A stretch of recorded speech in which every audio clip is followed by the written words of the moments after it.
Good evening, everyone, and welcome to a very special one-shot for the Val'Ghast setting tonight, named Among Desert Jewels. I'm your host and Dungeon Master, Azulov. I have several players with me here, and we're going to get started shortly. This one-shot is helping to set the stage for my Val'Ghast setting, my Val'Ghast series. I have a couple of other games already on the channel.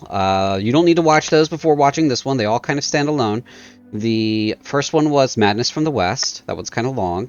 Then a 3-game prologue called Darthak Rising. And that one and Madness from the West are both on the YouTube. If you need the YouTube links, you can just exclamation mark YouTube in the chat and it'll give you the link. Couple of notes before we get started. Firstly, schedule. The next Lost in Theros game is on the 19th of January. That's this month.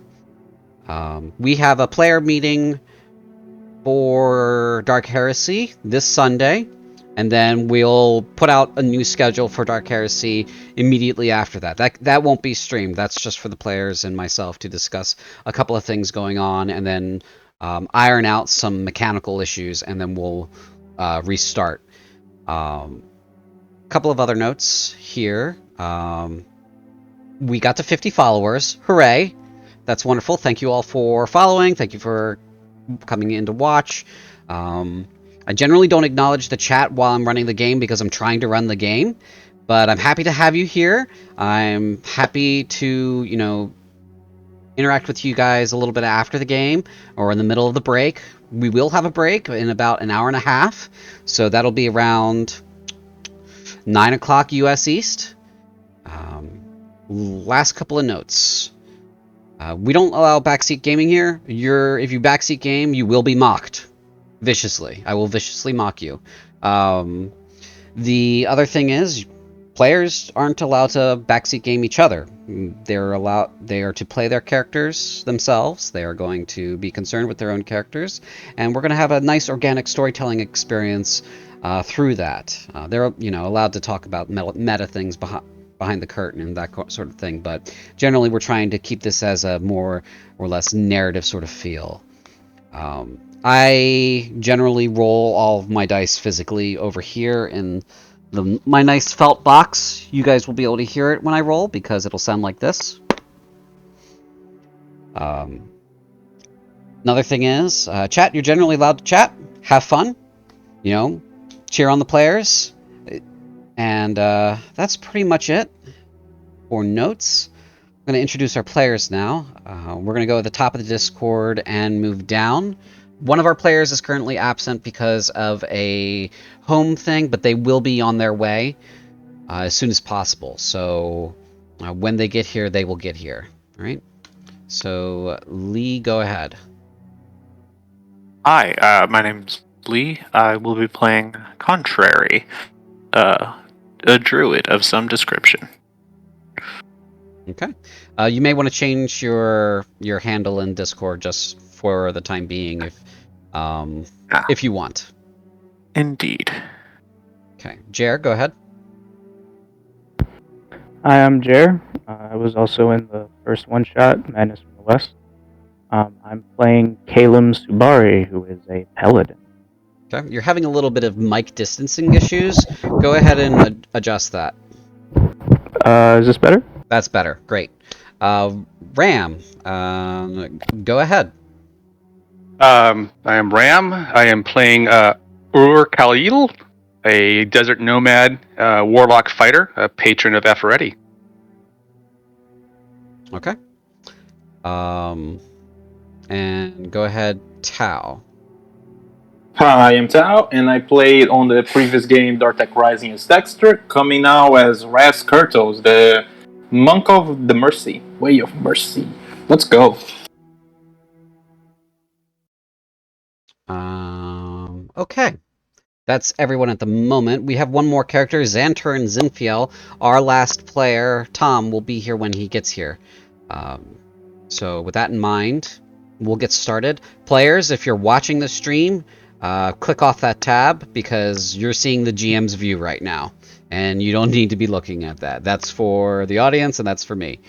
All right? Okay. Let me do the read-in. A wind howls across the desert sands, carrying a stench of rot and death. Alamazi is not far from where you stand on the dunes. It is north from here, along the river, like all the other jeweled cities. You 5 were the lucky ones. You got away from the crusading hordes behind you. They are maybe a few days away. Perhaps. The putrid odor on the wind brings back the memory of what you saw.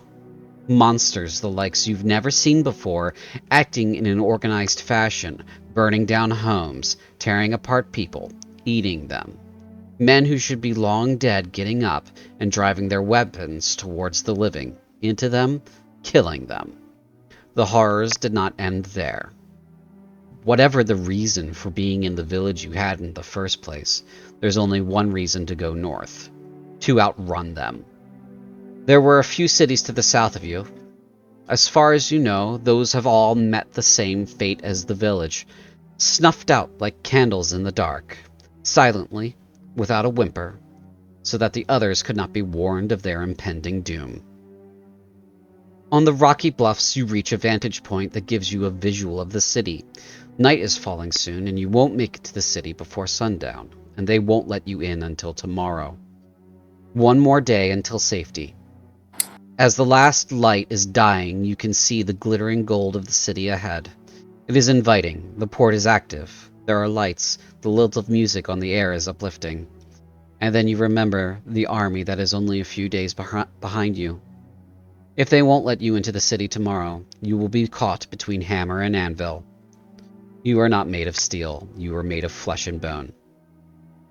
If you could warn them, and then get out with whatever supplies you can, then perhaps that will be enough. You doubt the city could hold out against the horror behind you. The campsite you and your fellows put together is meager: a few tents and bedrolls, a small fire of dung and withered timber. It will last long enough to cook something. Sleep will come soon, but you have a moment of respite to talk and get to know your motley companions. Go ahead and introduce yourselves, whoever would like to go first.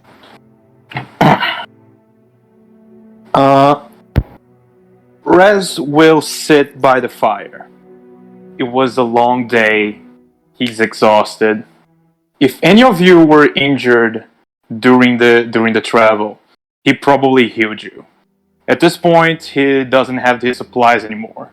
A little bit exhausted, not much of a talkative man. He places his cane next to the fire. He sits down gently, and he looks at it, takes a little ration, eats it. You don't really know exactly how he looks like, except that he's a very lithe man. Agile, tall, but not much of muscle mass.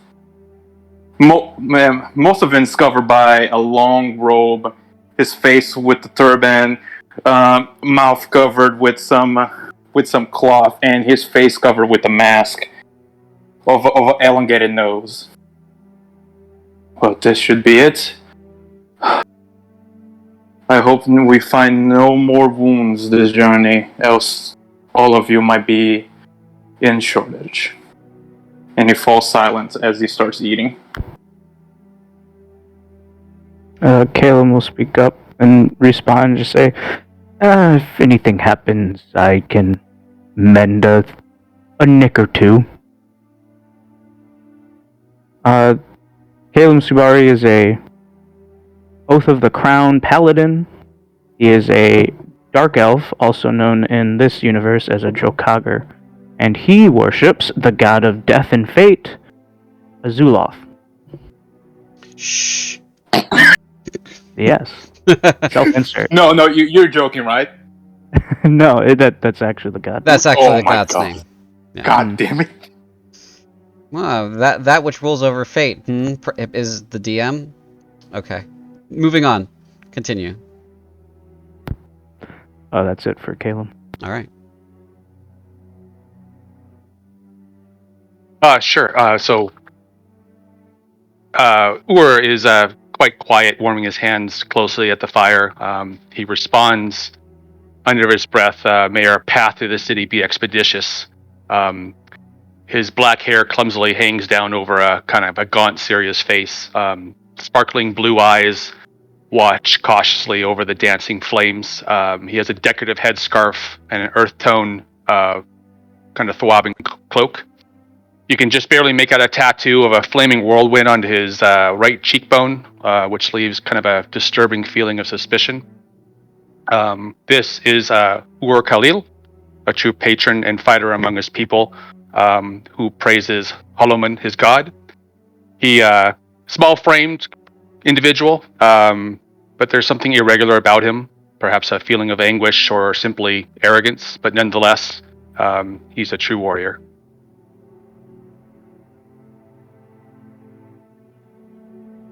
That leaves contrary.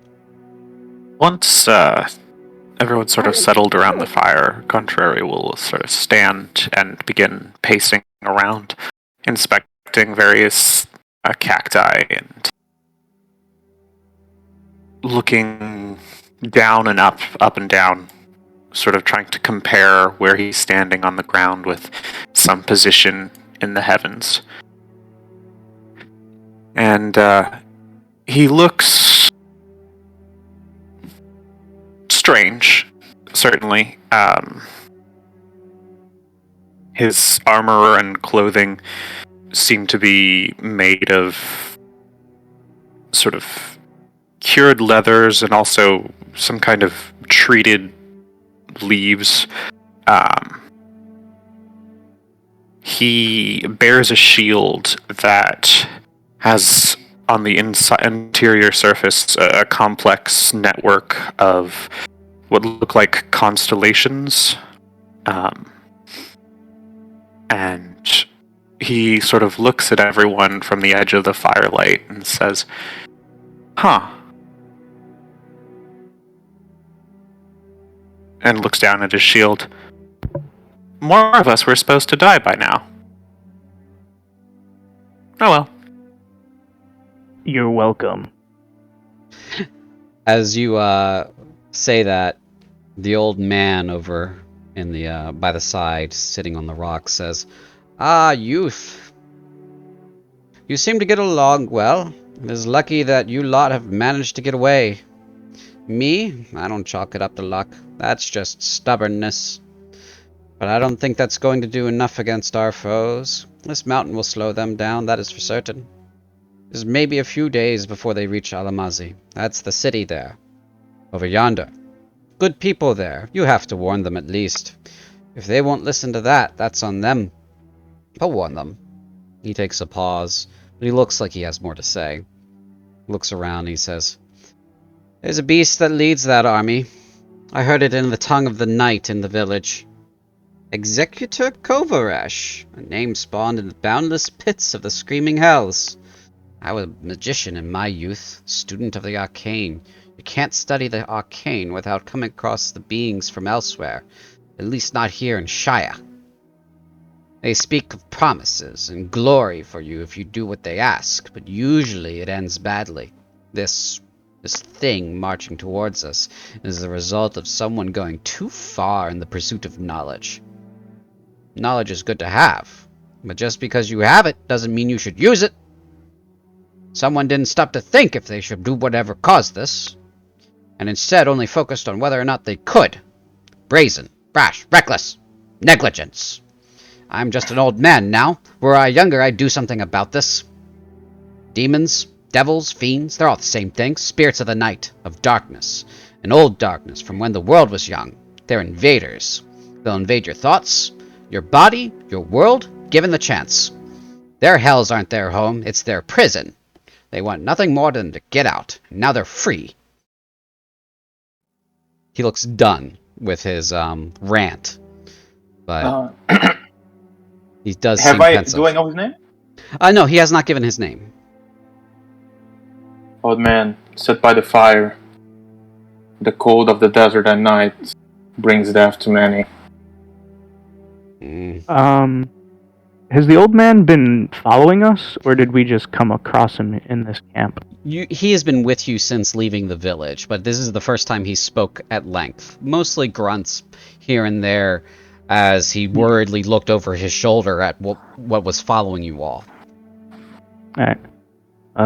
Caleb will say, I don't know if that is necessary. The old man has kept up with us this whole time. Surely a little cold won't kill him. Oh no, none of us are going to die to cold. Hmm. But Would be a... Go ahead. well, all 3 moons are waning. I think cold is the least of our worries. Yes. After we go to the city, we must keep heading north. I wonder if we'll keep going until we reach Kruntz and people stop speaking shy into us. I need to brush up on my regional dialects.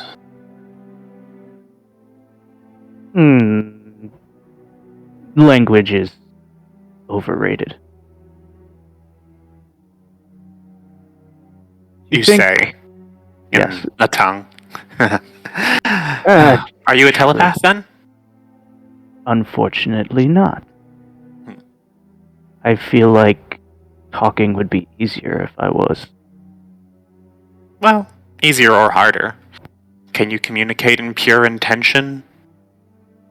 To a limited degree, I suppose. Well, then that requires much greater purity of intention. Are your intentions pure? I believe they are. You question my alignment, my morality? No, just your intention. I simply intend to do good battle, nothing more. Well, I think that is definitely in your future. I relish it.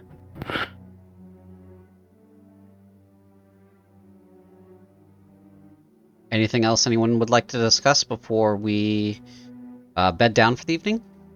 A small quick search, not going way too far from the camp to see if there's any plants that one like myself with alchemist tools could do some work with. Sure. Go ahead and give me an investigation check, followed by a survival. Okay.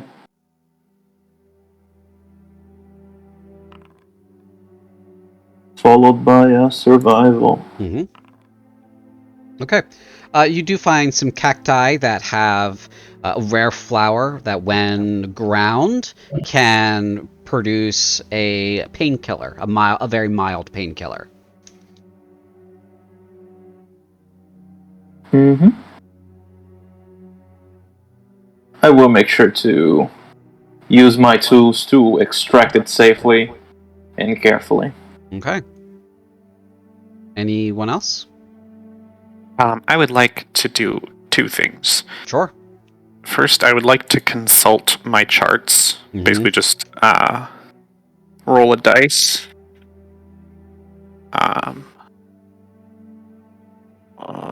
Just roll any dice. How do you roll any dice? So you can.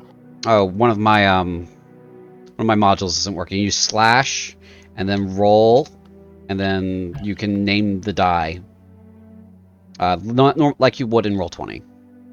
My dice tray module's not working. Oops. 2.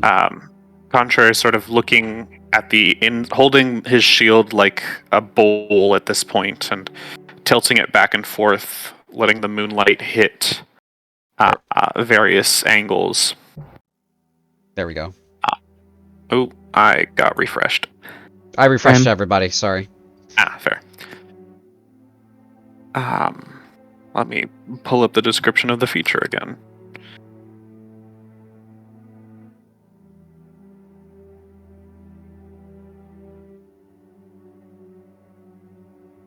Which one is this?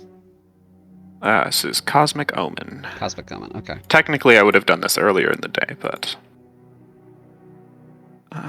Alright, an even number. Wheel. Oh. Surprising. Things are going well.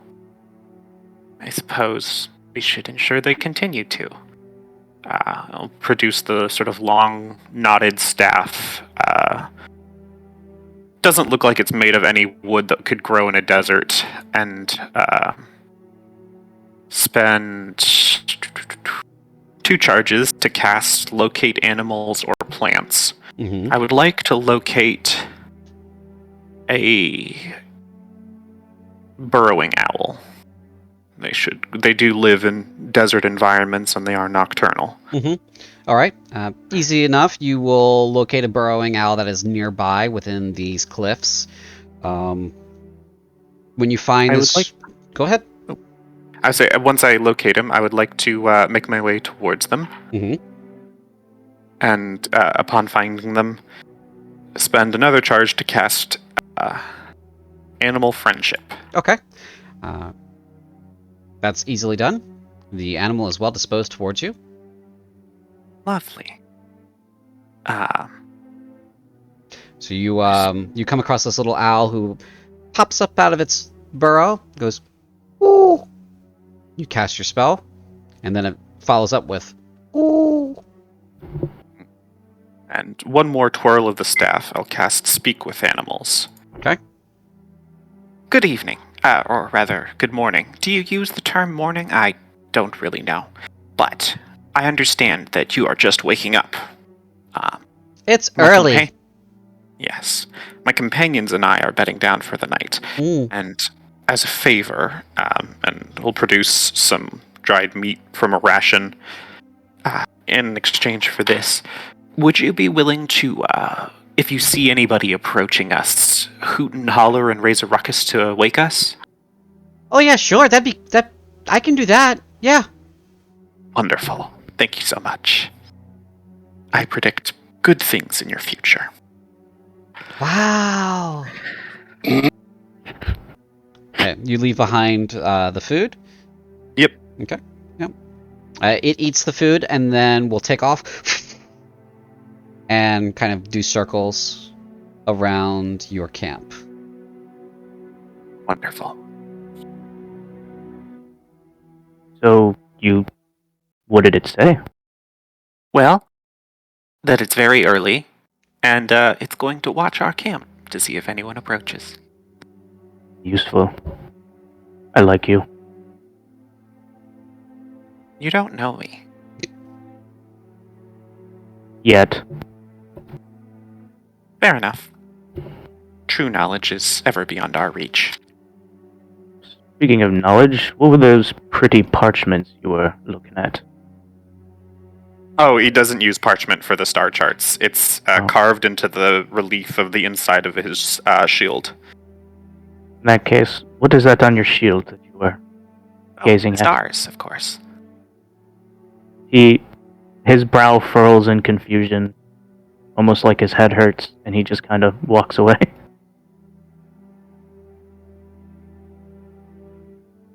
Okay. Anyone else? No? Alright. You may all bed down and have a long rest. Lovely. As the white moon rises overhead, you all begin to dream. You see the miracle of birth, a mother, a father, an older brother looking down on a baby girl. Then flashes of growing up in the city, learning to dance, learning about textiles and fashion, learning mathematics and science. You are sure it is just a pleasant dream, until it continues and you see the army coming, the one that you are running from. It has surrounded the city. It has broken through the walls. It has burned the city to the ground. You see the girl, scared, running for her life. Trapped. Slain. Then you see yourself going to the city before the attack. You see the girl alive. The city is warned. The girl escapes with her brother during the attack. He dies.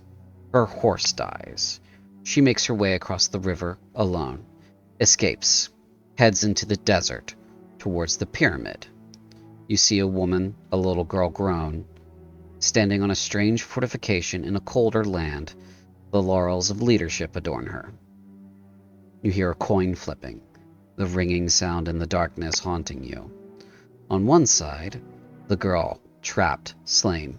On the other, a long life. The coin lands, heavy, and bounces. You see the worst outcome was the face-up side, her doom. It lands again, bounces again. You saw that the better option was the face-up side this time. It lands a third time, on its side. You reach for it. You all wake in a cold, drenched sweat. Morning comes as it crests. You see that the army has been active all night. They have begun to camp at the base of the mountain. They will not move during the day, most likely. You will have time to escape and reach the city, if you leave as soon as you are able. But the old man seems to be the only one not scrambling to pack and move along. He says, "I'll stay here. It is good to... it is good ground to choke the wind out of the enemy. I've spent the night laying some traps and barriers. It will take them longer to get up the mountain, and Executor Kovaresh is a stubborn, prideful monster. He's shaking off the vestiges of defeat and must perform for his master. He will not let a mountain or an old goat like me beat him and force him to take the longer path. He will climb and he will be slowed, but not stopped. Go on the city, do what you can, save who you can. I can buy you another day, maybe two at most." What is your name, old man? That doesn't matter. It is proper custom to remember the names of those you respect. You've gotten this far. You're willing to sacrifice yourself for us. Well, Surely consider it a courtesy. maybe if I die. Dark One. You'll He come nods at that word. You'll come find me when you die. And take me with you, huh? Sounds better than what normally awaits me. You can repay me that way. Of course. And Azuloth will befit you your station that you deserve. He'll just kind of bow and nod, and then walk away.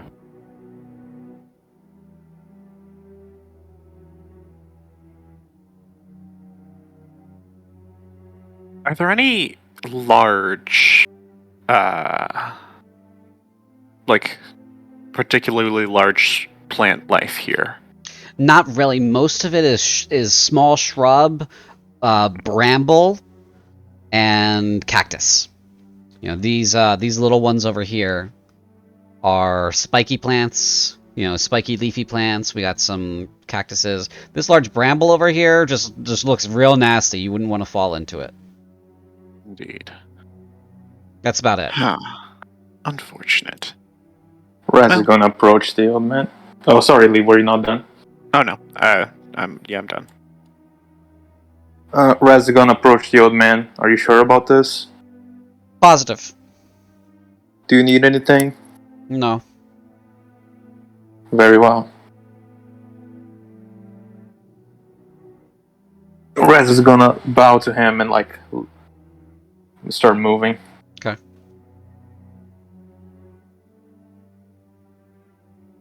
Anyone else before we scene change?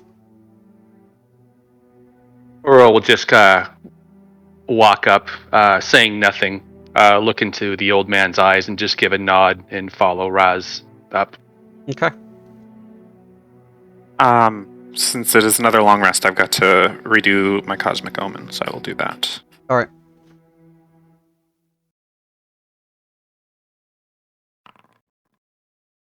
Oh, better and better. Mm-hmm. Well, maybe you won't die. Though you probably will. But maybe you won't. He shrugs. It matters not. All right, let me preload the next scene for you.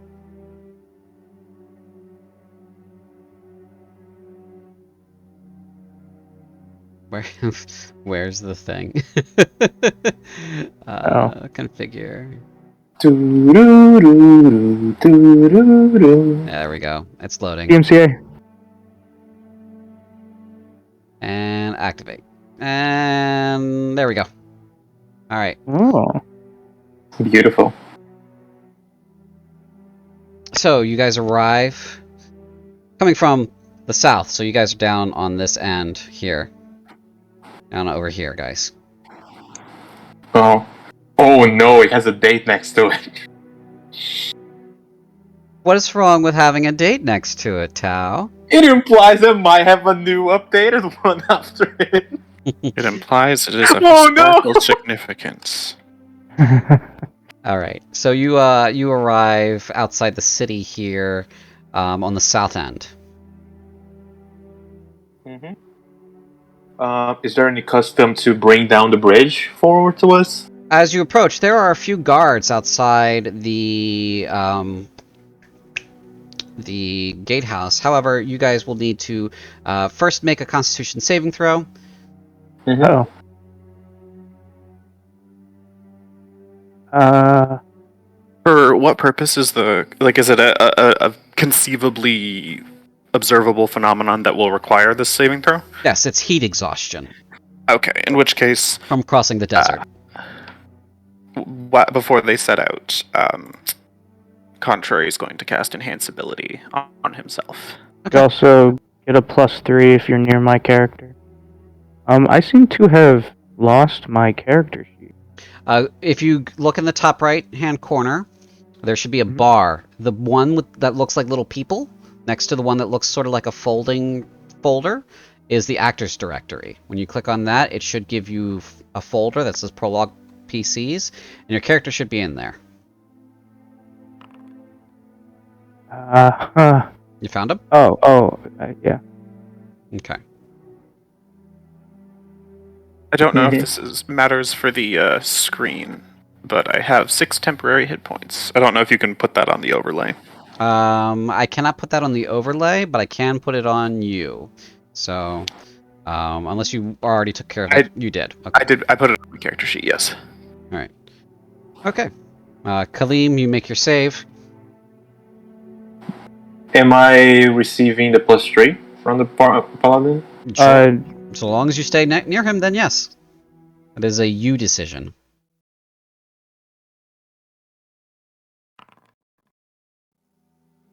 Uh-oh.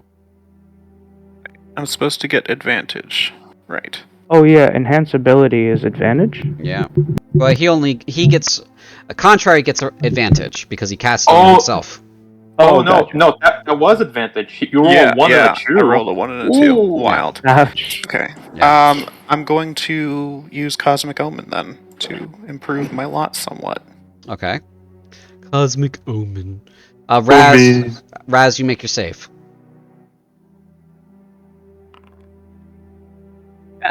10. Okay, so you fail your save still, and that is 1 level of exhaustion. Unfortunate. Yep. That's not good. That's a fat save there, Khalil. Yeah, why did it go plus? It should be, it's +5. I'm proficient, and then +3, right? Yeah. So you rolled a 19. That's a lot. You did well. I'm cold. Yeah. I'm cold. You're. It's a little cold out. It's nippy. It's a little nippy out here in the morning. All right. So you arrive outside the city. That's the 4 of you, right? Kaleem, Raz, Contrary, and Khalil. Let's go ahead and roll for Xanter, and I will roll for him. Nope. It is Contrary with failing his save. Lee, would you say that he looks like he needs help crossing the desert? He looks... I mean, he always looks a bit spaced out and lethargic, so not really any different. Okay. Xantaran passed his save. Preloading a new track for you guys. And... Whoa, a 27. That's good. Not found. Okay, we'll try this one. I am of the desert, and I am the desert All right. at the same time. Hold on. Exactly. It's not doing When walking the desert, the music. sand feels exhaustion. He's the most interesting man. Yes, he was born in the desert. Back one, Alliance A, select, update, play. There we go. Alright, so you guys arrive outside the gates. I thought I checked all this stuff, but I guess some of it... I might have moved some folders around. That might be what happened. You guys arrive outside the gates on the south end, and there are a couple of guards out there. There are roughly 4 guards out front. And they're just kind of standing around. They're wearing large white robes with some like scale mail over the top of it, with large conical helmets that come up to a tapered point, sort of like a minaret. And they are all wearing as well samshears on their left hips. They're generally well armed. And they seem partially bothered by your presence. One of them comes over and says, "Coming into the city. Where are you from?"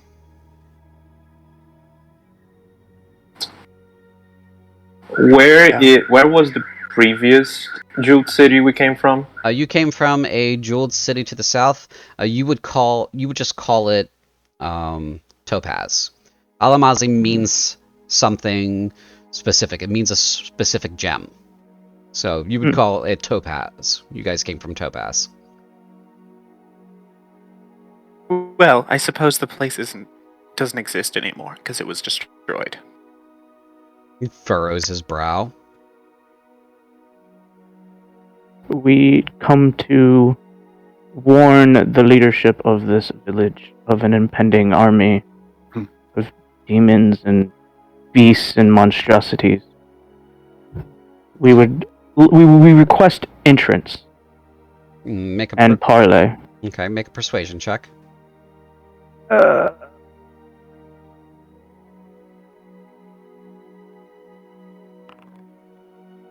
Let's go. I will use another cosmic omen to help. All right. Add 6. Oof, jeez. 22. Okay. Man says, "I'm Kame Wasset, and there's a small toll to enter the city. Thank you for the information. We'll let you in so long as you pay the toll." Can I do an insight check? Absolutely. If there actually is a toll? Yeah, absolutely. Go ahead.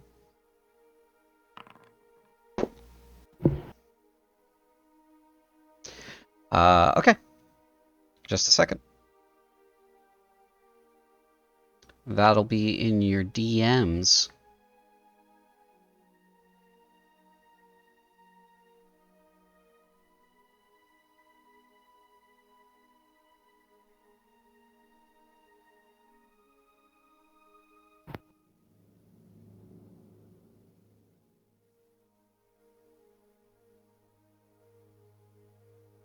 Okay.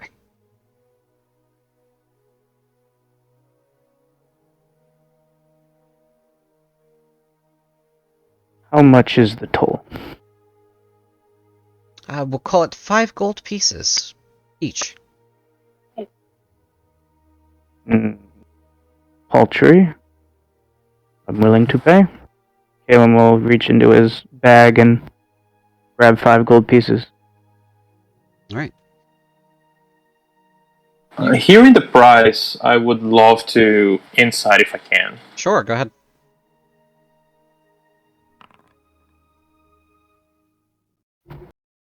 Actually, I would as well, because I Sure. am very poor. You can make an insight whenever you want. Against whoever you want. All right, I'll make insight. Oh, natural 20. Oh, no need. Okay. His dog left recently. He's a little bit sad. Oh. Bark, bark. Okay. Here's Lee. There you go. And... are you going to make one Khalil or no? Why not? Okay. So might as well just size them up. All right. Raz. And Khalil. All right. I've just experienced an extraordinary clear vision of the future. Mm. Sorry. And Well, he is extorting us. It's the norm for him. But if we refuse to pay, he is going to attack us. Huh. that is the same feeling I got. However, I feel like we do not have the time to correct him. It's Well, This If is I the may- process. This is the process. Let us If I'm- pass with the 5 gold and just maintain our mission. We excuse must me. communicate. Excuse me, Elvins.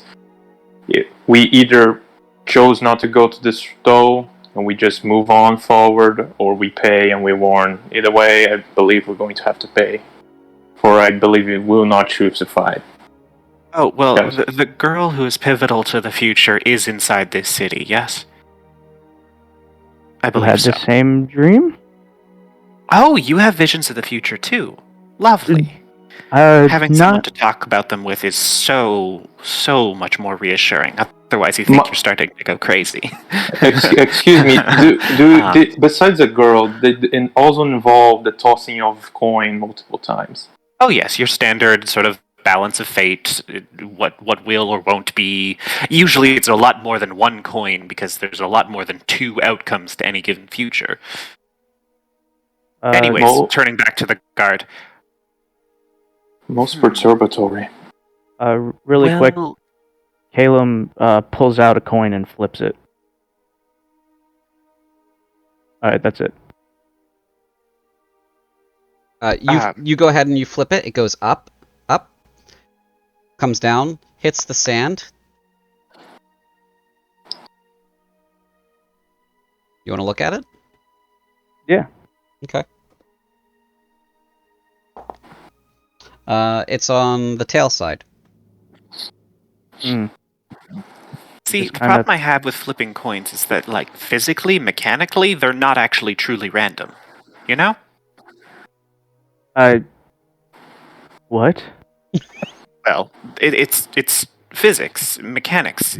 When you the side that's facing upwards, when you flip it with your thumb, is there's going to be a number of rotations in the air, and it'll come down based on how many rotations, based on how much force you applied. It's not actually random. Burning daytime. Calum's eyes kind of glaze over. He has a pained expression on his face. And as Contrary is talking, he just kneels down, picks up the coin, and stuffs it back in his pack without saying anything. Okay. As you guys are doing this, the guard turns to the gatehouse and makes a hand signal, and the chains start going. It goes. And Wait.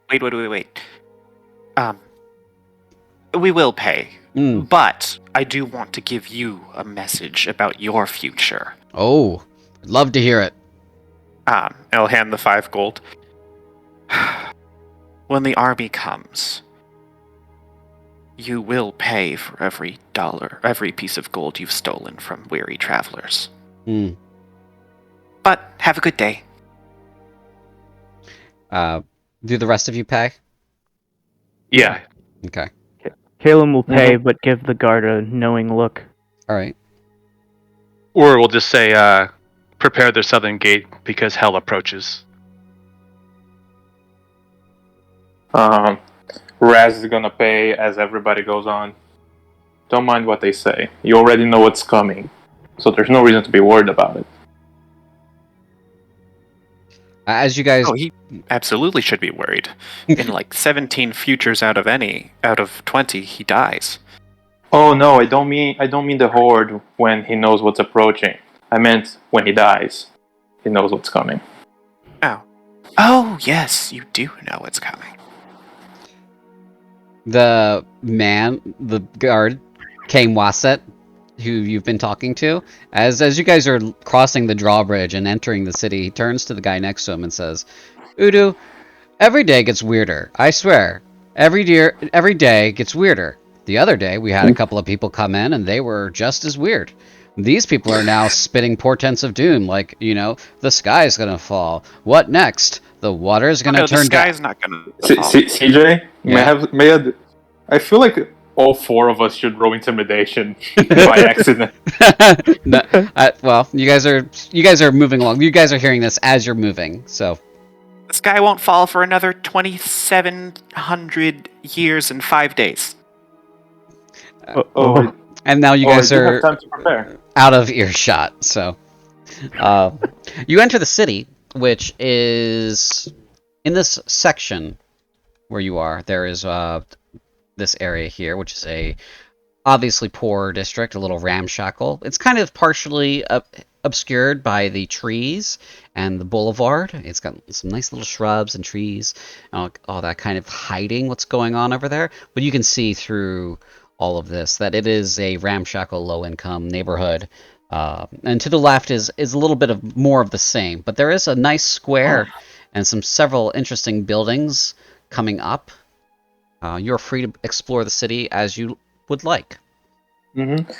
Raz walking just puts like his cane down, makes an audible clack. Like, so we do plan to talk with anyone in authority in this place, correct? That seems to be the plan. I am more than happy to share this sympathy, but I'm more worried about when we leave. I am planning to gather supplies, sleep here, and then go along. If any of you want to come with me tomorrow, I can get board for anybody that wants to follow me after we're done with this. Anybody needs a room for today? Supplies, anything? I can pay for myself, thank you. I was going to offer my services and try to get it for free, but if that's not the case, I will try to find somewhere where you can pay for it. By all means. Free is usually better. Oh, I should offer my services as well. I was planning on look at that. CJ, where exactly are we? You guys are narratively right here by this fountain. These are some. These appear to be residences here, and these appear to be important buildings. Well, Can I make an insight or perception check? Absolutely. For what purpose? I want to find, or maybe investigation. Investigation, Insight. I think yeah. insight or perception. Prime soothsayer on the corner spots that aren't currently occupied. Okay, you're looking for a place where you can set up shop. All right, that will Yes. be more of a insight to see where good enough foot traffic is that you won't be bothered by the authorities, but you will get enough people who will, fund you. So we'll call this an insight check because you're trying to get the feel of a place. So. Caleb would like to aid him. Oh, sure, yeah. Cool. Advantage then? Mm-hmm. Lovely. 26. Oh. Okay, yeah, you find a nice corner by the back of this building here that is frequented by residents of these buildings and people who frequent these buildings, but not quite frequented by the authorities. So you find a nice little corner. You can set up here if you'd like. I think I will. All right. I will cast a couple spells. One being Lesser Restoration to get rid of my exhaustion. Okay. And another being Enhance Ability Charisma. Okay. So that I can, do my work. All right.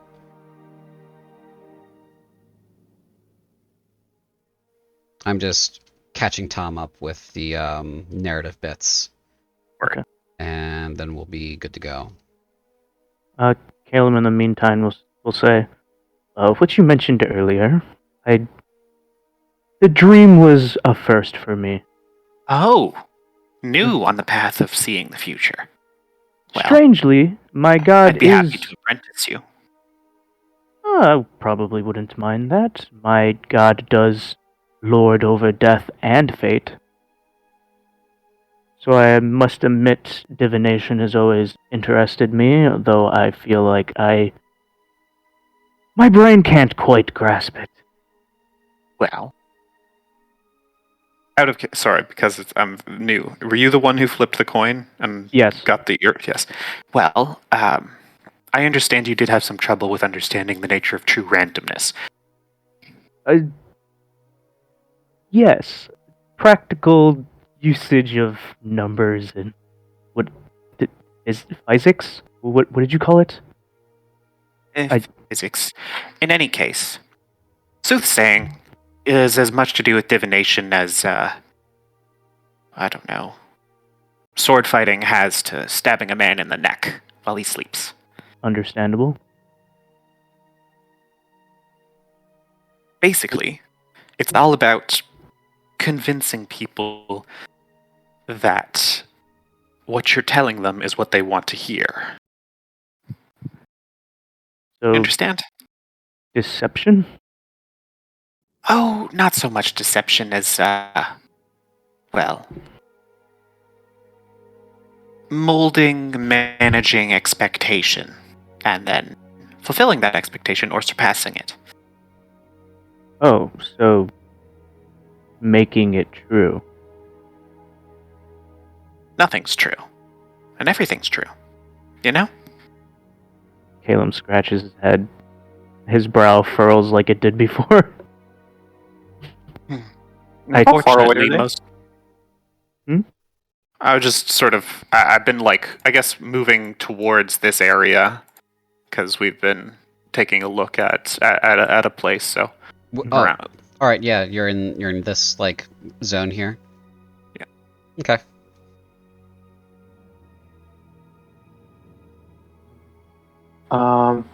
Raz just looks at them, go away. Oh. I thought we were going to do that after talk. No matter. Any of you are going to give the warning to the officials of both you remaining?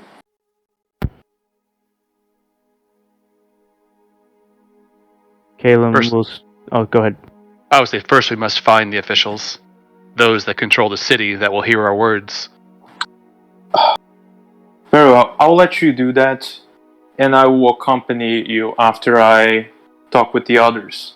I believe that this place, and he points to the fountain, I believe that this should be our landmark to find ourselves in case we need to get together with the group. Does that sound okay with you?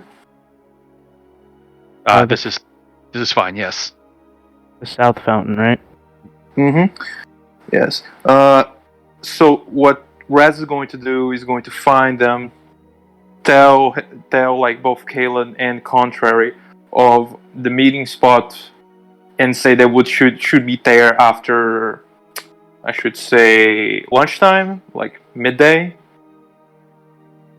With the rest of the group, if they choose to do so. If not, he just assumes that they would not be joining us. And he Go ahead. Oh, sorry. Go ahead. You had the floor. And if they just say yeah, no, or don't have anything else to say, Raz is going to go and rejoin. What is it? Oh, Ram, you're the only one on the Founders that doesn't have a name. I need to look it up. Urkalid. Yeah. Yeah, I'm going to rejoin Urkalid as he finds how to find the officials. Okay. Looks like Tom has joined us. Welcome, Tom. Hope everything's good.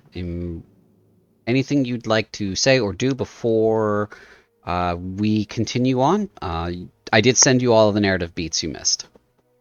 Yeah, I saw. Okay. I have to read it all now. All right, we'll give you 5 minutes. No more. So Raz, you're going to find someone to give the warning to. Yes. With Ur, yeah. With Ur, okay. Yeah. All right. Go ahead and give me investigation checks separately or with advantage one of you. You can figure out who has the better score. That's fine. I have a +1. How about you? I have +2. I'll give you advantage. Okay.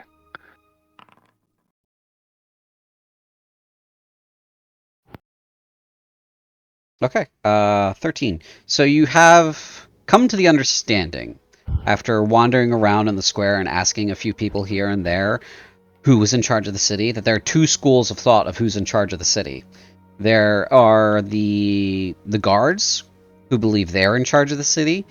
They are based at the fortress of Amun Aran, and that is right here. This building over here that I'm circling with the thingy. I think this works. Does this work? No, that doesn't work.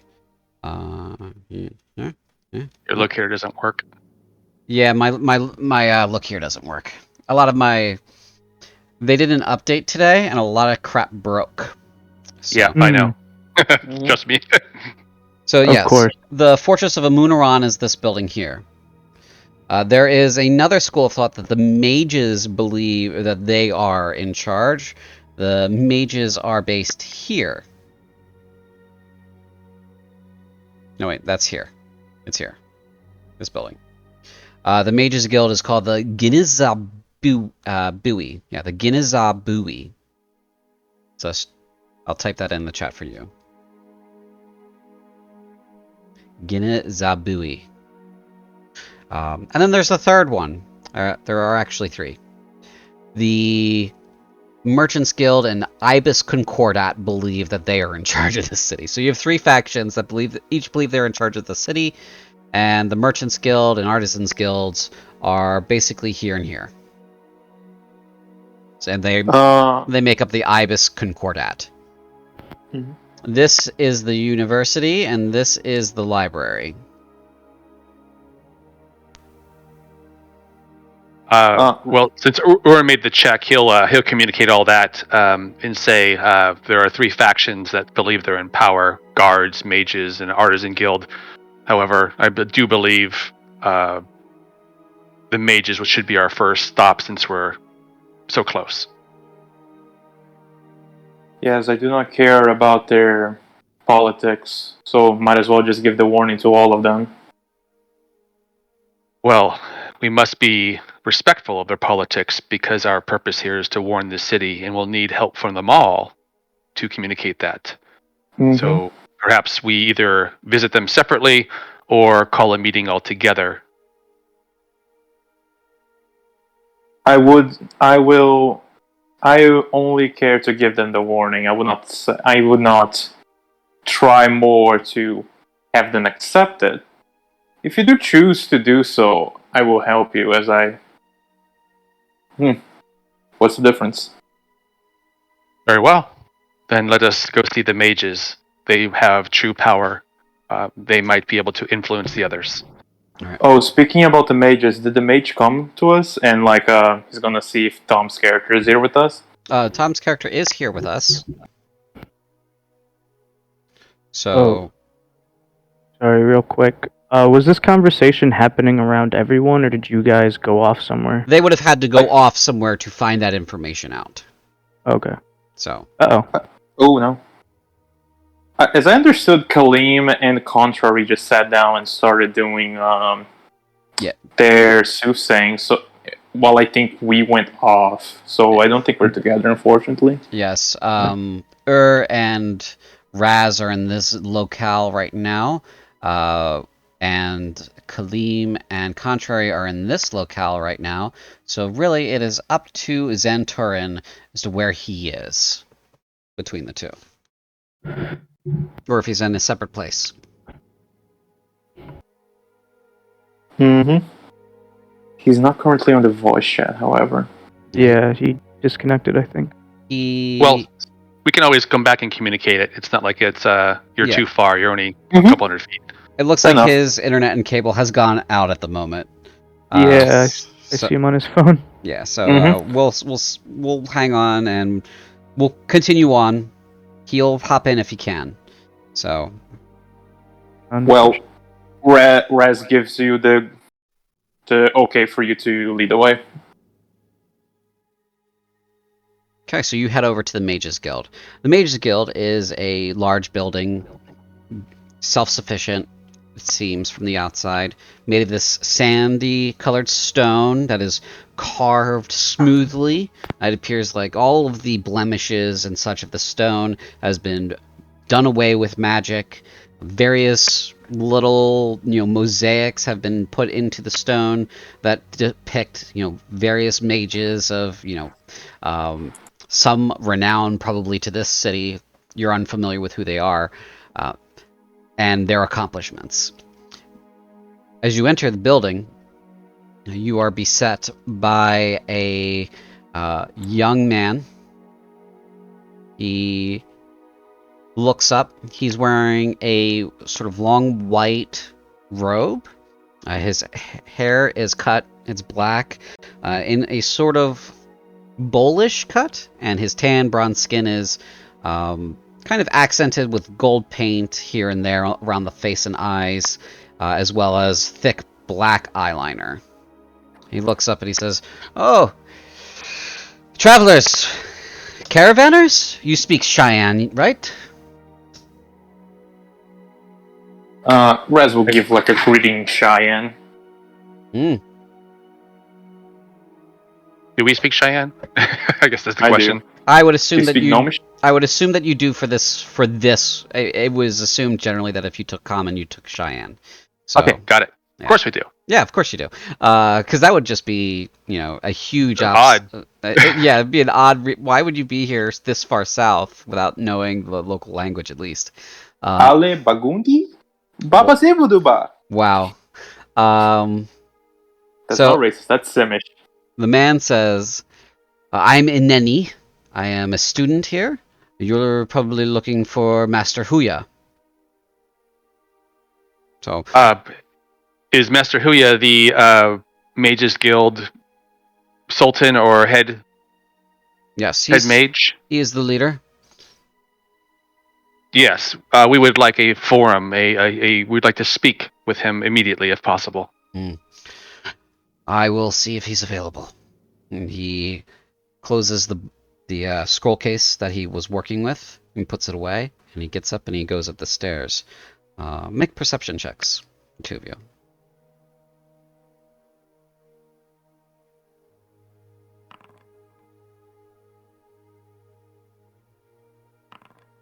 That sounds about right. Me playing a monk.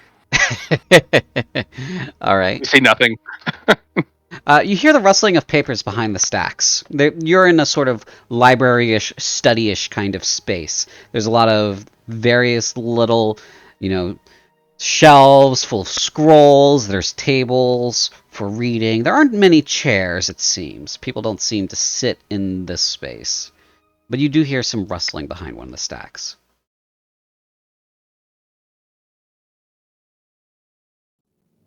I guess while we wait, can I peer over and see what the rustling is? Yeah, so you kind of take a few steps over, you peer around the corner of one of the stacks, and you see this young boy, probably 12 or so, casually reading from a codex.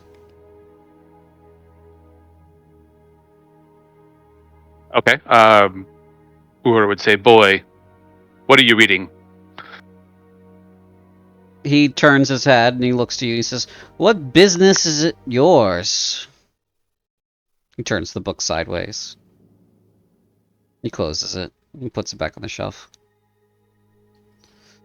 I was looking for something to entertain myself with and thought you might be reading something interesting that you could share. Well, all the interesting texts are over in the library. This is all boring arcane mathematics and such.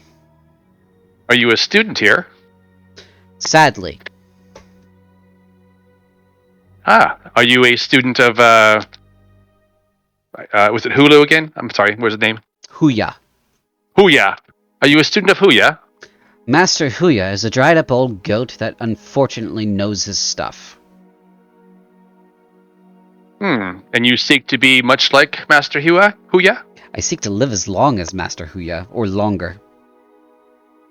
Intrigued, he asks, how long or how old is Master Huya? He's almost 90. A fine age. I guess, would Ur know that 90 obviously is old? Master Huya must be human? Yes, you would know that. Okay. Ur would say, well, tell me about Master Huya. We seek an audience with him shortly. What can you tell me about him? Well, your audience is going to take a day and a half because he's super old and he talks really slow and he barely listens and he falls asleep a lot. That's concerning. This place does not have that much time. Maybe we should go. Ur will ask another question. Is Master Huya a respected noble of this this city? Does he have sway in Kandor with the guards in the Artisan Guild? Some. He has some sway. What's this? Who is the true master here? True master here? There isn't really one. You're not from around here, are you? The cities.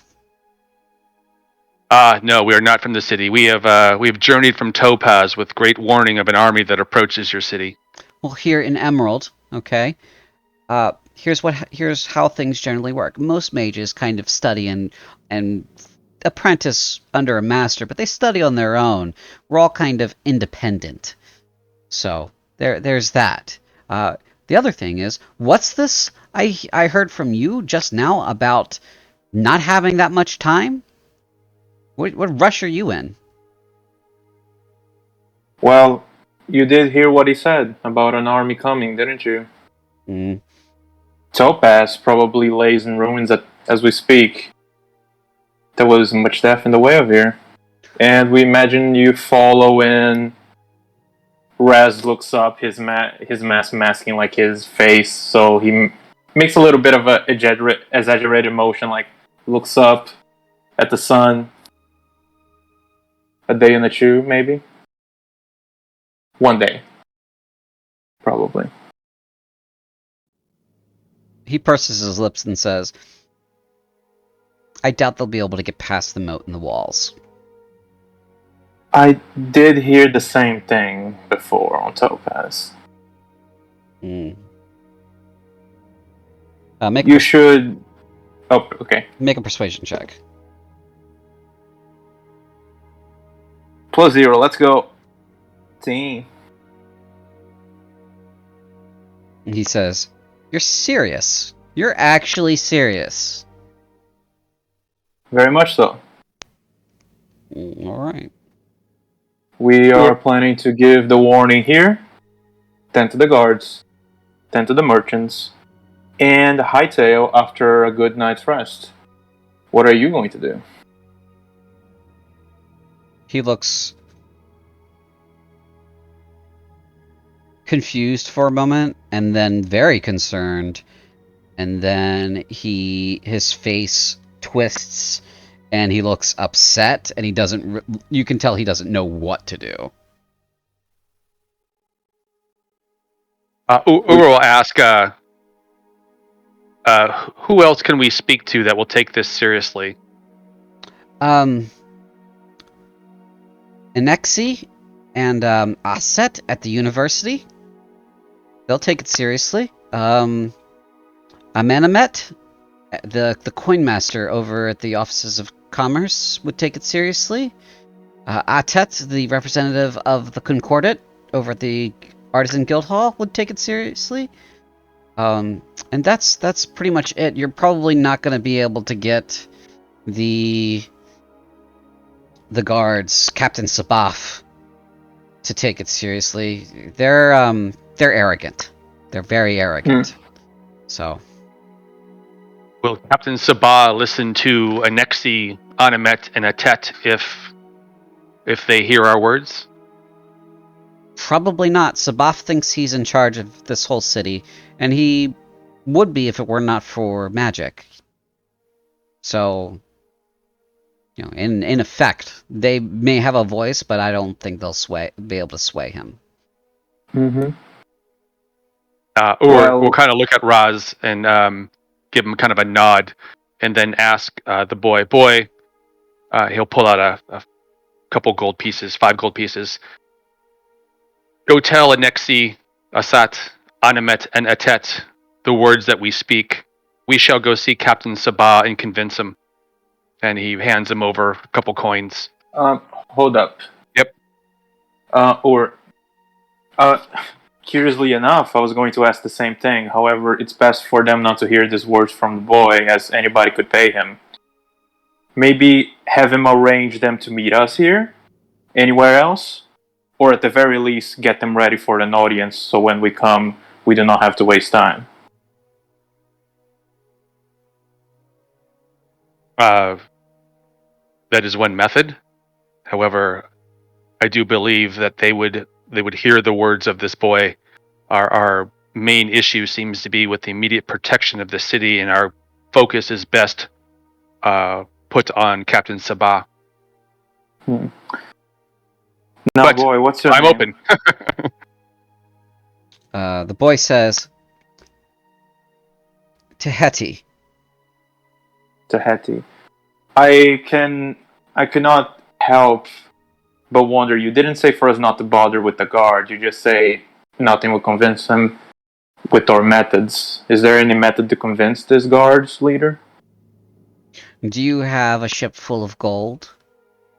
I seem to have left my last one in Topaz.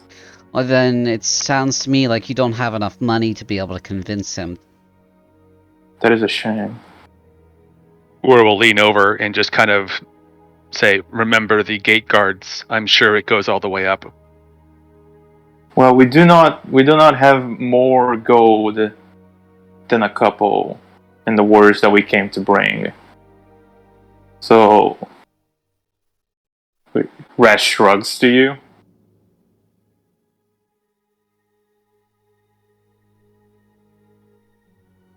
He shrugs to who? To the boy or me? to you, as in like Okay. he doesn't have the money for a bribe. Yeah, we do not have the money. So I guess he'd turn to Raz and say, listen, we have to figure out how to save the city. The believers will rally more than we can. We must convince the guards to protect the gate. We can't do this with money, but we can do it with at least the backing of the city and the others who are in charge. You're telling this to Raz or the boy? To Raz. As I told you before, Ur, as long as I have time to buy my supplies, sleep, and then leave this place, I'm fine with helping you. As long as you do not delay me escaping this trap, I will be happy with following you, helping you, and giving you ideas. As long as that stays correct, you don't need to convince me. But I do have a timeline. As a matter of fact, so do you in this town. Or we'll kind of nod and just say, this army will not stop. You cannot run forever. We need forces to make a stand. Well, unfortunately, that stand shall not come from those unprepared and unwilling to listen. My death will come, but I am in no rush to find it. Wise words. Then let us approach the guards. They seem to be the simplest means of salvation to delay the inevitable.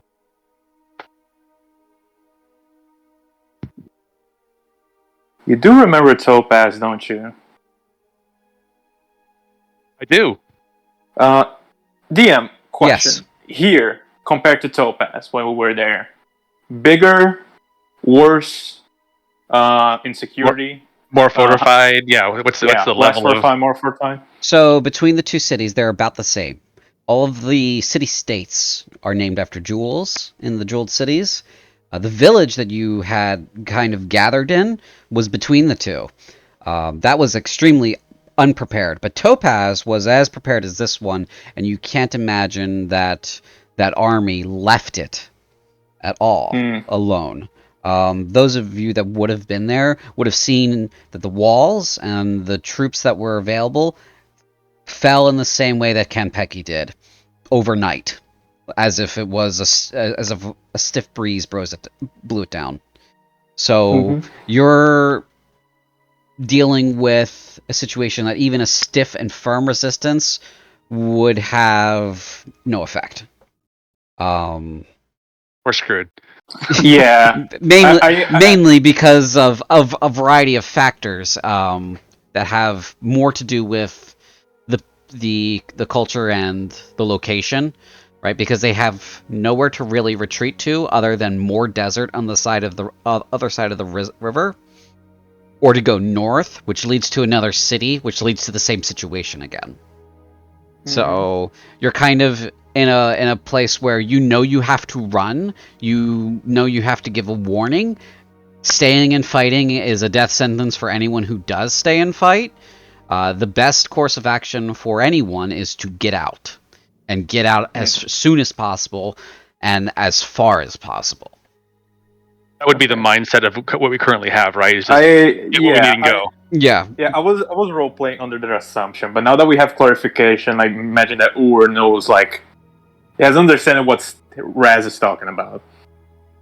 You also have like this nagging sensation in the back of your mind that keeps scratching at the base of your skull about the girl. Every time you think about running, you also get a picture of the girl, who seems to just routinely come up as a part of that. Can you describe that girl again? Describe the girl? Yep.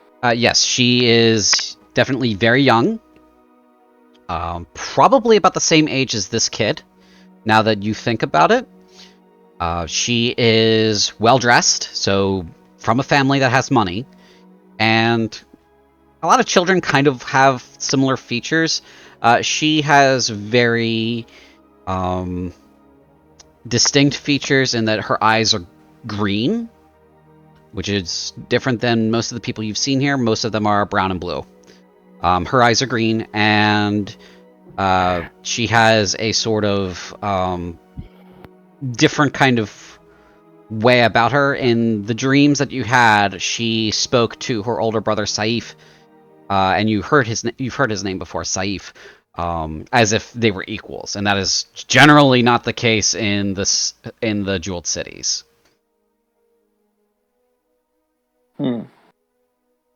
Information. Okay, good.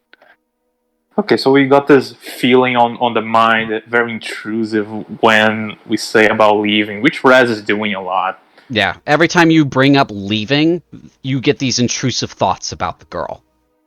How she is important, you need to get her out. Okay, interesting. Ur would turn to Tahiti and ask, "Boy, is there a pyramid nearby?" Yes, there are pyramids to the east on the other side of the river on the land of the dead, where we bury our dead, of course. Oh, but of course, he'll look at Raz kind of with a look of, message. Also, I believe we're looking for someone. Excuse me. And he's going to describe the girl. Does that person ring any bells to you? Okay. Has a brother named Asif. Saif. Saif. Yeah, his name is spelled like this. Saif. He says, that sounds like, what's her name? I know her father's name. Her father's name is Salahotma. He runs Padabindra Textile Traders. So the father's name is Salahotma. Allahutma. Okay. and No. runs Padabindra Textile Traders. Salahutma.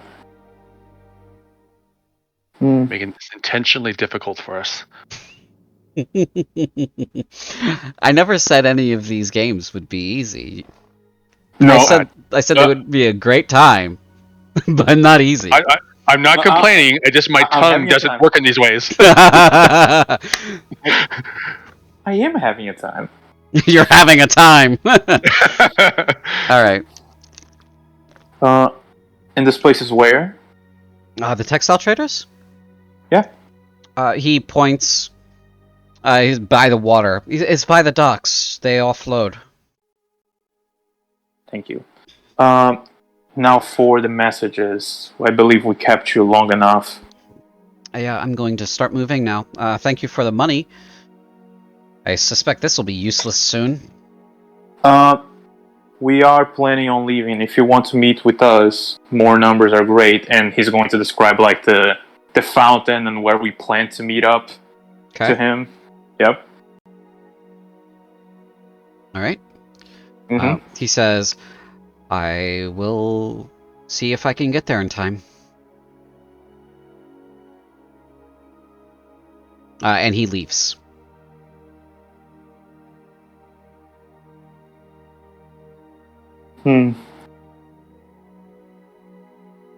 Oh, Raz, shall we get your supplies or our supplies, meet up with the group, and then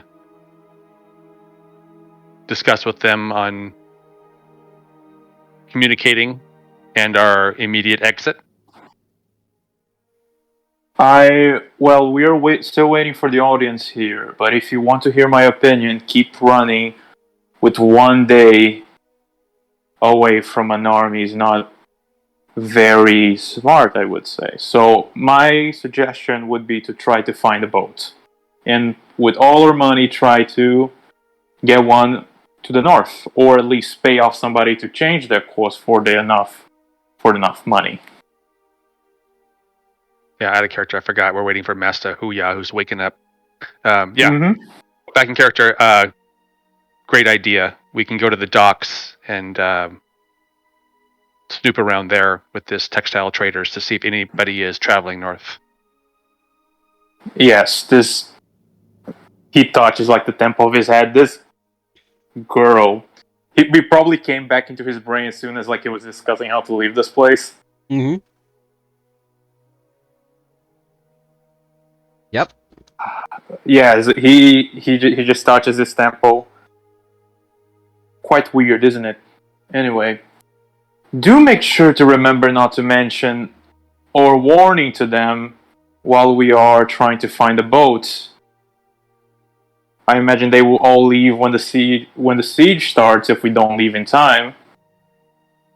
And if we tell them that, they would just leave without us. With all their merchant... I forgot. Cargo. Yes, that's the word. They will all leave with their cargo, leaving everyone behind.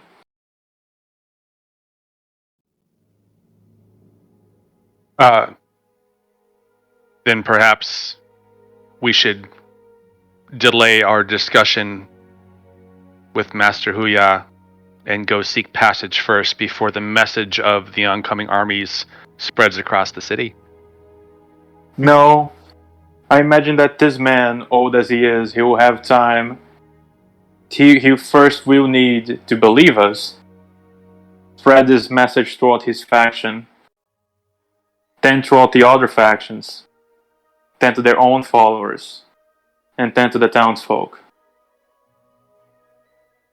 If anything, we should do it before we talk with the merchants. Ur will shrug and just kind of nod. Very well then. You're the one in lead of this. I'll just keep you feeding information. Thanks for handing that off to me. Take the baton. All right. Mm-hmm. So you guys are going to go about your next set of objectives back at Team Soothsaying. Team Soothsaying, what are you guys up to? Well, I don't know. In the shade of this palm. What's the name? Sorry, what's your character's name? Mine, Caleb. Caleb.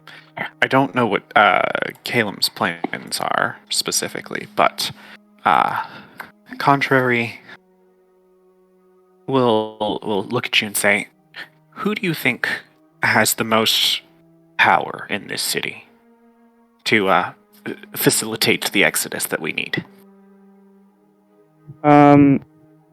Caleb will scratch his head, kind of confused, and after perhaps a bit too long of a moment of thought, he'd say, "Well, power would be the guards, or escape, perhaps the merchants? Well, I imagine they travel a lot and have caravans, boats." excellent options, but both. Actually, to be fair, I don't know if you're correct or if I'm correct, but what I'm going to do is I'm going to incite a panic because people have power.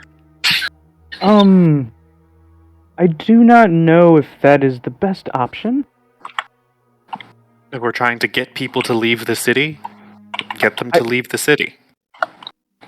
Panic tends to not have the results you wish for. There. I'm being flowery with my language. Panic may be something undesirable, but we're going to need to get the word out a lot faster than any of the factions are going to, because the factions are going to see their own interests first and not inform the people. So, if the people already know, then everyone's on the same page. Also, we do need to find that girl, so keep an eye out for her or her brother. Yeah. You remember the vision, yes? I do, and every time we talk about leaving, she pops into my head. I was planning on looking for her, but I'm not exactly the best detective. Well, I mean, I did pick this spot because it has the best foot traffic outside without being in direct view of the guards. So if we're going to see anyone through the city, this is a pretty good spot. But if you want to walk around, feel free. I suppose spreading out would cover more ground. I'll look around, see what I can find. I trust you will be fine here? Certainly. Very well. So, Caleb would like to... you said she looked well off, right? Yeah. The girl. So Caleb would probably search the stalls and the... Is there anything else that might potentially... Like, does she look scholarly? Like, does she have wizard's robes on, or... Definitely not wizard's robes. She looks well adorned. She has jewelry, as far as you remember. She has, rich looking clothing. So she's definitely wealthy. Thank you, Odie. That's pretty much the visual you got, as well as what was already described to the others in their scene. So, I do know who Saif is, right? You from the dream, I yes. wouldn't. Yeah, so I wouldn't know who the other people are because I wasn't there for the conversation. Right. Like Salahutma and Indra Textiles. Right. Alright. I guess he would probably start at some of the wealthier looking merchants and then look for the biggest, most luxurious house that he can find. Okay. There are quite a few houses that are luxurious. Everything with the sort of borders around them are, these are all rich neighborhoods. Each of these. Okay. So you have plenty of options, as well as this one back here by the Riad. This is also a Riad. You know that they are basically an inn of sorts. Okay. As well as this building is a bathhouse. Gotcha. So those are the kinds of places that a preteen noble might go. They're, the market here, and their residence, wherever their parents work, and bathhouse, perhaps the library. You could. There's a long laundry list of places that you could search for her. So if you're looking for her specifically, go ahead and make an investigation check. Or if you're looking for Saif specifically, go ahead and make an investigation check as well. So 2 then, because I'm looking for both. Yeah, you can look. You can look for both. You can roll 2. Okay. And my investigation is awful. Let's see, normal. Okay. Who is that for? That would be for the girl. Okay. And then the next one is Saif. All right. Slightly better. All right. A.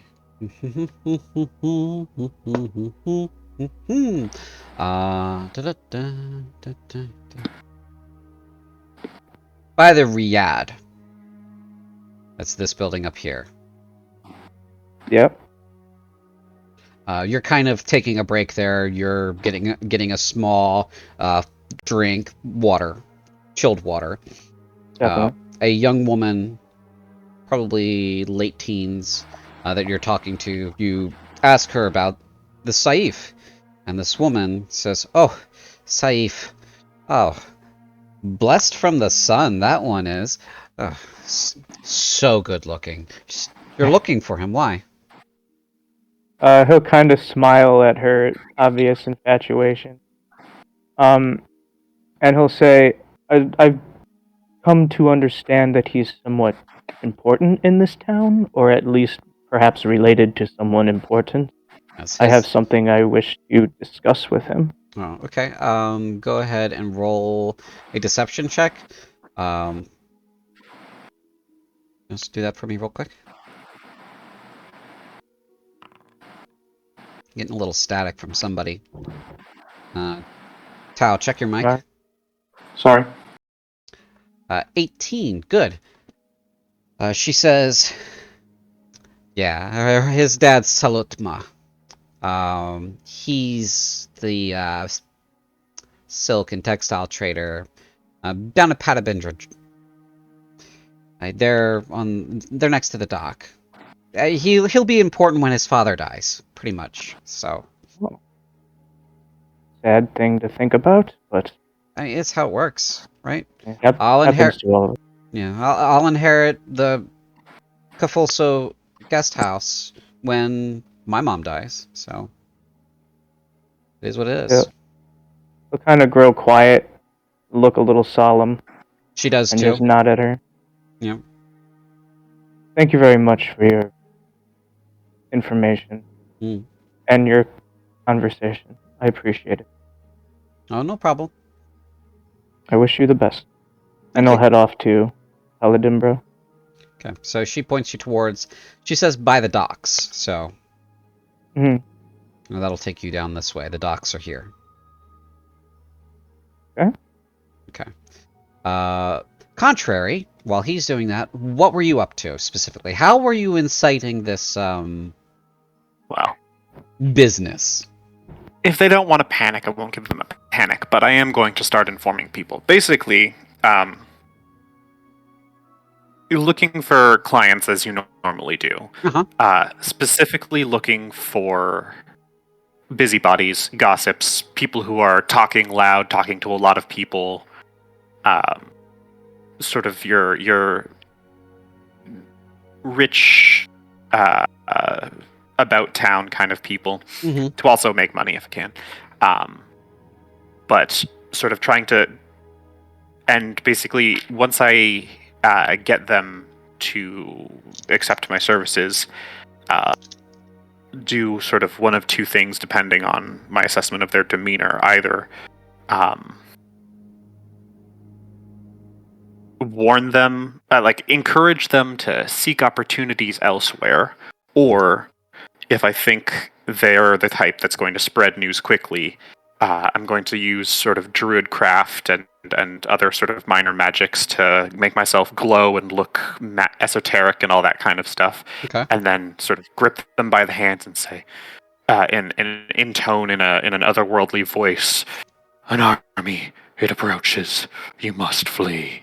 Go ahead and give me both a persuasion check and a performance check. You can have the performance at advantage.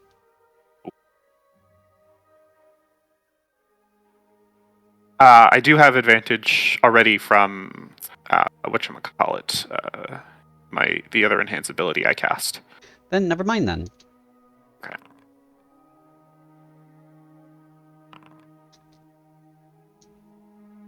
Okay. In the process of, warning. Actually, I'm gonna spend my last cosmic omen for the day on the 15. Okay. Just to boost it to 20. Through the course of the, several hours and doing this, you get about 6 gold pieces worth of, silver coins from your various, people that you're reading their fortunes of, and then, the warnings and the portents and all that kind of stuff. You seem to have incited a mild panic at this point. Lovely. There's a lot of noise happening in town now that you didn't hear before. Go ahead and take a break, everyone. We'll come back at, let's call it 9:25. So 9:20. 25 past. Got it. 9:20. 20 past. So we'll have a break for about 13 to 15 minutes, and then we'll be back. All right. Lovely. Sounds good. See you soon.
Welcome back.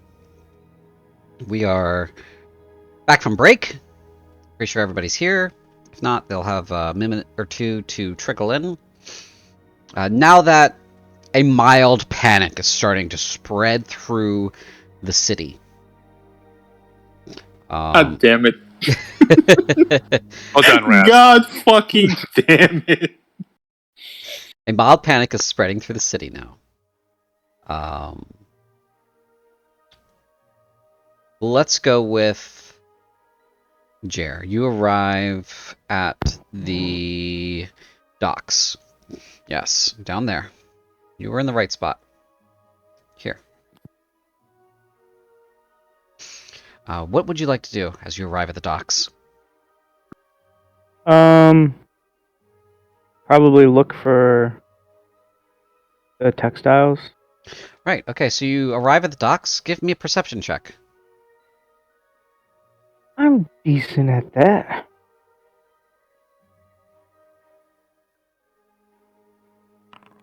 Never mind.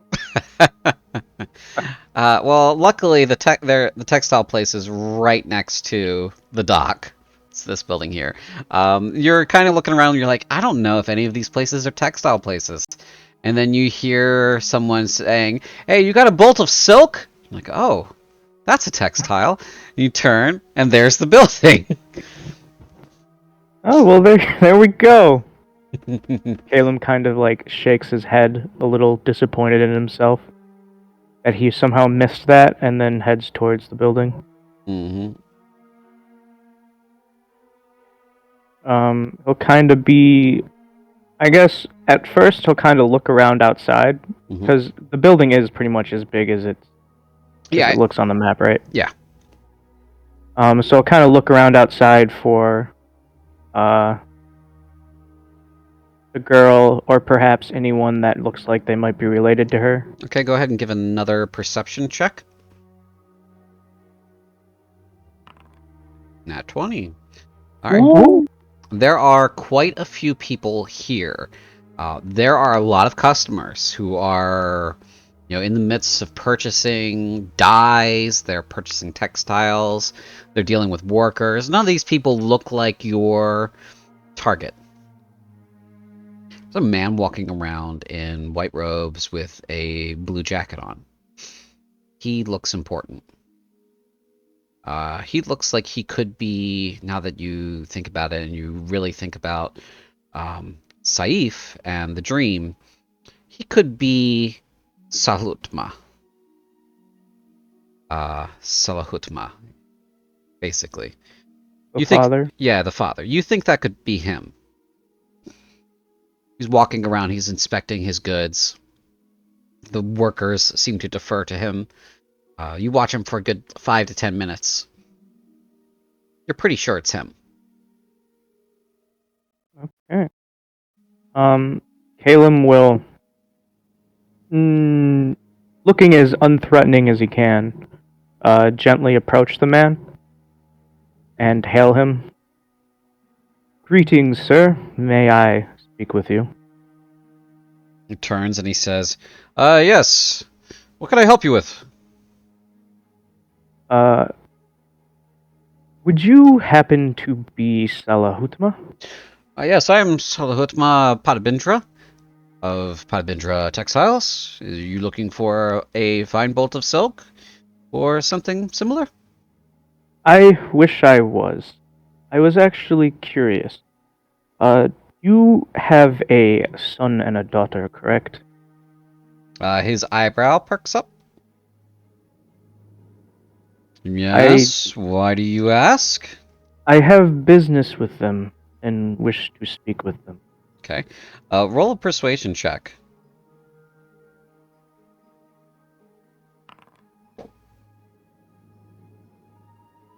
No?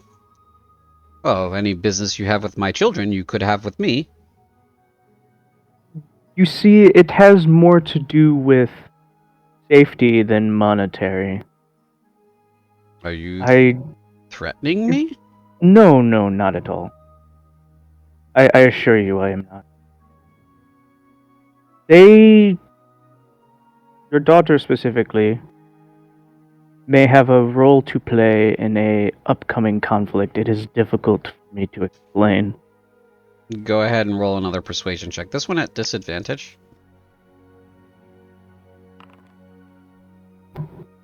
Okay.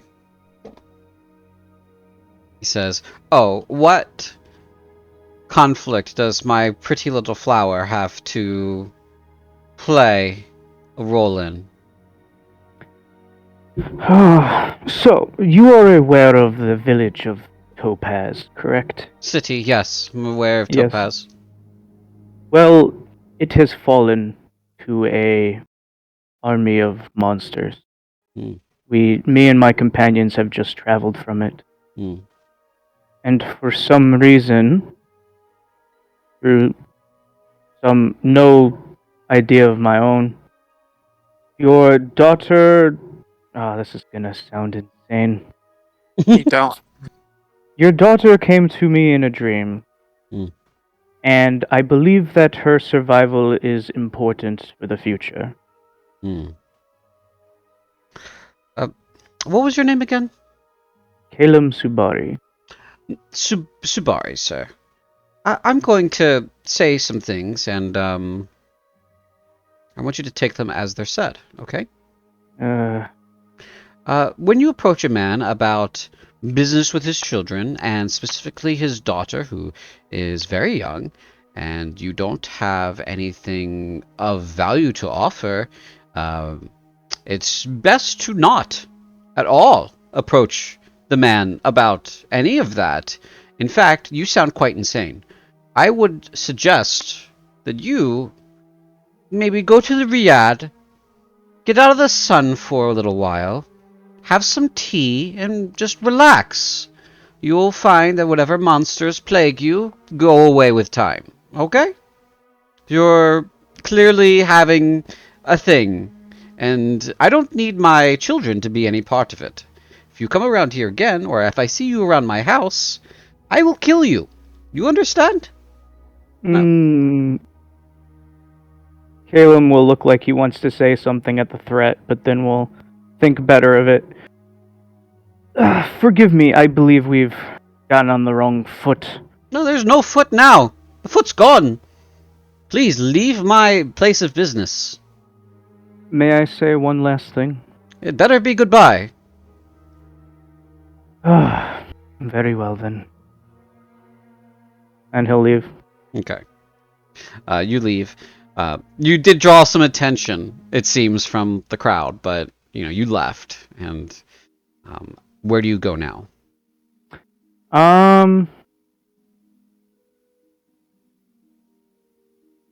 Maybe the bathhouse. Okay. You go up to the bathhouse, and there are a lot of people here. Not as many as you would expect normally, but it seems like whatever panicky news that is sweeping the town is mostly sweeping this half of the town right now, and it has yet to pass this line. But that's only a matter of time for you, as far as you're aware. So you arrive at the bathhouse. You enter. It is a sweet-smelling place of lavender and oils and honey. There is an attendant at the front desk, a woman named Knit. She says, "I am Knit. You're here for a bath?" Yes, I wish to wash off my failure. He'll laugh, indicating that he's joking. Yes, well, keep your hands to yourself and make sure that you do just that, okay? Yes. All right. That will be 2 silver pieces. And he'll pay them? Okay. She takes the coin. Says, "Kia!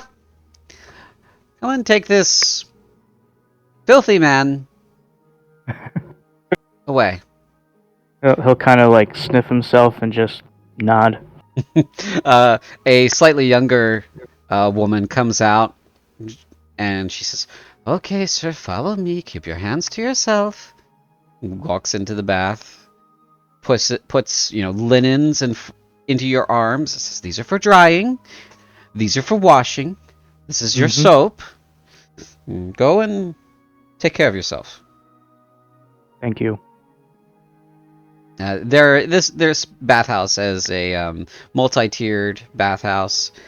There is a section generally here that's basically a pool. It's just a nice regular-sized pool.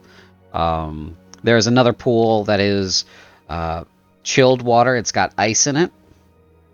Not really sure how the ice happened, but there's ice in it. There is also a pool where steam is coming off of it, so that is definitely the hot water. As you look around, you see that the general order of operations is to wash yourself by the pool. Not in the pool, but by the pool. To rinse by the side, and then to, get in the hot water, and then cool off, and then swim. This is generally the order of operations here. Okay. So, do you want to look around the bathhouse, or are you just going to focus on yourself? He's going to clean himself and then look around the bathhouse. Okay. You focus on your business for a while, and then give me a perception check.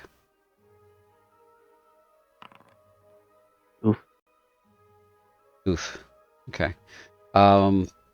You are more or less focused on yourself. You're definitely feeling the weight of your failure. And then as you're looking up to gather yourself and sort of put yourself back together, you spot a young lady who could be the girl you're looking for, but she's leaving with a couple of other girls. You only get a flash of her. A flash of her movement out the door, and then she's gone. And you're like, "Oh crap!"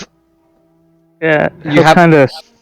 Sorry. You haven't finished putting yourself together. You're kind of standing there with half dried. You still have a little bit of suds in your hair, and you haven't fully figured yourself out yet. And this is when you see her, and you're like, "Oh no, twice the failure." Yes. You really need some pointers in how to deliver portents of doom. Look, he knows more about the death side of his god and less about the fate. Caleb will kind of sigh and put his clothes on, even though he's not dry. And try and follow out the door and see if he can catch up with her. Okay. Oh boy! Oh no! All right. Meanwhile, contrary, you have managed to successfully start a mild panic. Because also the second thing I was looking for groups of young nobles that might contain the girl I'm looking for. Yeah, you didn't. Or her brother. You didn't find them specifically, but you did. Okay. Find plenty of examples of. If you didn't know exactly what she looked like, this could be the person, or this could be the person, or this could be the person. So it's been a lot of double taking, but then definitely not. So when it comes down to the fine, for a few of them. Oh, sorry. I was gonna say when it comes down to the fine details, it's like, okay, this one definitely could be. Doesn't have the right eye color. Right. Yeah. Right. Okay. In which case, with the mild panic started, I think Contrary is going to. I don't want guard attention, but I suppose change positions to start hitting a different crowd, moving towards more noble-looking properties to see if that increases his chances of finding the girl. Okay. Where specifically do you want to move to? Because you're right here now.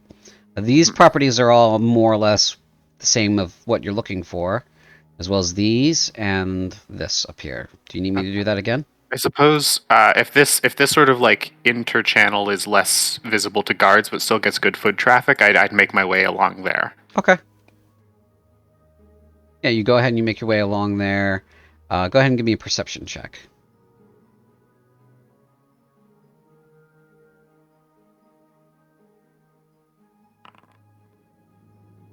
All right. So, kind of as you're like giving up on this street right here, you see her and a group of friends go this way. Like they've definitely left the bathhouse. They're going this way. They're going somewhere into this neighborhood. And then you spot your good buddy Clem over here leaving the bathhouse. What's a sort of cutesy animal typical for this region? There are various, Like a fennec fox, maybe? yeah, there are various like fennec foxes, or little desert turtles, or definitely. Turtles are too slow for what I'm thinking. Okay. I guess in view of Kalim, you'll see Contrary sort of see the girl, and leap forward onto all fours, transforming into a fennec fox, and chase after her. Okay. You give chase to the girl. Pretty easy for you to follow her. She's not trying to lose anyone. She's talking with her friends and walking away. Meanwhile, back at the fortress of Amun Aran, our other two, Raz and arrive. Here, you guys were going to see Captain Sabaf. Oh, what about the audience with the major leader? Yeah, we're waiting for Oh yes, you were waiting for him. Sorry. Hooah, Mhm. Hooyah. Hooyah! Yes, you were waiting for the major leader, Hooyah. So he and the other guy, Ineni, comes down the stairs. This old, decrepit, walnut wrinkled of a man comes down the stairs very slowly, clutching a gnarled wooden staff. He's got this beard that's super long. He says, "You said who is here to see me?" "Some strangers from out of town, Master Huya. They're here about some kind of thing. I don't remember." "Okay, this better be important." So he leads Huya over to you both. "Oh, where's that little shit Tethi? Is he gone?" "He's gone." Alright then. And then he goes back to his work. "I'm Master Huya? Who are you two? What are you doing in my guild? And what's this about a thing?" Ur will say, Master Huya, thank you for your audience. We are here to warn you of an insurmountable army that approaches your southern gates. We hope that you can help communicate this to those in charge to preserve life here in Sapphire. I don't know if there are any preservatives in Sapphire, but we're in Emerald, so Bruh. if you want to go, there's probably a boat that can take you. Otherwise, you're hoofing it through the desert, son. My apologies, kind sir. For Emerald. You're what? We're here to warn you of an approaching army that comes to the southern gates of Emerald. We seek your audience to communicate to all to preserve life. You have an army of life? He looks at Raz and gives a shrug. What the?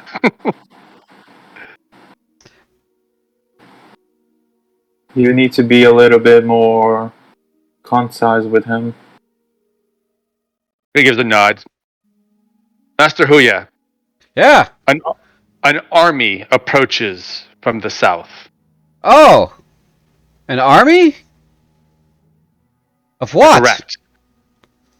Of those that want to take over your city and kill all those within. Okay, well, they're welcome to try. Fuck them.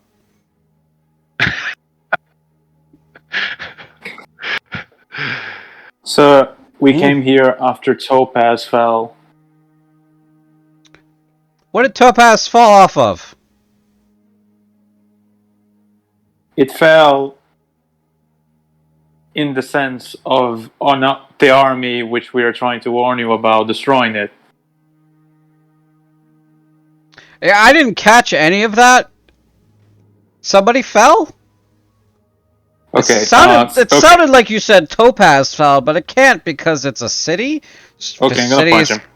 Okay, you punch him. All right. Make it. Okay, I'm gonna use the physician touch Okay. of my feature, and I'm going to I'm just gonna touch him, and like, if I can, it says that I can cure one condition, which in this case, I'm gonna cure his deafness. Okay. You put your arm on him, and he says, "Get your hand off me. I didn't tell you to touch me." Sir, I need you to understand that Topaz met the army which we are trying to warn you about. It was destroyed with ease, Hmm. and now it comes for you for Emerald. Well, why didn't you say so in the first place? I'm Face sorry. palms. Face palms himself. I really hope that my feature was the reason this worked.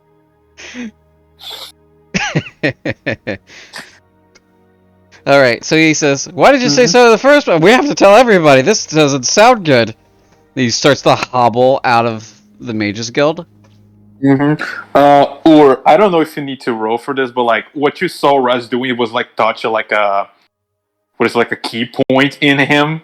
It was less like touching his like shoulder, more like him pressing his thumb somewhere on his shoulder, and like something popped there. No, that's fine. So what are you guys doing now? You guys going to talk to Sabaf? Or are you guys doing something else? Out of character. Whoa, I do hope so that no one's creating panic on the other side of the city. That would be really bad. Anyway, back to what we're doing. I maintain that I have spread the word faster and more effectively than anything y'all have done. I mean, it's true. I'm not saying you did a bad job. I'm saying that the way you did it, while good, might have made us getting away worse. That was an order of things, but that doesn't matter anymore. Power to the people. More travelers enter the south gate and create havoc. Game end. Do we know where Sabath is? You do not, because you've never met him before, and you don't have, a leash around him. Would we go like south to the people in the university, or wait, no, hold up. It's Amun Oran, I think is where it's at. Fortress of Amun Naran. It's this building. Okay, so we have a general understanding where to go. Mm-hmm. Okay. Or we'll just give Raz a tap on the shoulder and let's bid our goodbyes and go talk to Sabah. Goodbyes to whom? Unless you want to hang out with Master Huya for more time. No, thank you. All right, you guys. We'll give him our greetings of farewell. Thank you for the audience, and we'll make our way over to the Amunaran. Right. Taking down one of my key points. You guys go ahead and leave. You see that Master Huya is hobbling in the same direction as you guys are going, as fast as his decrepit legs, which look like twigs now that you see, him in the daylight, will take him. You guys can pass him easily. And then you arrive outside the Fortress of Amun-Ra, in which a few guards, who look extremely pissed off and are in no mood to talk, it seems, are standing.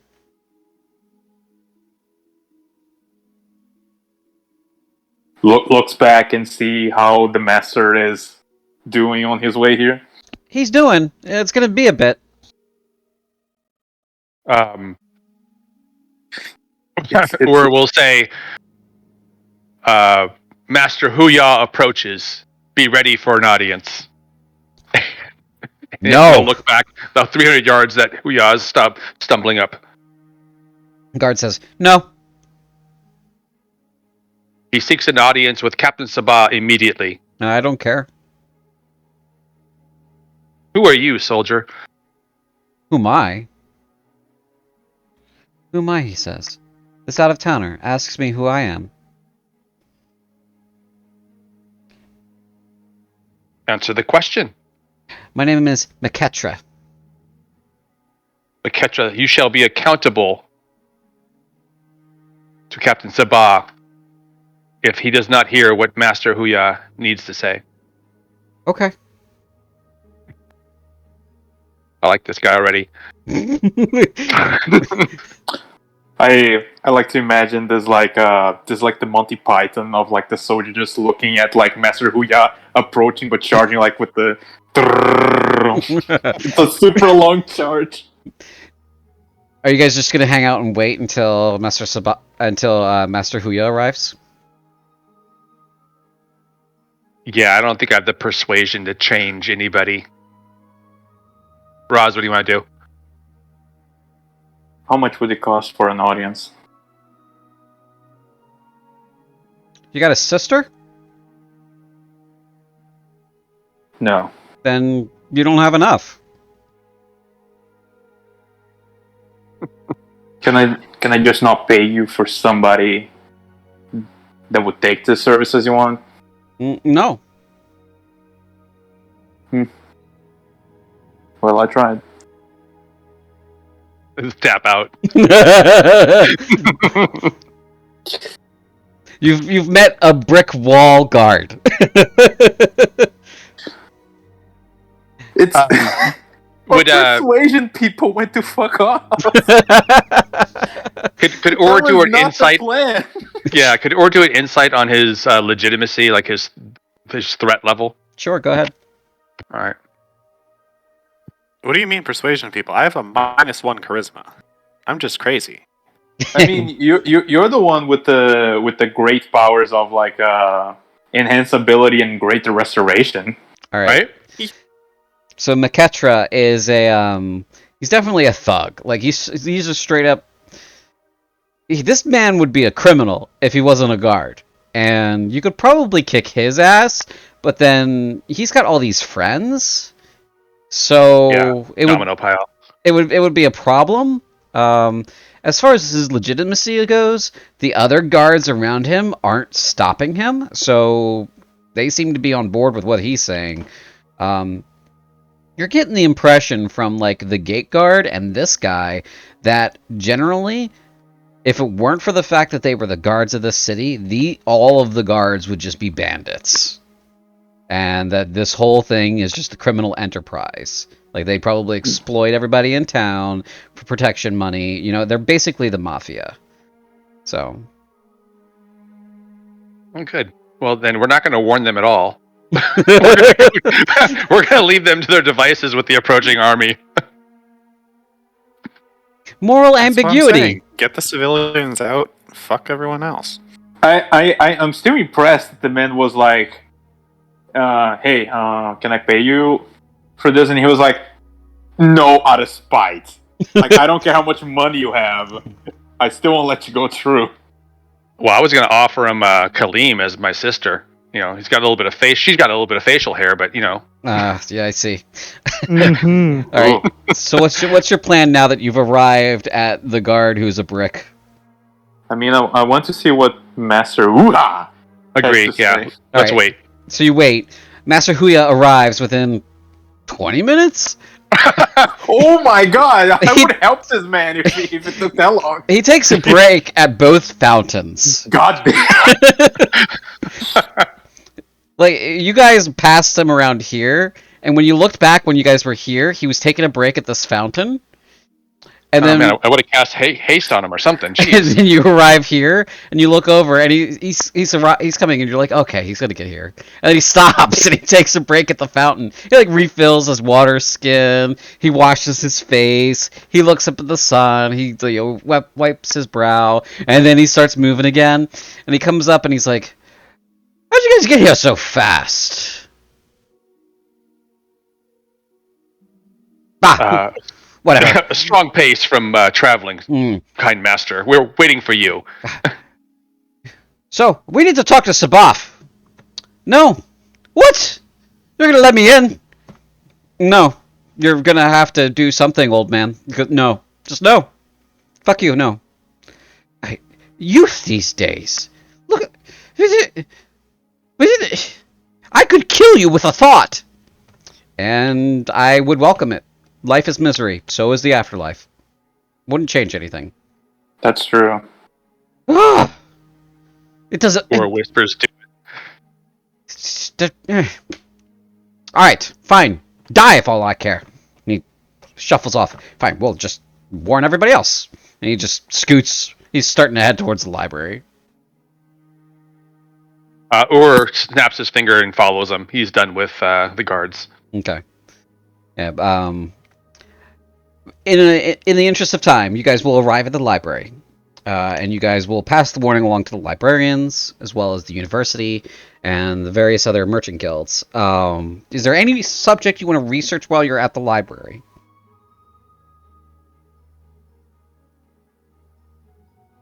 I have nothing. Okay.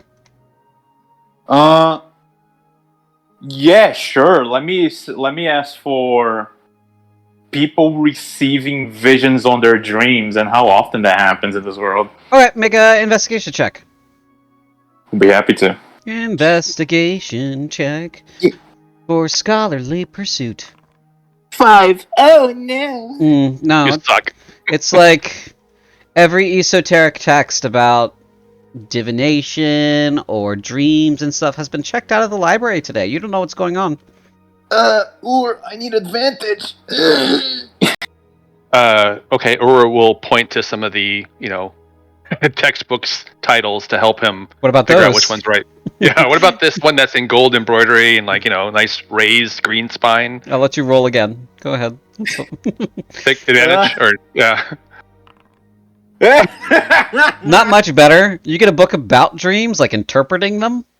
Like you got a scroll that's like this is what various dreams mean, but it's like something that you would find in a self-help section. Or just point to the book for him. Yeah, you pointed at that one. That's the one he found. It's like Okay. Okay, so you guys finish up at the library. You pass along various warnings. If there's nothing else you would like to do, you've probably exhausted your options, unless you have an idea. In which, That boat option's looking pretty good. Yes. We could try to find a woman of the night and try to get that man to let us pass. Do we need to? I mean, really? These guys are like the mafia of this city. It's perhaps their fate is best served by the cold strike of iron in their chest. Well, up to you. The more prepared they are, the better the people that they are supposed to protect will have time to react. Unfortunately, it's the true reality that the deaths of those in this city depend on them. To doom them is to doom those they should protect. Which are probably the people you don't want to get stabbed. what was that, Lee? I was just saying, do you really think they're gonna, push comes to shove, they're gonna protect anyone? Well, they're Yeah, going to try to that's protect themselves. It just so happens that might protect other people. I maintain I am vindicated. Inciting an uprising is always the correct move. Leave a libertarian. I'm actually not opposed to that idea because they'll be outnumbered by the population. Perhaps they will come to terms and try to protect their investment per se. Huh. How would you like to go about this? Where are I we don't. in location to everybody else? Where is everybody? We'll say, we got the Kaleem and Contrary Hour pursuing the girl, which is happening in this He area. better not be coming after me. My plan, he does not know how to approach a woman. So that's happening over here while you guys are like leaving the library. So I mean, Ram, as much as I understand that you want to join the revolution plan, we were nowhere near that, and we don't even know that's happening. Well, it doesn't mean we can't create Yes. one. So as you leave the library, like the panic is starting to spread throughout the entire city at this point. So What do you think did that? if there's something that you want to do, like you guys want to do other than meet up with your friends, you got to let me know. The docks. Okay, The docks. you're heading over to Yeah. the docks. Agree. Okay, so you head over to the docks. This place is in insane panic. There are like throngs of people at the docks trying to get aboard ships. Now, that was not enough time for the people we warned to give the warning to the common folk. Do you think...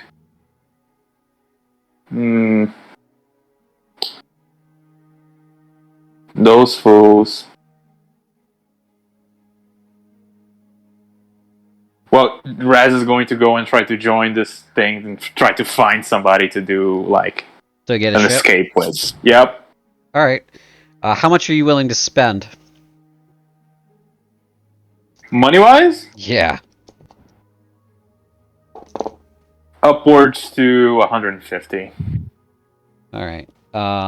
The merchant who owns the ship says, "No way! I got spots going for over 200 pieces." 200 pieces for how many spot? A singular one? Single spot. It's gonna be a tough voyage, and you know it. I'm a doctor. Give me a discount, and I'll make sure to treat any patients. Go ahead. You will have exclusivity. Go ahead and give a persuasion check. Advantage for how precious doctors are? Sure. Might be a high DC. Yeah. Yeah, that might be a high DC. 19! Okay, he says, "Could use a doctor. Just you, though. We'll call it 200 even."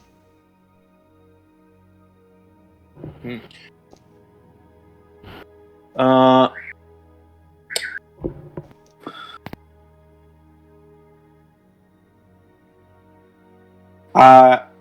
190, and I'll give you access to some medicine that you can use right now. Okay. Persuasion check again. Persuasion check. And as you're doing this, images of the girl are flashing in your mind. Yeah. It says, "No dice. 200, just you. You can come along." How long for this offer? Right now. I can't do that right now. When are you leaving? As soon as I'm full. And he gestures to the throngs of people around you.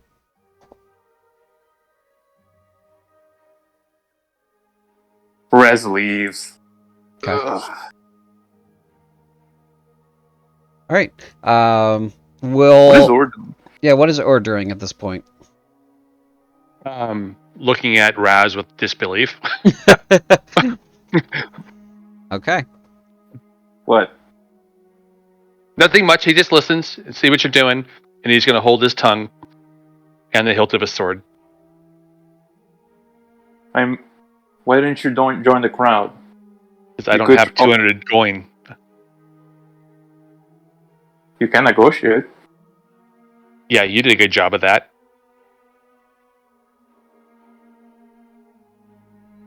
When we need a boat, stay here? we'll just take one. It's getting on in hours, by the way. It looks like night will be falling soon. We shouldn't also try to find that girl. Well, let's go back to the others and increase our chances with more eyes. Okay. So you guys return to the others. That will take you to this fountain where you originally chose to meet up. Okay. So it is now the Kaleem and Contrary Animal Show. So you, as a Fennec Fox, run after her. Contrary, you will have no problem catching up to her. What is your approach? How do you want to do this?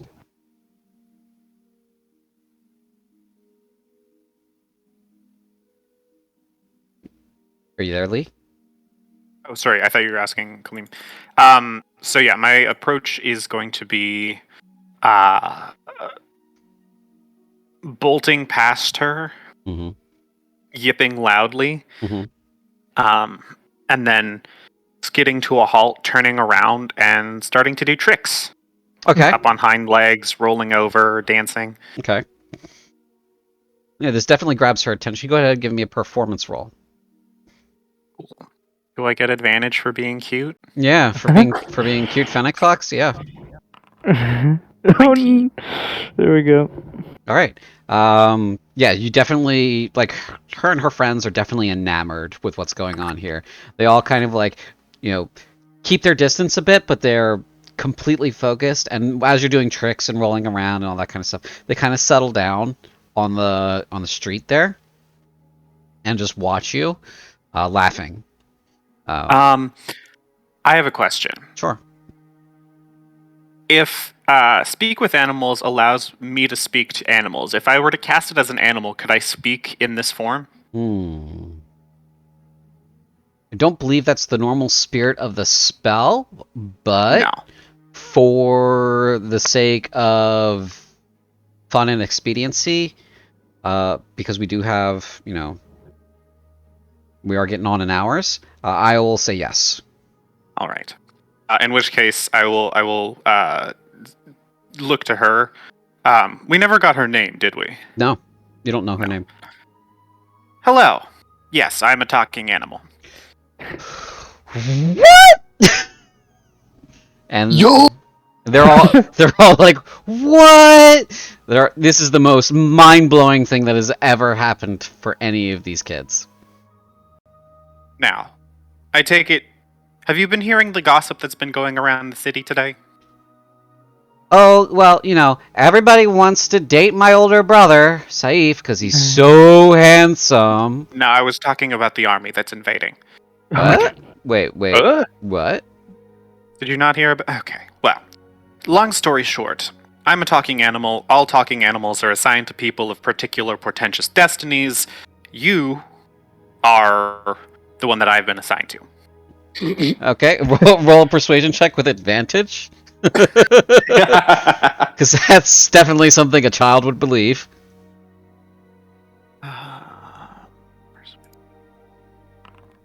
That's a 6. Oh no. Okay, so she narrows her eyes and squints and looks at you and says, "How do I know that you're really here for me?" Would Caleb catch up by now, or? Yeah, you're kind of like coming up behind this, and you hear Contrary's voice, but you don't see him specifically, and then you see the fox, and the fox is talking, and the girl's like, how do I know you're here for me? And this isn't some big trick. Could be a big trick. As Caleb, Oh. sorry, Caleb would come up, and in an attempt to aid oh no. the fox, be like, "He's right, He's quite a wily creature." She screams because you startled her and jumps halfway out of her skin. Oh, you startled me. Okay. Sorry about that. Whew. He got away from me, and he apparently found the girl he was looking for. All right. Well, you already had advantage on your persuasion check. Yes, unfortunately. That'll lower the DC, but you still fail. Not as bad, but she does look dubious of what's going on. Mhm. Listen. Talking animals, we get dreams. Dreams with the face of the person that we're supposed to protect. I dreamt of your face. And your brother's. Saif. But, as it would turn out, I thought I had more time. But, if you've seen the panic at the docks today, there's an army approaching, and your portentous destiny involves surviving the army attacking this city, which means we need to get you out of the city, which means we need a boat. I presume your father probably has access to a boat like that, seeing as he's a very rich and powerful trader? Mm-hmm. Lovely.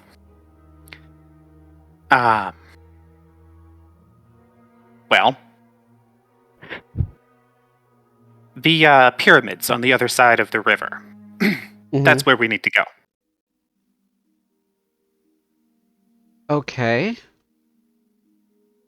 All right. I guess so.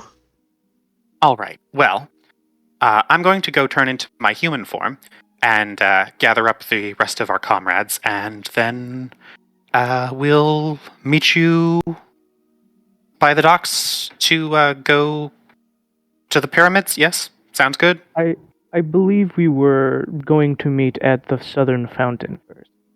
Fair enough. Okay. Real quick scene change as night falls.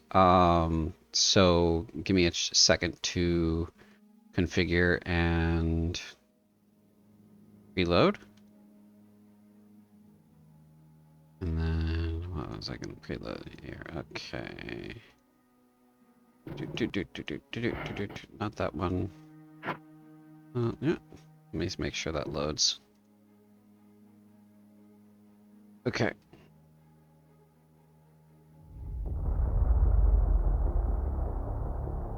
Alright, that might be a little loud.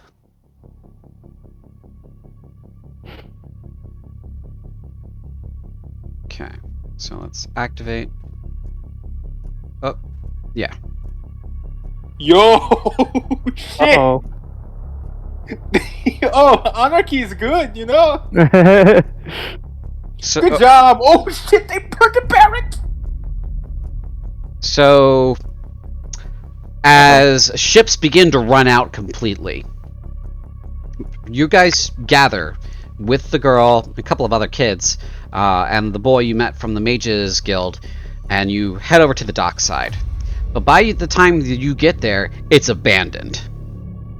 All of the ships are gone or are sinking in the harbor.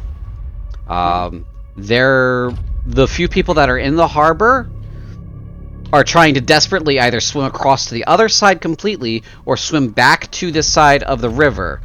You see, as you're at the edge, a serpent, long, over 100 feet long, comes out of the water and breaches from under a man, snapping its jaws closed, bisecting him completely, and then goes back down into the water.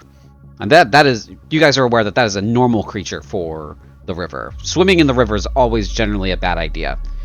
Mm-hmm. Especially when it's this wide and this deep. That's a natural creature then, yes? Yeah, that's a naturally occurring river serpent. Yes. All right. Scary things there.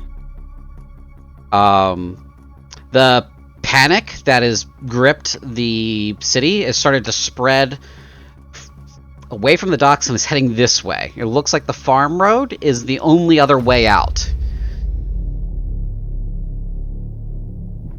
I'm just waiting for that to catch up over there. And as you guys are figuring this out, watching like people run towards the northwest, you hear generally just monstrous screeches on the horizon. The army moved much faster than you anticipated. It is more or less here. And that's generally not a good thing. Whoa! Looking to Callum in the contrary. No, you did not go and warn the people before the leaders, did you? Oh, we absolutely did. You fools. You might have killed us. Well, perhaps. But yeah, we're all going to die anyways. Calum is going to cast Find Steed. Okay. What kind of steed do you want? Camel would probably be the best choice. Because of the desert. Okay. A camel appears in front of you. It is your steed. I'm going to turn to the girl. Mm-hmm. And lean down, or kneel down, and be like, "What is your name, child?" She says, Radisha. Radisha. Climb upon the steed. And she gets If on... worse... Go on. Yes, if worse comes to worse, he will be with you for at least 8 hours. She nods. She is terrified. Yes. He will keep you safe. He's pretty smart. You can talk to him. He won't talk back, though. She nods again. And then he turns to the rest of the group. So, how should we approach this? I, for one, welcome dying in glorious battle, but I do not imagine the rest of you do. I assume you guys are moving with the crowd towards the only other way out of town. Not just yet. Okay. With that serpent that came out of the water, how would you say it's a huge creature? Gargantuan. Gargantuan. Oh wow, big. Mm-hmm. Yeah. I have Over 100 feet long. right. There is something I would like to try. Mm-hmm. Normally this spell only works on huge or one size above huge. But if I were to say I'm willing to sacrifice my staff to do it, I would like to try to cast Awaken on the serpent. Okay. Yo. The target must be like a simple beast or plant. It gains an intelligence of 10, gains the ability to speak one language you know. It gains senses similar to a human's. It becomes charmed by me for 30 days or until we do anything harmful to it. When the charmed condition ends, the awakened creature chooses whether to remain friendly to you based on how you treated it while it was charmed. Huge or smaller, beast or plant. Okay. Basically, normally this takes 5 charges out of my staff, but I'm willing to, like, I guess, use the whole conceptually thing. break my staff, consume all of the magic in it to do this. Okay. If that is an acceptable trade. All right. You can attempt this, I will say, because the nature of the creature is not necessarily a beast. But Okay. you can try it. Extremely high DC. Roll well. This will be an Arcana check. Okay. Is there a way that I could potentially aid him? Are you Maybe with are the you command spell? are you a spellcaster? Divine spellcaster, paladin, yeah. Okay. If it succeeds the saving throw on command, then no. So Okay. go ahead and cast command.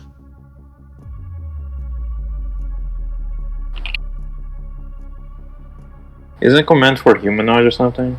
General What creature? creatures. Creature. General. Ooh. Yeah. Creature you can see within range. Target must succeed on the Wisdom saving throw. Spell has no effect if the target is undead, or if it doesn't understand your language, or if your command is directly harmful to it. Oh, I think the language is a barrier. The language is a barrier, so it will definitely have advantage on the save. Hmm. This is quite possibly a deal breaker. Okay. Okay, yeah, that's gonna pass. So it resists the command spell. Right. Gotcha. No advantage on your Arcana check, contrary. I will guidance myself, though. Okay. Raz looking at you were trying to do this, he looks. Is that wise? Trying to rerun. This doesn't look wise.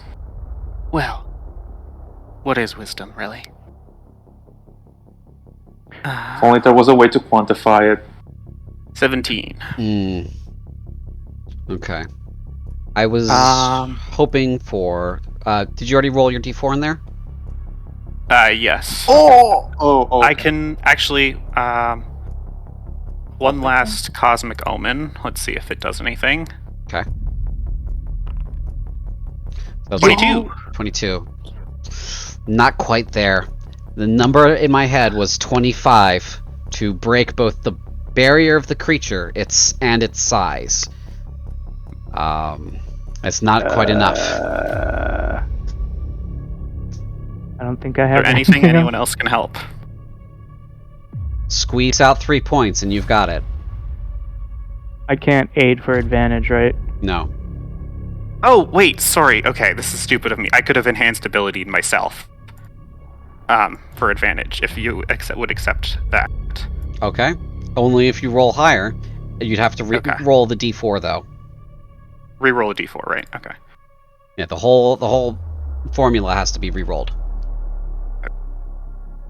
So, do I re-roll the Cosmic Omen, or can I keep the 5? You can keep the 5. Okay. Okay, so you need to roll a 20. No problem. No pressure. With advantage, then. Or just one more roll? No. Just one more now. Okay. I mean, a natural 20 right now would be just so great. Yo! Oh my god. There we go. All right. So you awaken the creature. Basically, you see, I snap my staff in half, and there's a pulse of sort of aquamarine energy, and it forms into like a lasso made out of stars, and I swing it around the creature's head, pull it down, and slap my palm on its forehead, and my palm leaves like a glowing mark. Okay. And then I release it, and I say, "Hello." It kind of grumbles out a hello. This head comes out of the water, dripping. These fins come out the sides of its head and just kind of, do their little dance. Its eyes very narrow. It looks sinister, and as it speaks, it hisses.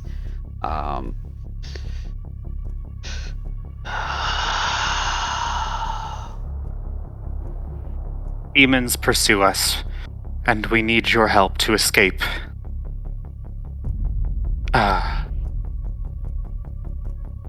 Is there anything... Actually, the dock itself. If I could take some rope, hook it around one of its fins, and just separate the dock from all of its anchorage, we can have the serpent tow it behind us. You can try that, yeah. Maybe like Fucking try it. So some ships are sinking. Maybe it can like raise one up and like we can get on the sinking ship while it carries it on the back. Kind of like a weird raft. I guess, or even just like a rowboat if there's not that many of us. I mean, we have a bunch of children with us. Yeah, you got a bunch of that's kids. fair. Okay, so I guess. Do your elf care about children? Human children? An elf doesn't have any bearing on what contrary would do. Well, I guess that also includes humans and many things. So you guys are gonna try to get something, tie it to him. All right. Easy enough since this area is more or less abandoned. You can find, half a rowboat and tie it to him, and basically ride it like a chariot across the water. He will carry you across the river safely. That is our goal. Okay. How long does this operation take? An hour. He's He's big, so you have to kind of get under him too, and he's is disinclined to get out of the water because he's a river serpent. So a little bit of hemming and hawing and hand waving because of time, and you guys get there. In the meantime, the enemy army has definitely arrived, and fireballs and shit are flying over the walls and landing in the city. Entire buildings are going up in flame and fire. You definitely hear the sounds of fighting washing through the city. So the enemy army has definitely made it to this area over here. The other side of the river is dark because there's no city over there. It's just tombs and stuff. Tombs, crypts, pyramids. They don't go over there unless they're burying their dead. So there's not even a dock. This is the path that you've chosen to take, and so this is where we will go. I'm gonna prep another scene.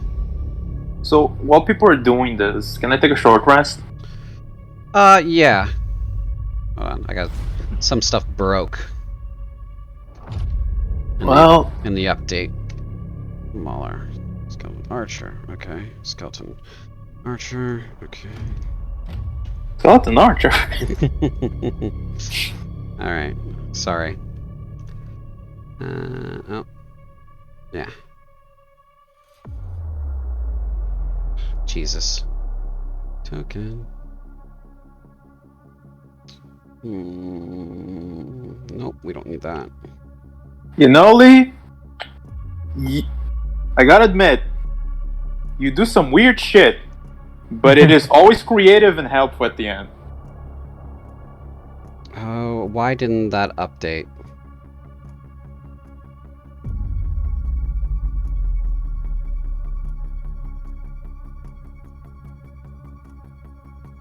Okay. Was ready to die.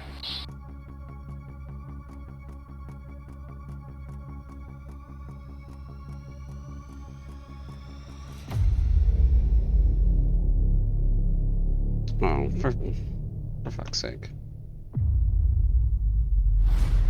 Alright, one. Jesus. Got all the monster tokens broke in the update. So, Oh no. sorry. No monsters. No, it shuffled all my crap. is what it Yeah, I did. know how it is.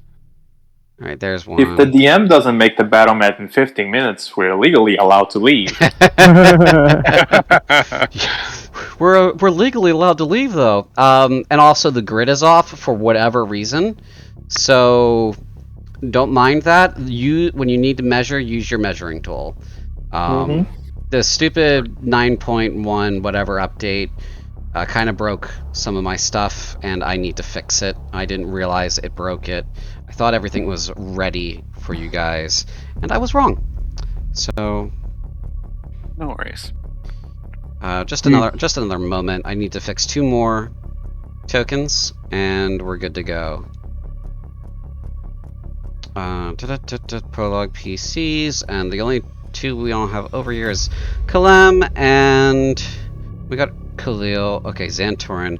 I'll bring him over anyway. Token. Appearance. Tokens.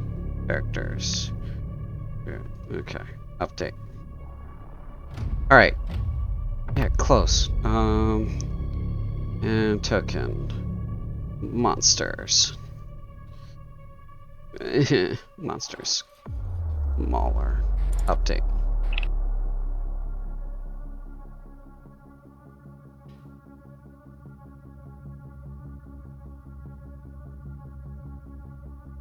There we go. Okay. How unprofessional of me. I am so sorry, everyone. Moving along, I've preloaded the scene for everybody, and now activating. Okay. You guys should be able to see, yeah? Okay. I'm gonna snap myself into place. Or, oh, okay. Sorry, that's not supposed to be there. Didn't see anything. Yeah, I know. Looks like the grid still works, it's just off-center. Yeah, I don't know why it's off-center. It's your... Oh, doesn't matter. Anyway. You must find your balance. Okay. So, here we are. Let's roll initiative. As you arrive on the other side of the... don't roll yet. Let me just get everything situated.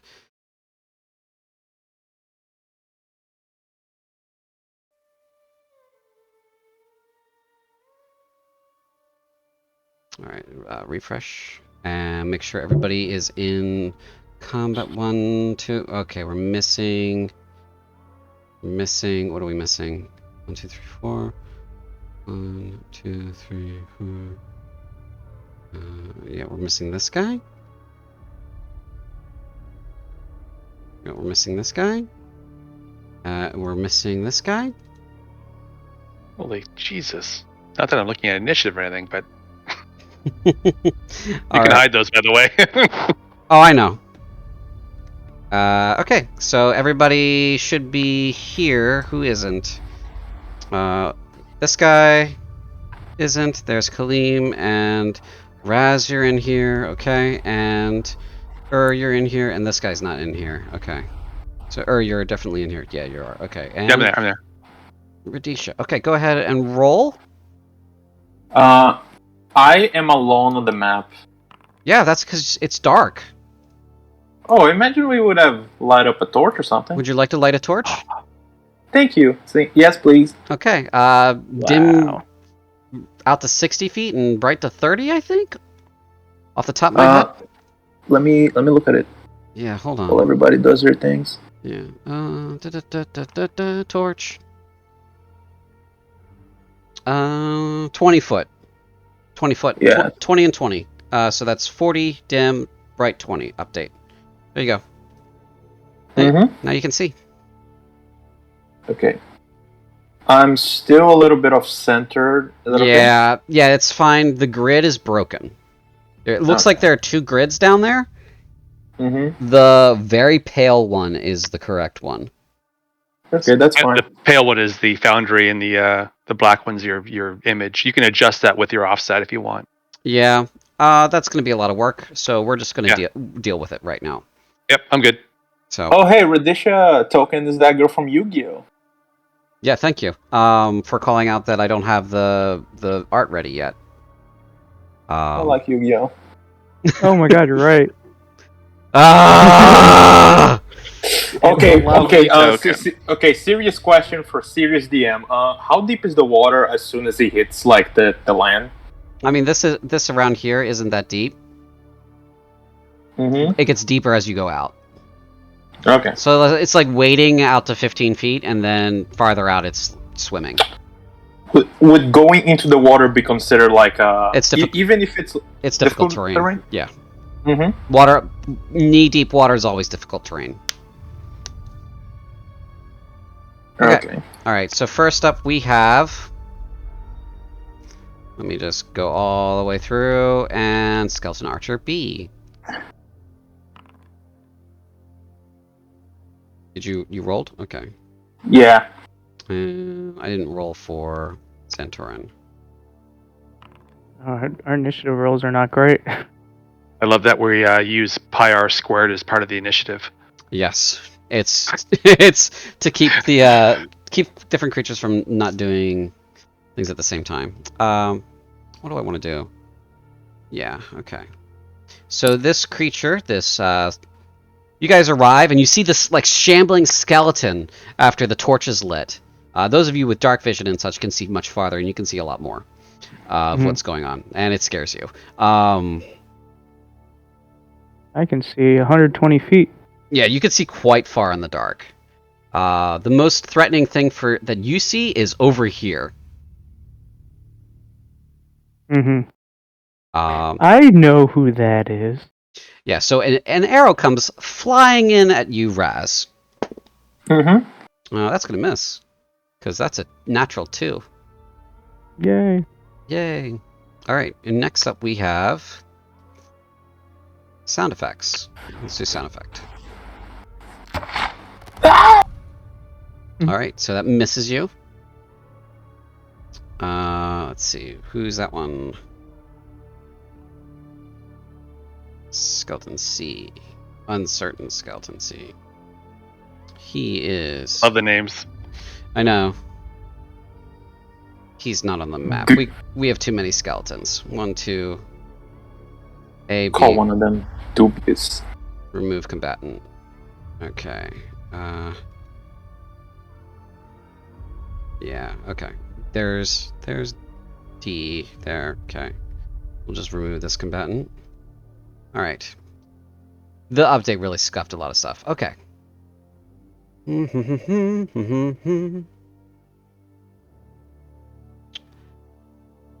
A flaming dog comes jumping over the rocks and runs towards you all. Is that flaming...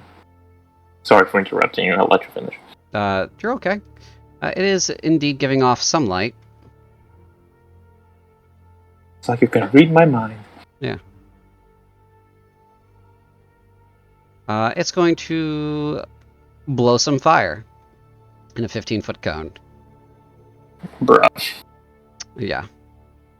Right about there is going to get 2 of you. Kalem and Raz, go ahead and make dexterity saving throws.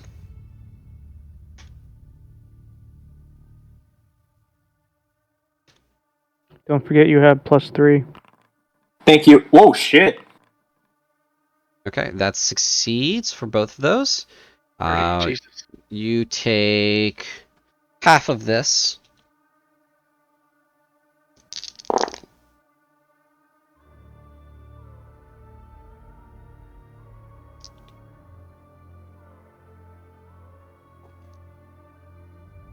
Let's see, that'll be... We'll call it 12 points of fire damage, both of you. So 6 Half to of me. 12? You take mean- you take 12. Okay. It was 25. I cut it down to 12. Whoops. Ooh, 1 more level, and I would have evasion, and I would not get that. Rough, buddy. Dilute right. me, level 7. Dilute me. Right. This shambling spooky skeleton kind of just steps forward through the water and stops right there. Just to be perfectly clear, your victory condition is getting Radisha to the other side of the board.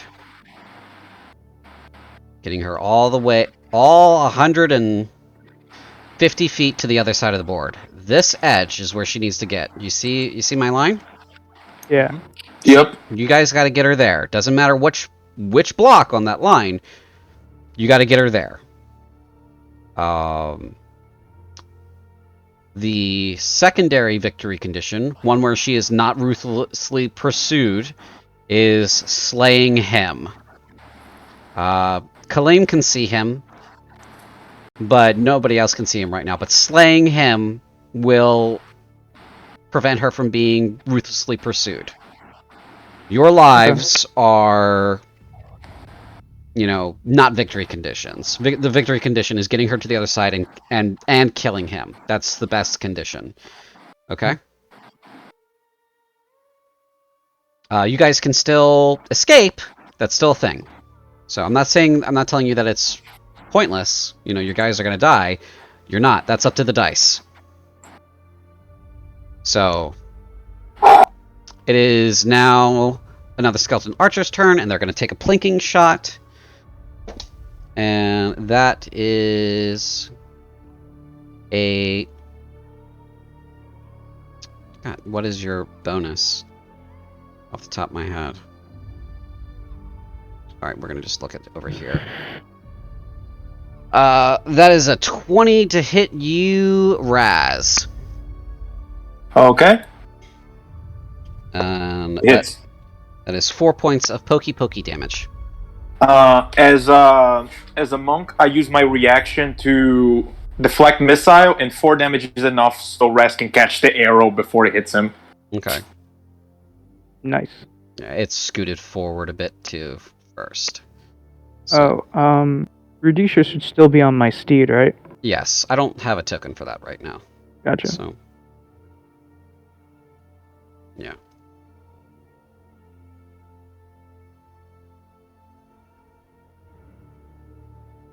Okay.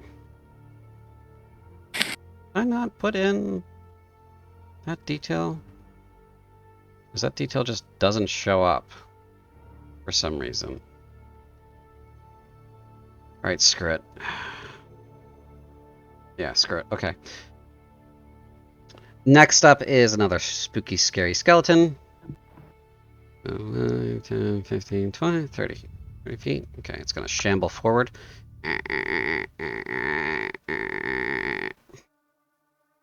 Another spooky skeleton archer.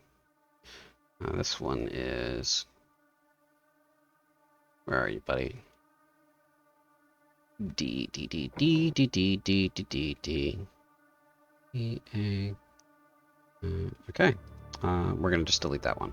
It's not there. Mauler A. 5, 10, 20, 30. Okay, and then 60. Okay. Mickey Skeleton. Alright, it is now Zen Torin's turn. And he doesn't see much. But he does see that skeleton there. He does see the Hound of Kovaresh. He is going to cast...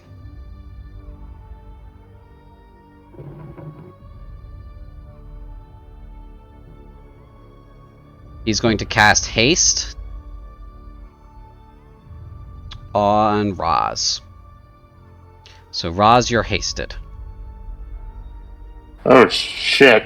I hasted monk. Let's go. All right, that is the end of Xantorin's turn. Another Mauler.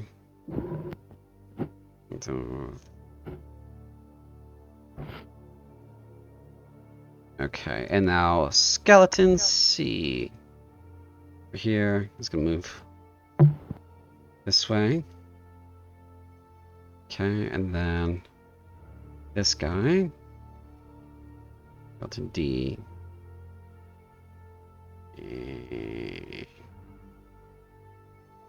Okay, Contrary, it's your turn. Cool. What's the weather like? It's clear. Damn. Well, it's not going to be clear for much longer. I'm going to cast Call Lightning. Giant storm cloud appears overhead,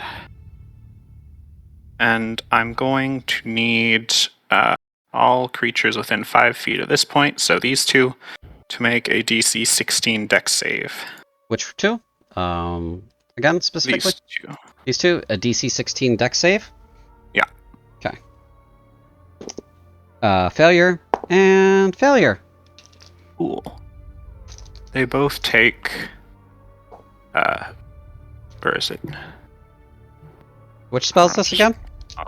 Call Lightning. Well, that's a big radius. Yes. So, basically, this is the cloud, and then everything in there should be taking damage. No, so basically, it's every round I can choose a 5-foot radius circle to target. Bolt of lightning flash down with each creature within. Okay, yeah, that's fine. So I've definitely used that wrong. I have a question for the DM. Yeah, sure. Would it be meta for me to give a reason based on my character on why Contrary could hold the action for a better result with that spell? I mean, he's already cast it. He's already done it, so... I mean, casting the spell and calling the bolt are two different actions, which I can do on the same turn. So, hypothetically... Also, I can repeat the bolt call, so it doesn't really matter. Let's see. When you cast the spell, choose a point, you can see a bolt of lightning flash down. I'm going to say that happens at the same time. Like, you have to execute both of those things at the same time. So the cat, putting the cloud up and hitting, so that will all have to happen now.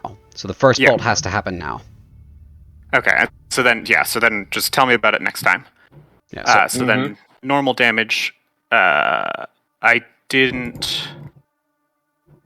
Sorry, I gotta re-roll that because I included stormy conditions. Get rid of that. It's just the 9, the 4, the 1, the 4 is 9. Yeah. Yep. Yeah. Let me just get rid of that, get that out of my macro. How do I do that? It's too late to preemptively say that I cast Bless, isn't it? Yep. Darn. It's My paladin. Do your job. It's also not your turn. Yeah.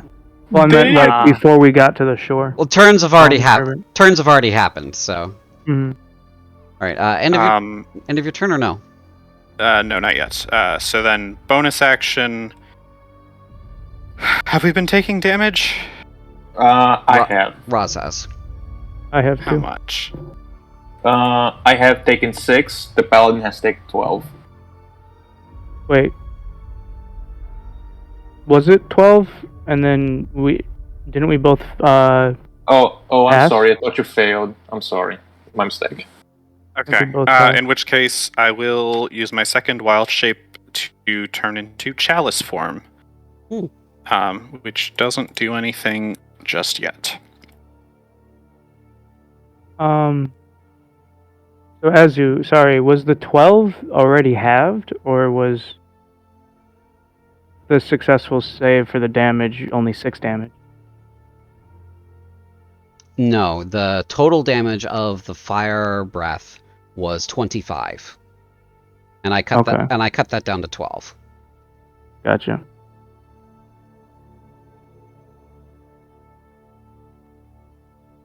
Oh yeah, then I took like a lot of damage more.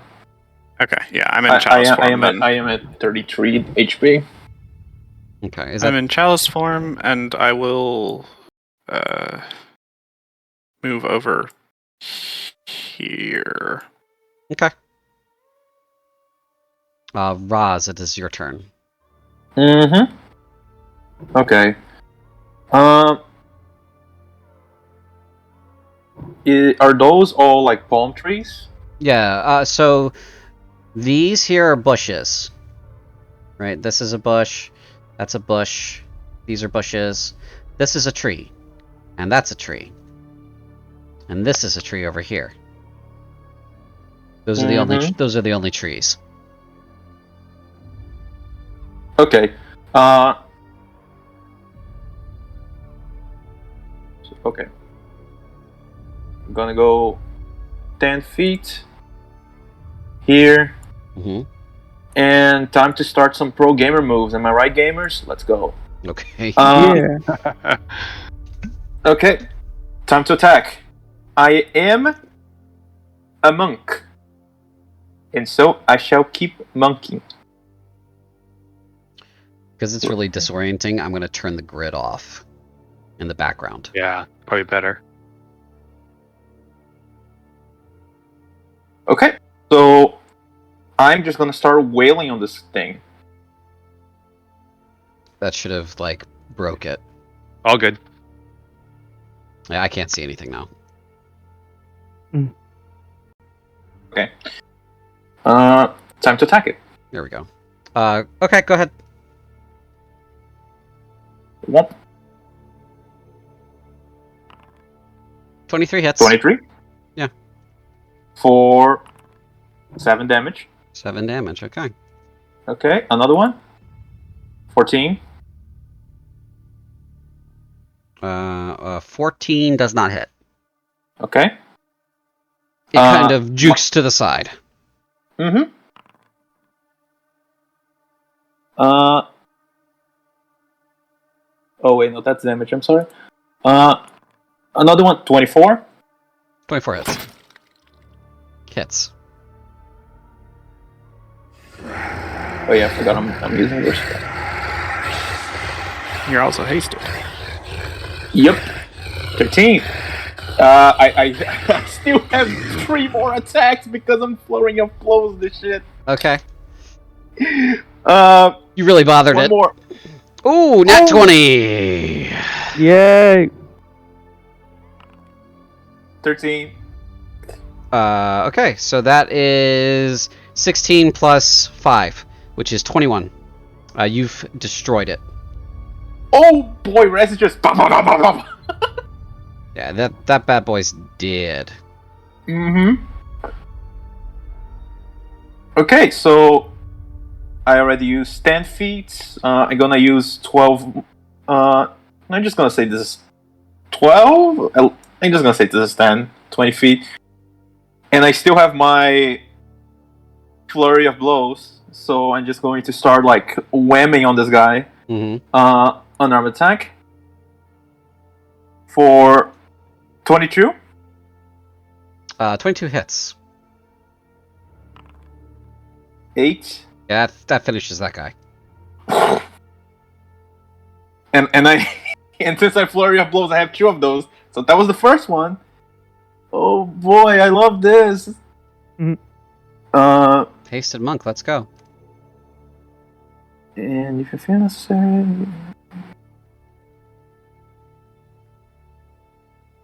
Okay.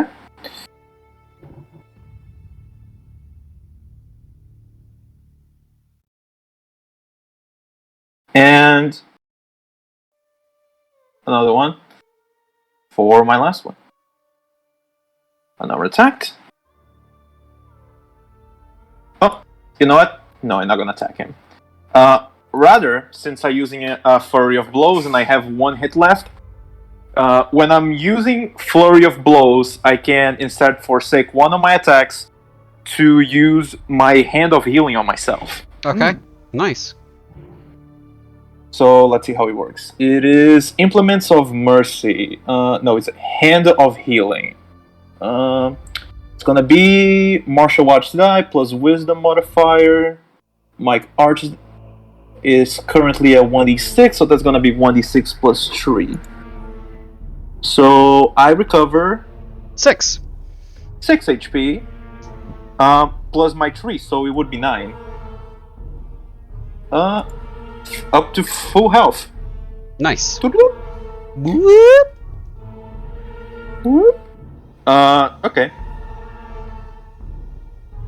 As a free action, am I able to throw my torch forward? No, Okay. that would be in a Item? yeah, that'd be an item throw. Not a Object interaction. yeah. It's I'm thinking of a thing.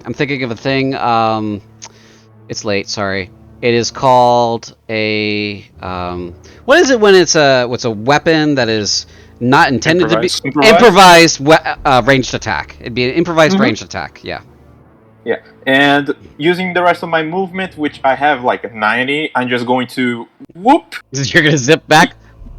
I'm gonna whoop here to protect the wizard and the girl. Okay. End of your turn. End of my turn. Okay. It is now your turn, Khalil. All right.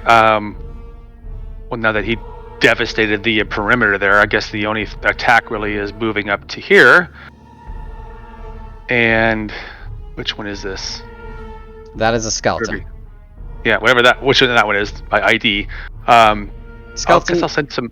A. And he's visible. He's on the surface, right? Yeah, he's like wading through the water. He looks like this leather armored, strange helmet, strange curved sword kind of guy, just like moving along, shambling. Looks like he's seen the hell of the desert. Just bones inside that armor. Yeah, no worries. I'll send a couple beams of crackling energy his way to make his reception.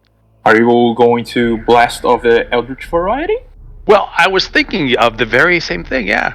Huh. So let me Tell me you got repelling blast so you can try to drown this thing. I don't have repelling blast. Ooh, okay, shame. All right. Well, I'll Pew pew that boy. let's see. One creature, one action. Always send it to him.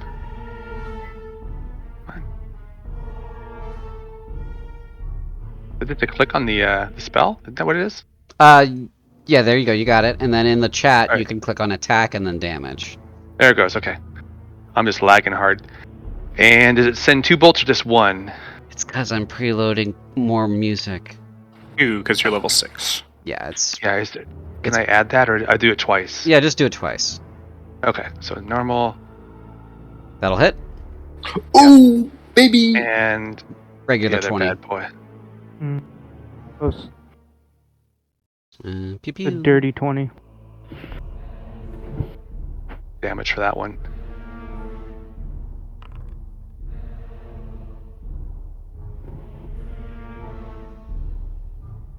And some of you guys are lagging hard. Oof.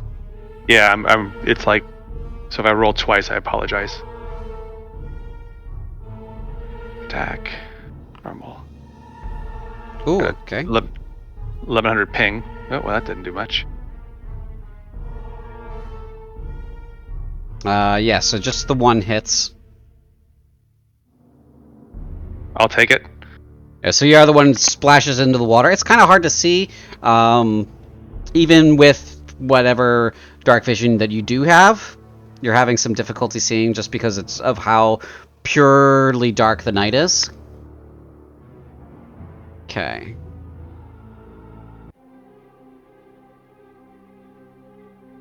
That should have loaded for everybody. Everybody can hear the music, right? Nope. I'm at 1500, 1600. milliseconds. It's coming in for you. Don't worry. It'll get there. Oh, I just remembered. I'm also giving off light. How much light are you giving off? 10 feet bright. Let me check. Double check. 10 bright feet? 10 bright, 10 dim. Okay. So 10 bright, then a further 10 dim. Oh yeah, Lee. Up to you if you care about up to your character's discretion if he cares or knows about like the human limitations on vision. But if you manage to coal lining and just happens to hit a bush or a tree, that would be awesome.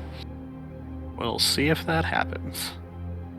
If it does, I thank you very much. Alright, it is Radisha's turn. She's going to scream and kind of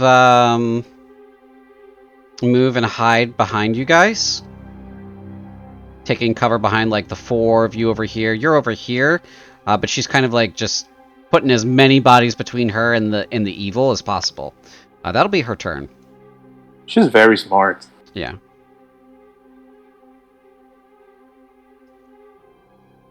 Alright. That is the end of its movement. That creature's movement. It's going to do a dash and dash to about this bush, and that is the end of its turn. Kalem, it is your turn. Okay, I'm gonna cast. Well, nah. I'm gonna walk here. Oops. Oh, lagged. Okay. And I'm gonna attack the creature next to me. Okay.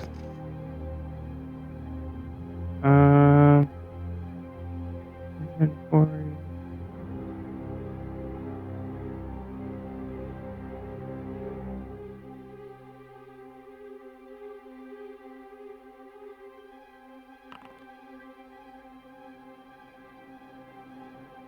I'm assuming that hits. 21? 21. You're Yeah. attacking the Hound of Kovaresh? Yeah. Okay, yes, that does hit.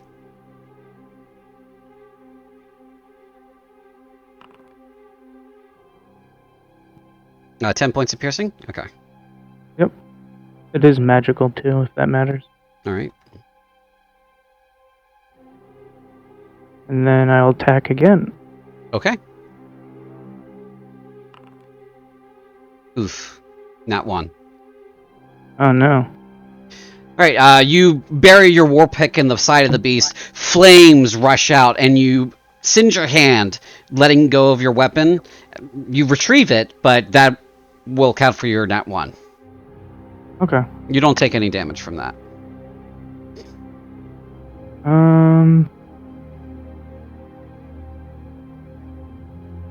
And that'll be all. Alright, that's the end of your turn.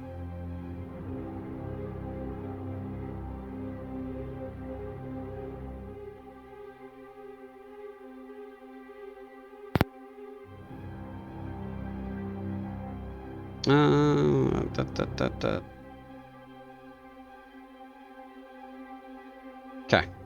That is the end of the Executor's turn. Skeleton Archer B is going to fire a shot at, let's call it Ur. I think you may have another. 18? Hits. Okay. Alright, Kermit. 3 points of pokey damage. It's a flesh wound. Yep. Skeleton A is going to shamble forth. And it's going to try to stab you, Raz. Let's see. The 14? Nope. Alright, that's the end of its turn. Another arrow coming in at you, Ur. I'm popular. You are popular. 12. Nope. Glances off. Alright, so let's see. 1 off from the AC, right? I got a shield. I'm pretty good. Okay. And then... Alright, there we go. For sound effects. Next turn is Skeleton B. Bone chilling. Skeleton Bob. That's Bob. Skeleton B. There you are. You're gonna walk up on Kalem and you're gonna attack him. Nat 1. As the creature goes to swing, its sword goes flying out of its grasp. Okay. Caleb will just kind of scoff. Alright, 30 feet. And then 30 more. Okay, that is the end of Skeleton Mauler's turn. Xantern's turn. He's going to use Chill Touch. Let's see, is that a ranged? Ranged spell attack. Yeah. Sorry, I'm just trying to... I'm not familiar with his spells at all, because I didn't expect to have to roll for him.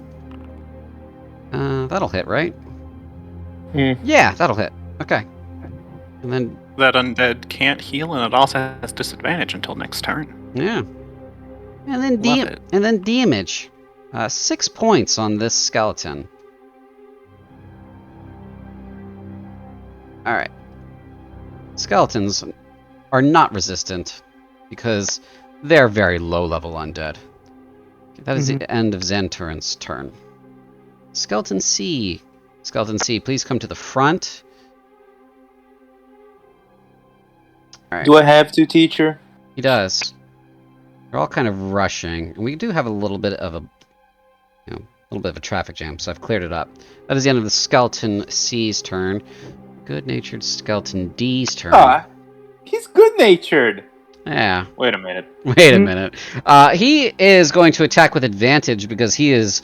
Well, you're overwhelmed, Kalem. Sorry. That's a natural 20. Oh, that hits. That is 6 points of pokey damage. Oh, that's not bad. Slashing. It's slashing. Contrary, it's your turn. All right. Contrary is going to move up here and say to Kalem, "Get out of the way. North or south." And hold a spell cast.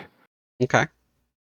He wants me to go north or south? Yes, Yes. he wants you to move north or south. Okay. And then, actually, as my bonus action, because I'm only holding my action, I'm going to... Who's injured? I am. Okay, Caleb. you're gonna... I'll give you a healing word. It'll take a second to go through, I believe.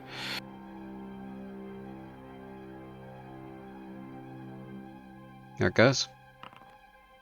6. Hey. And who else is injured? Nobody else? Nobody Or else. has -3. Yeah, Aura has lost some points. Okay, but I think he's still most in danger, so Chalice Form will trigger, and I will heal you an additional... 10. Heck yeah. Nice. So then, Thank you. my action will trigger as soon as he is out of the way.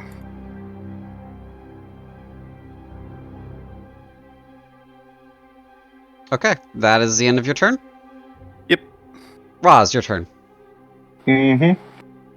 Now, I didn't really describe what happens when Raz go into combat, but he picks up his cane, and the cane extends into a quarterstaff, and he's going to just jump in the water and go around this thing. I'm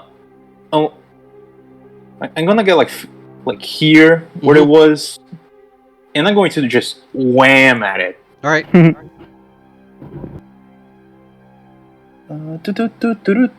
Quarterstaff. Confirmation for the DM. Do I have advantage? Yes, you do, because Ur is threatening the creature. That's an actual 20. Nice. Hey. There you go.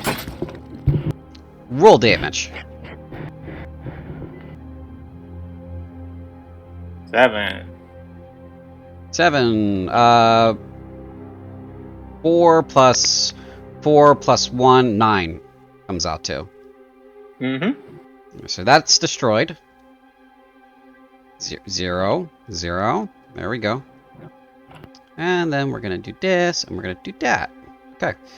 So you have killed Skeleton A. That is one of your attacks. Come here. Okay. You would have heard. I understand you're going to move, but also you would have heard. I'm gonna smack the thing using my friend as help for flanking it. Okay. 18 hits. 8. 8.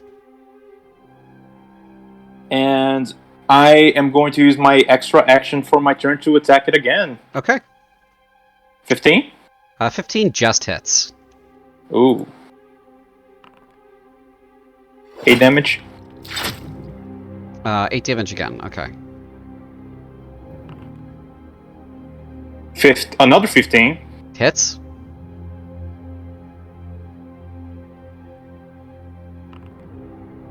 Six. All right. And bonus action because no. I heard my friend saying it's gonna spellcast. I think I softened this one enough. I'm going to go and grab this guy right here, this mauler, and I'm going to attack it with my bonus action unarmed attack. Okay.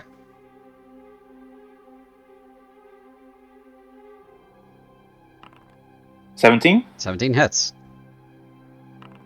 for 8 damage. 8 damage.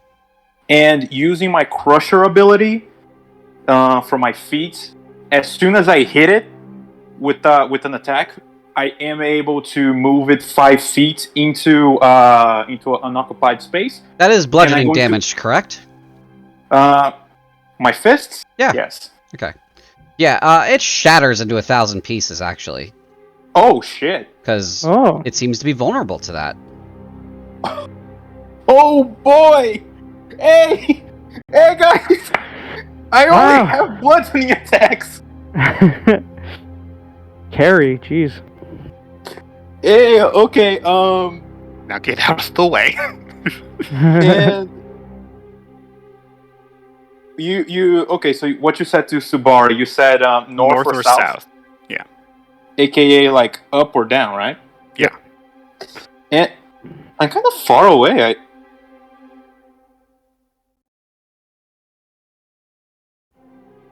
I'm going to suppose you mean the lining, and I'm just gonna go up here.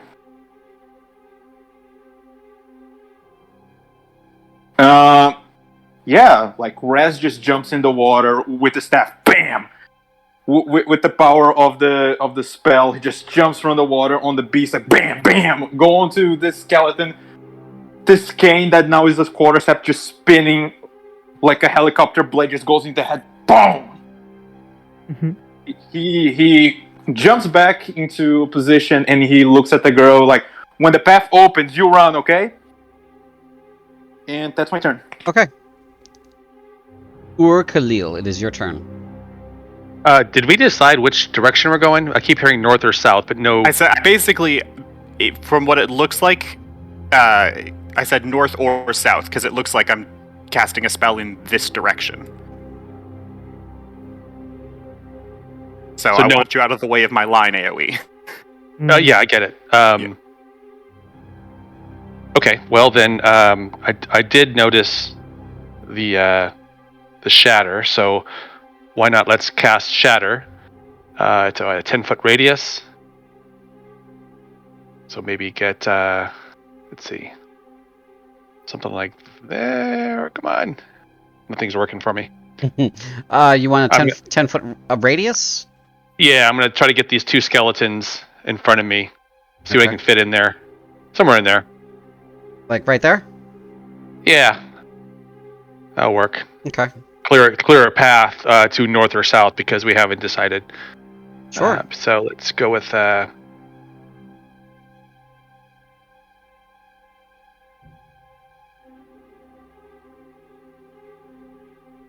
I need to place that. Saving throws. Okay. Okay. Go ahead and roll damage. They both failed. Oh yeah, And they're toast. I got 2. Okay, cool. This one. All right. Deed and deed. And I'll just take my movement, and I'll move up just that 5 feet for that rat guy, whatever his name is. The Hound of Korvash. Kovarash. Korvash. Okay, that is the end of your turn. Yep. It is Radisha's turn. She's going to stay put. Wait. So Oops. once he gets out of the way, did you move? I just haven't moved. gone yet. Yeah. Or Kalem didn't move. Yeah, it's Right, not my sorry. turn yet. Okay, never mind. It is Radisha's turn. She's going to stay put. It is the Hound of Kovarash's turn. Let's see.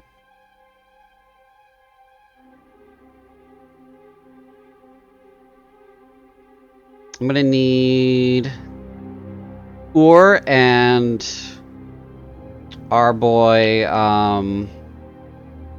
Roz to make dexterity saving throws.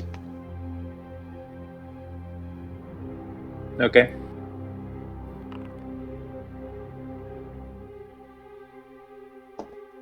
I believe you both have +3. 30 again. Oh, well, it doesn't Wow. Not 20. Wow. Fat, Is that your... fat 30. And by the way, Tower had advantage because that's one of the effects of haste. Yeah. Yeah. So, Khalil, you got a 17? Okay, you both saved.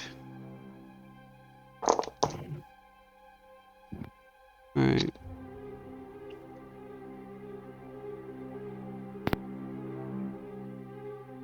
Both of you take 8 damage. 8 fire damage.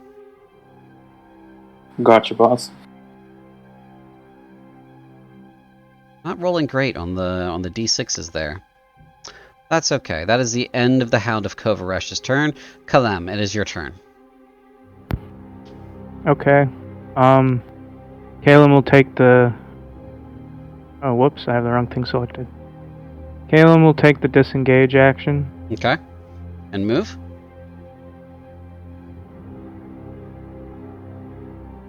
$15 feet. And then he'll use his bonus action to compel duel on Kovaresh. Okay, is there a save? And, yeah, let me... He'll just kind of say, "You, the coward who leads from the back, fight me." 14 wisdom saving Yeah, throw. low DC. He fails. He is a prideful beast. He says, "I will relish destroying you." Kalen will just smile a toothy grin at him. Okay. Is that the end of your turn? Yes. Okay. I believe you have a spell that goes off now. Yes. Which spell? A tidal wave. Counterspelled. Okay. No! It is. He does need to roll for it. It's I think. level 4. Oh. Okay. He automatically casts counterspells at level 4. Lovely. Once again. It's a feature of his. He is a spellbreaker. Yep. So, spelljammer. I actually forgot about that. You forgot about that, and you watched Madness from the West. Yeah, you know, I'm not a caster, so I'm not thinking about spells. Okay. You know, CJ, I'm the perfect player because even if you spoil me, I just forget it. Oh, okay. All You right. could tell me the entire plot, I'm gonna forget the next day. Multi-attack. Yay. Because he is a combat master, all of his melee weapon attacks are at advantage. Of course. So, here comes longsword. That is a 21 to hit. That hits. All right. That is 7 points of slashing damage. And here is the claw attack. That is another 21 to hit. So that also hits.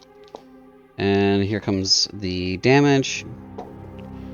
4 points of slashing damage. That is the end of his turn. Skeleton Archer B is going to shoot at Orr. Again? Closest. It's the closest shot to make from his position. So that misses. And Skeleton Archer A is going to move up 30 feet. There it is. And then he's going to shoot at Roz. That's going to miss too. Okay. That is the end of the Skeleton Archer's turns. Xantran is going to try to... He's got so many spells. Wizard. I know. Trying to think of Nerd. what to cast. Something high impact as the reaction's been burned. The reaction from the last turn was burned. Mm. It hasn't been his turn yet, though. The Kovaresh's turn just happened. Yeah. You cast your tidal wave. He did his reaction from his prior turn, and then now his turn just passed, so he still has his counterspell. He has his counterspell back. Okay. Let's see. What school is he? He's a necromancer, so I'm thinking. You know, if I know Tom, he would probably animate that one of the skeletons we just killed just to throw the enemy. Yeah.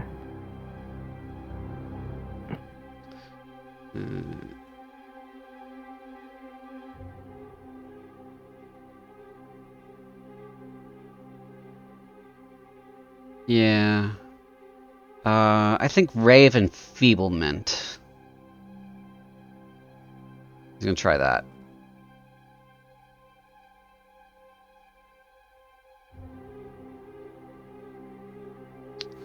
He's gonna cast it on Kovaresh. I'm gonna try to use that on him.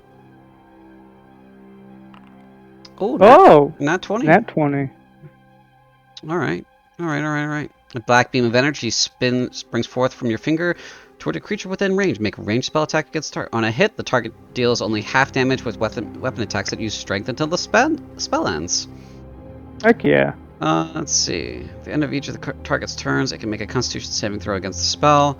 On a success, the spell ends. This is Constitution saving throw? Okay. And DC 16. Okay. He's going to make a save. He passes his save. Of course. Yeah. He rolled a 23.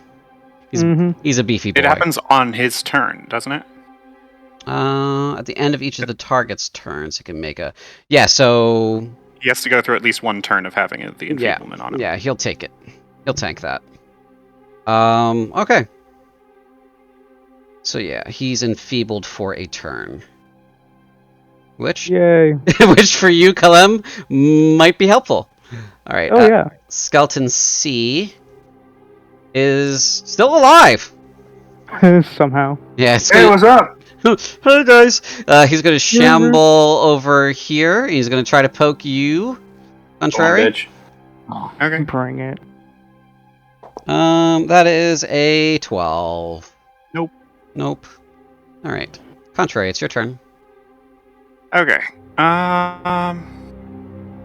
In which case, he hasn't dispelled... He didn't counterspell the storm, so I'm gonna drop a lightning bolt on him. Okay. So dex save from him.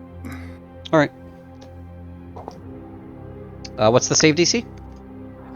16. He fails. Cool.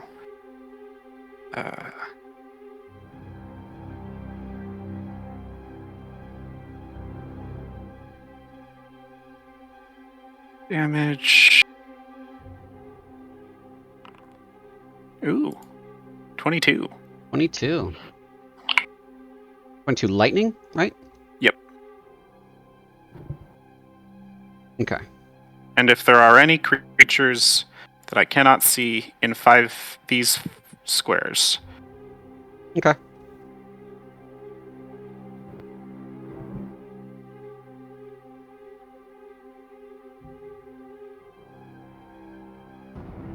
Now here comes the fun part. Alright, it is now Roz's turn. Okay. Go down. Time to attack a skeleton. Alright.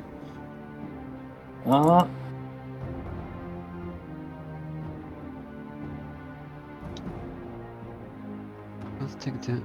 Oh, hold on. Kovaresh just took damage. He gets a reprisal. Oops. So he's going to take a bite attack as a reprisal on our boy Kalem. Sorry, I forgot about the reprisal. I was hoping you'd forget. I'm sorry. That'll be 23. That's gonna hit you. Yep. Yeah. Sorry, buddy. I want to roll a little lower. Here comes 4 points of bitey, piercing damage, and that is 3 points of cold damage. So total 7. Is the 4 already halved from his enfeeblement?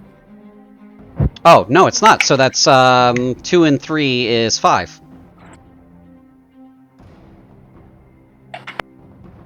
Yay. 2 less damage. We'll see if that'll save me in the end. Okay.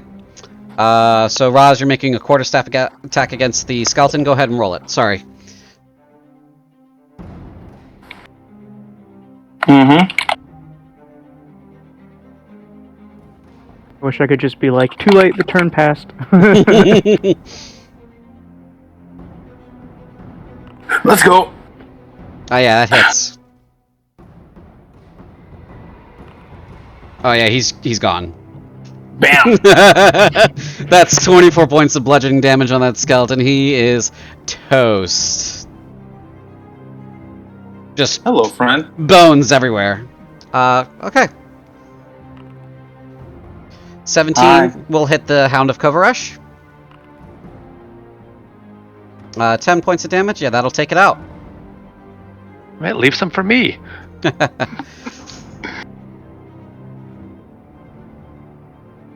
Hey, boy. I'm gonna flurry of blows. Okay.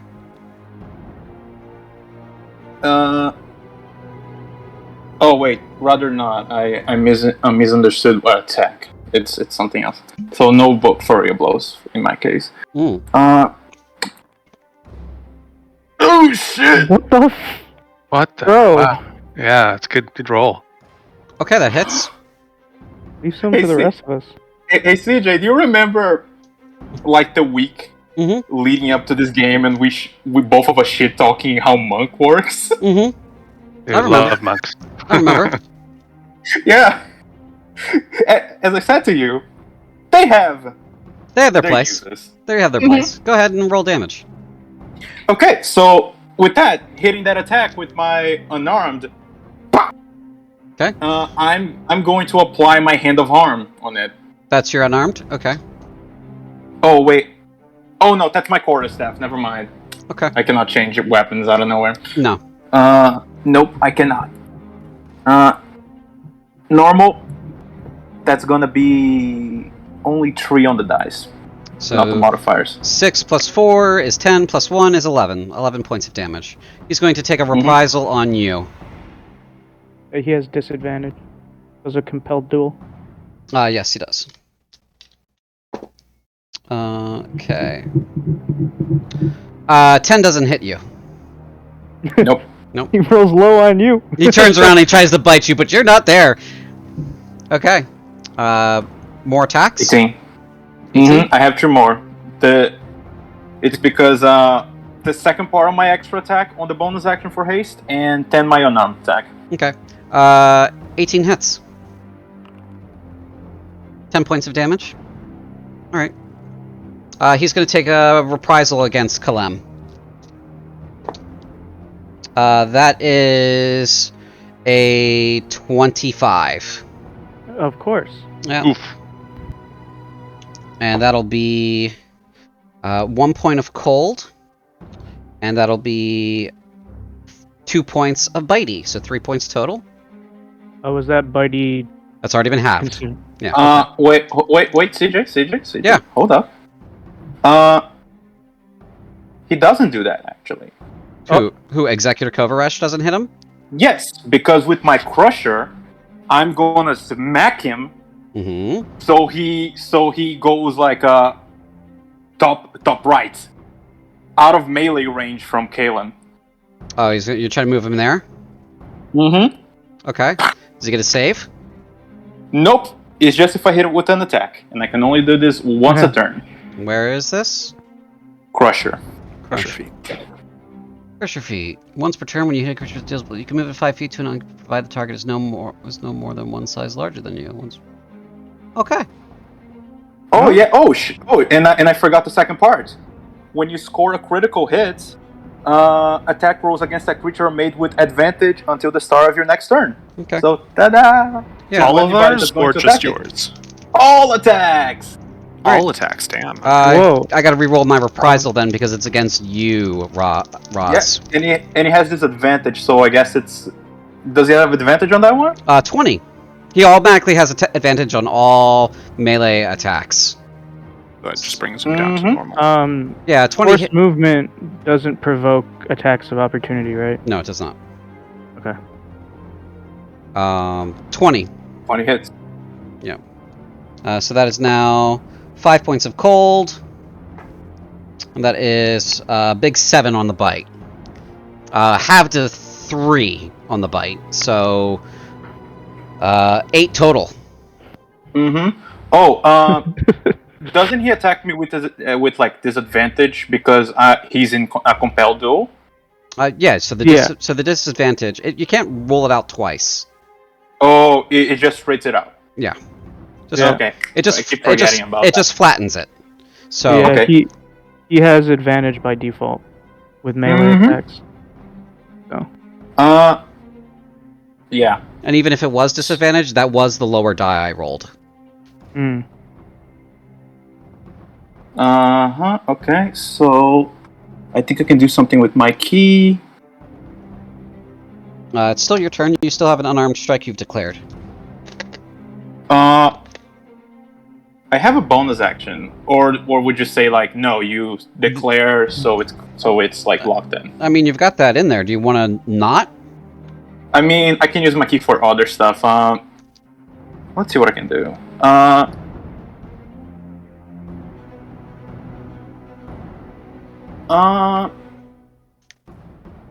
I'm going to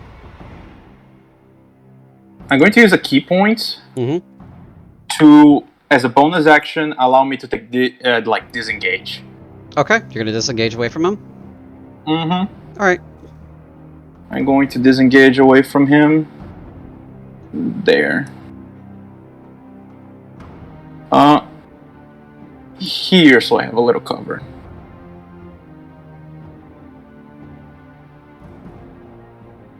Does that count as cover for that archer up there? Yeah. The rock. If you're taking cover under it, yeah. Okay, yeah, that's where I'm going then.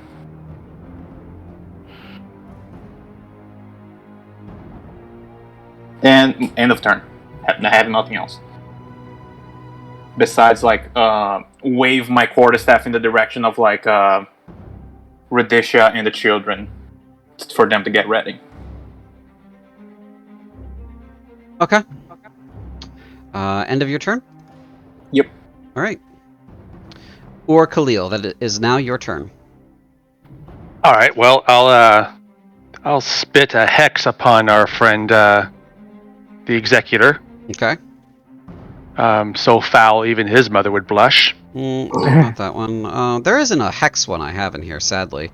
So we're gonna use, because I only have a conditions thing. We're gonna use that one. He's not actually stunned. Okay, I'll cast it anyway. So, and then I'm reading my character sheet, and I've been looking on there. So part of my Genie's Vessel, which is it's called Genie's Wrath, and for my patron Palamund, it says once during each of your turns when you hit with an attack roll, you can deal an extra 3 fire damage. It says any attack roll, so I'm just going to use that with a bow shot. Okay. Okay. And your god is Palamund? Yep.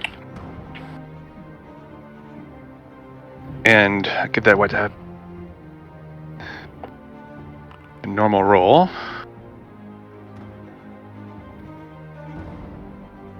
$18 hits. Okay. And the situational bonus is just what? Well, you can add the 3 fire damage, but there's normal with. I guess it adds it, doesn't it? Or does it? No, that's from your bow's your proficiency and stuff. Okay, so add 3 to that for fire damage, given the Genie's Wrath. Okay.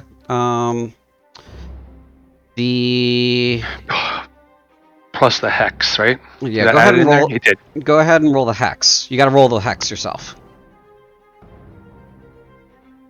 So you can, yeah. Yep. 4. Okay. Didn't seem as effective as you thought. The fire washed over him like it was nothing. I sent you a DM, Azu. Okay. I don't know if this is how you want us to do it or not. Yes. Finish your hex spell. You should give him an ability score to have disadvantage on.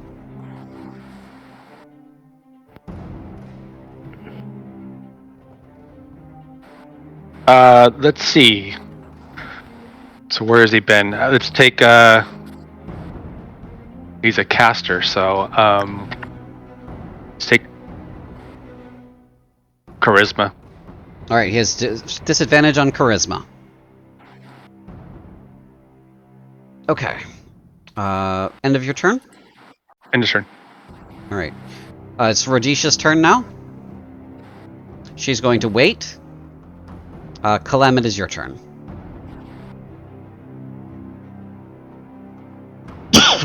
Sorry. Oh, it's my turn, sorry. Caleb's gonna... I keep using the wrong... Oop, oop. Actually, I'll stay here. Okay. And he's gonna attack! All right.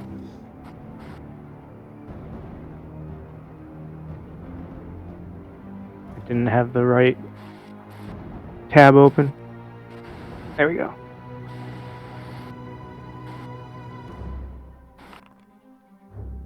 Hits. 19. Mm-hmm. 6 piercing damage. Okay. And then another attack. 22. Hits. Let me see how many spell slots I have left. So I have... I'm gonna use Divine Smite level 1. Okay.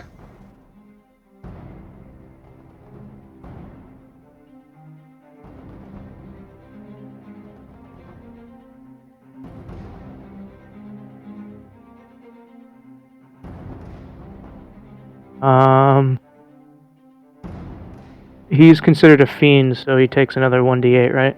Mm-hmm.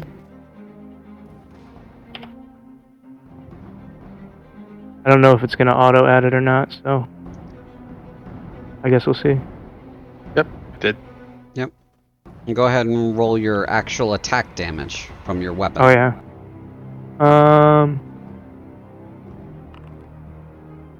Another 6. Okay. 2 reprisals against you, Kalem. The third one that he would get from Or, you weren't close enough to him yet. So only 2.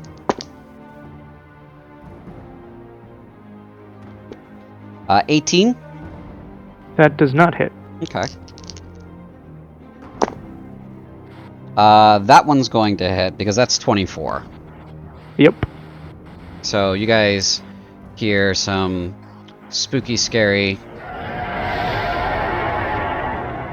and then Okay. 6 points of cold damage, and then 3 points of piercing damage. The piercing has already been halved. So 9 damage. Mm-hmm. I've already rolled the save for Executor Kovaresh's resistance against the Rave Enfeeblement.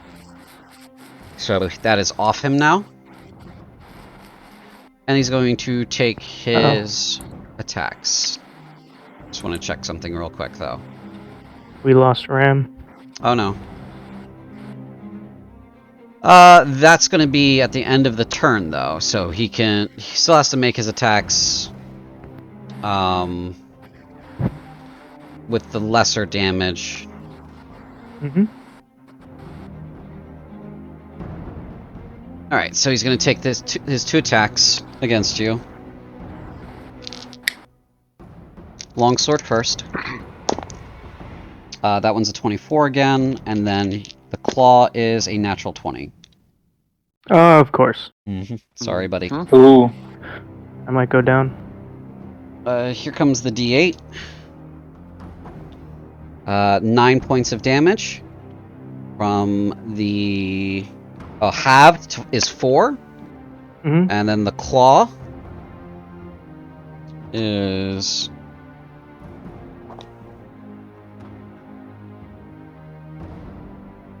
another 4.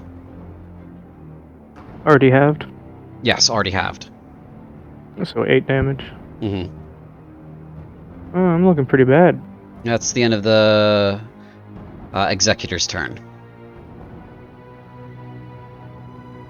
Skeleton Archer B and A are both going to shoot at Roz. Does a 17 hit you, Roz? No, because of haste. Alright. Ugh. Arrow. Oh, Go ahead. I just wanted as a free action, because I never actually said I ended my turn. Uh-huh. I just wanted to have Calum kind of turn around and go, quickly escort the girl. Okay. Yeah, that's fine. Basically, Yeah, you can have that as a free action. That's perfectly fine. Okay. That would be the end of the turns, and now we're back to Xantarin. What about the second arrow? They both missed. Oh, okay. Okay.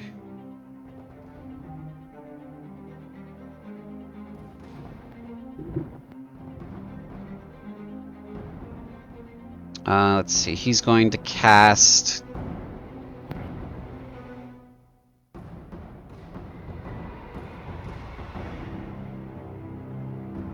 Okay.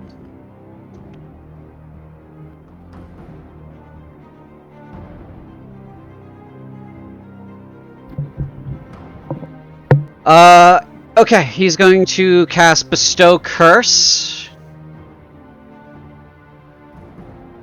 He's going to try to cast it on Kovaresh. Kovaresh is going to immediately counterspell, and he's going to try to counter the counterspell. Is bestow curse on concentration? It is. Oh. The Ray Feeblement's already gone, though. Mm. Oh, so I'm not hasted anymore. Oh yeah, you wouldn't have been hasted since the Ray of Enfeeblement was cast. That's alright. Oh, Ray of Enfeeblement is hasted? Is concentration? It is. Oh, fiddlesticks. That's alright. We'll move on. Oh. Mistakes happen. So, he tries to bestow Curse, and then Kovaresh tries to counterspell, and he's trying to counterspell the counterspell. The counterspell of Xantarin is 3rd level. The counterspell of Kovaresh is 4th level. This is more or less... Yeah, it's just gonna lean in Kovaresh's favor. Casting 4th level or higher, make an ability check using... Yeah. Yeah, he can't... I don't think he could. He would have to. Yeah, he's got to make an ability check. So he's got to pass 10 plus 4. So 14. 14, yes. Spellcasting ability. Yeah, so that should be okay. He might be able to make this. Oh! No. Oh no! Okay, yeah, that burns both of those. Kovaresh's counterspell goes through. The bestowed curse doesn't land. I was going to use that to basically just tank his Strength. yeah, I was going to use it to tank his strength score. So, yeah.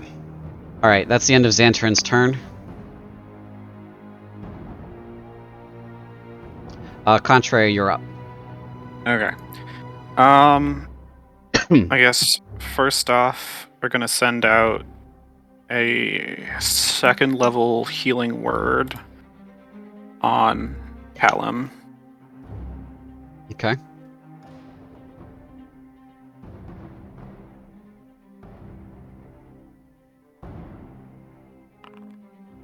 $10 points. And then also hit him with the chalice form healing. Another 7 points. Okay, 17. And then my class ability, I'm going to cast a well, not cast, but I'm gonna shoot some stars at him. So Okay. Yeah, you can't cast another leveled spell, so it'd have to be a cantrip. well, this is Right. I know this is your class innate ability. Yeah, this is your class Yeah. ability, so you're fine. So it uses its stats for guiding bolt. Attack.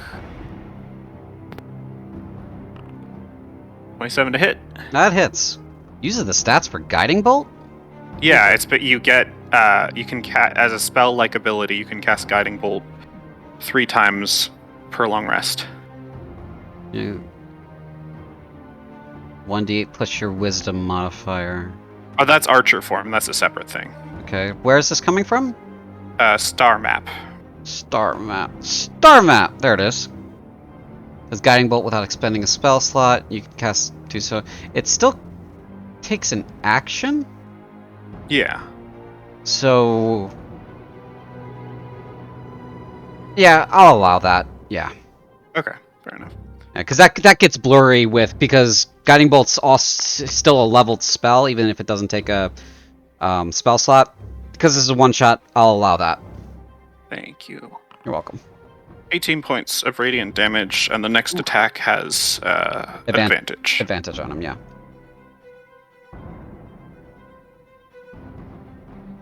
Okay. That is the end of your turn? I will move up. Oh, you're moving up. Okay. Okay. Roz? Unless there's anything else contrary. Nope, that's all. Okay, Roz. Sadly, your haste is gone, so normal action speed, please.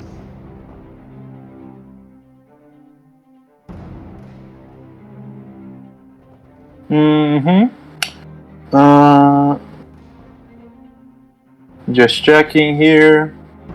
I don't believe they say that I have a limit to how much ki I can put into an attack. So, let's go balls out, right? We should. I mean, it's only natural. So, okay. Oh, he gets a reprisal. He took damage. So that's going to be on Kalem, sorry. Yeah, that's going to hit you. That's a 25. Oh, yeah. Yeah. That is 4 points of cold and 6 points of biting. So 10.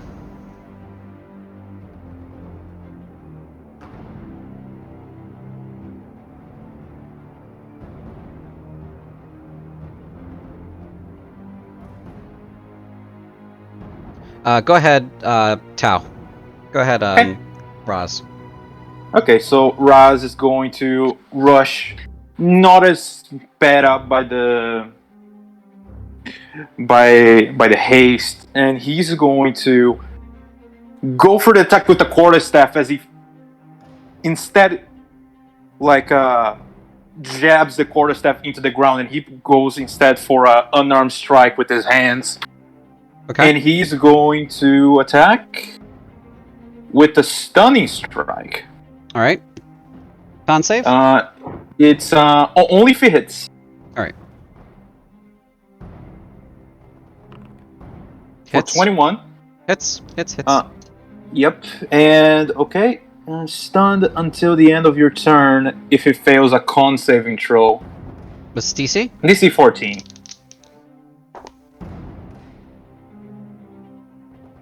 He passes. Dang it. Okay. Another key point, because it hits, for Hand of Harm, as it takes 1d6 damage, plus my wisdom. What kind of damage?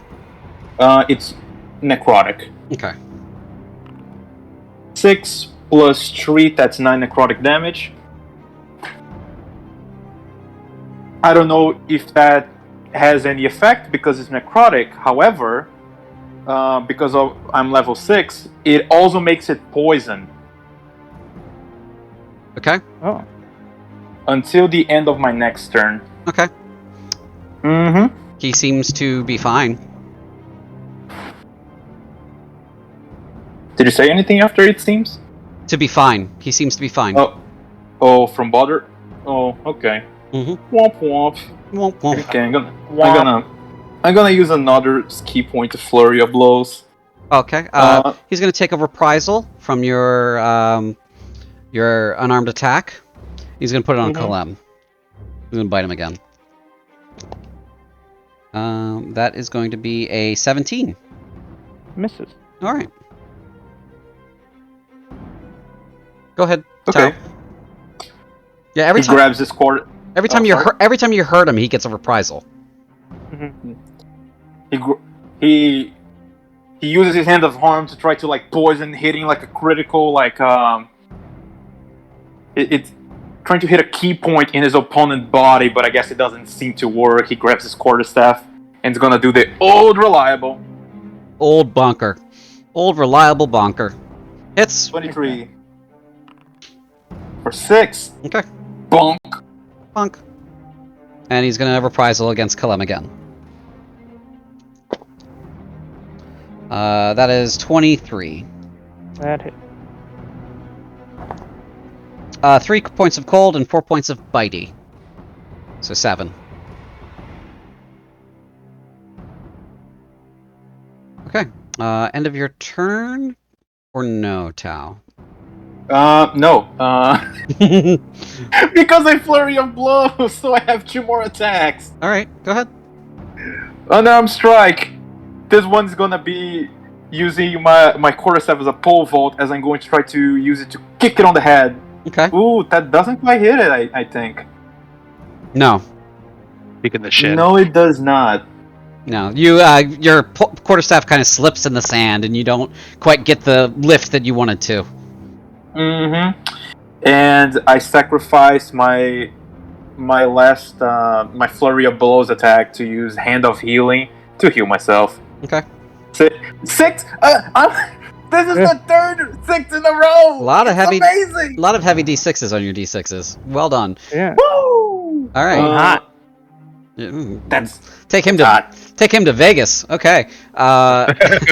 End of your up turn. to 38 hit points. End of my turn completely. All right. Or your turn. All right. Well, might as well stay standoff. So I'll hit him with my longbow again. Okay. And 20 to hit. 20 hits. And take a damage. And then plus the hex, right? Yep. Somewhere up here. There it is. The arrow kind of splinters against his skin. You do see the first part of the shaft is in there a little bit, but the rest of it just explodes into splinters when it hits him. Okay. Well, that's my move. Okay, that's your move. Radisha is still cowering because she is a little girl. She's a little girl, chat. She's not gonna do anything. Just wanna preemptively cover that base. She's a little Run towards girl. the danger. Right, she's a little girl. She's terrified. Kalem, it is your turn. How is Corvaresh looking? Can I tell? You can make an insight check. Would that be an action or something? Or? No. Okay. It's against his deception, though. Oh, there we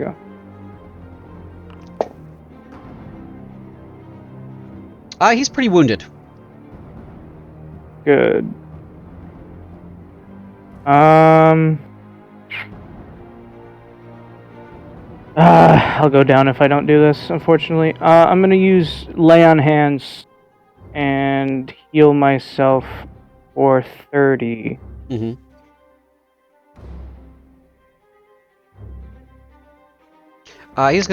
He's gonna also take his reprisal on you again because he did get poked.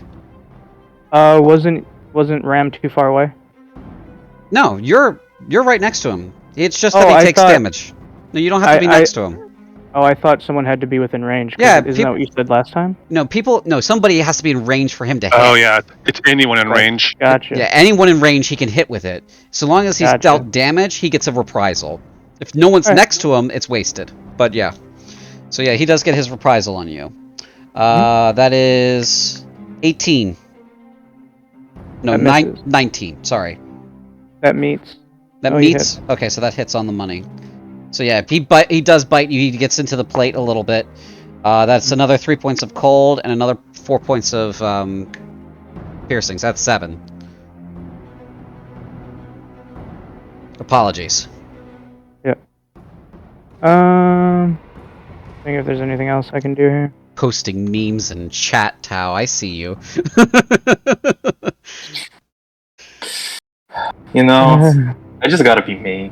Okay. Nope, I guess that's it. Alright. My turn.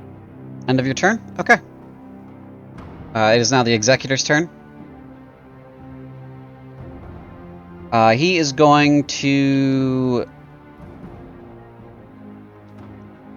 he's going to stay where he is, and he's going to pull something from his side, and he's going to drink it. And that is his bonus action. And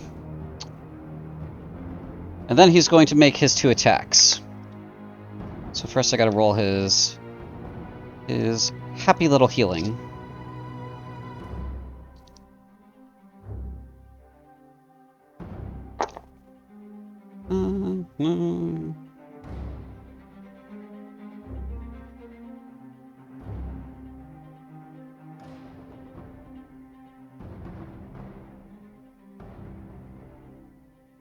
Okay.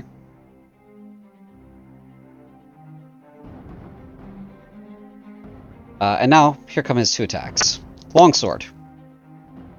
That's cocked. That's natural 20. Of course.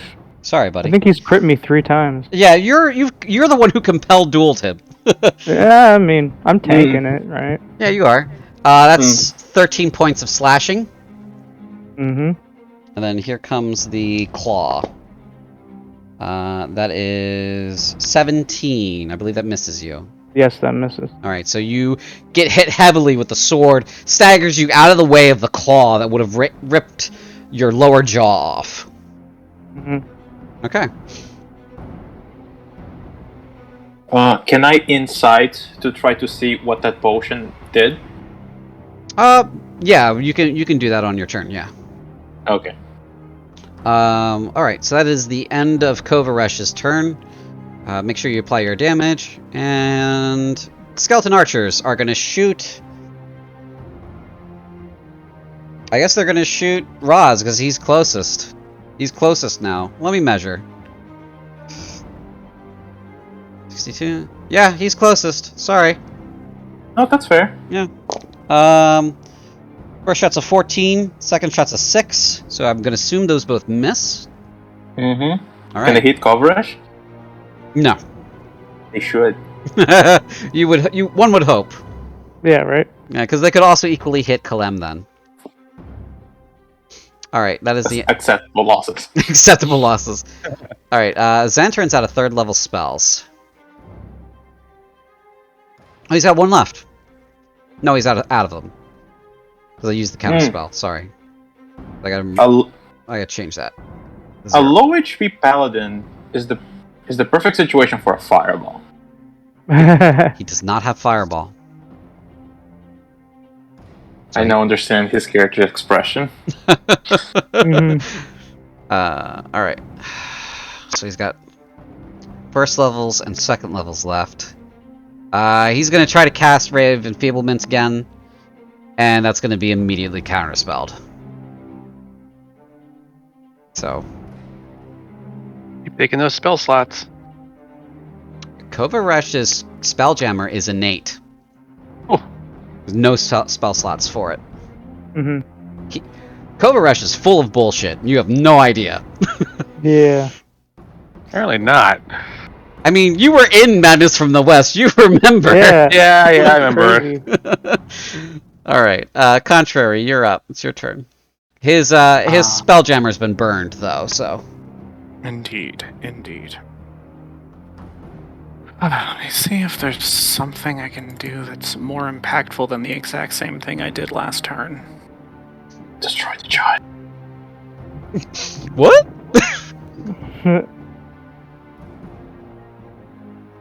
I think that's something that Alex Jones said.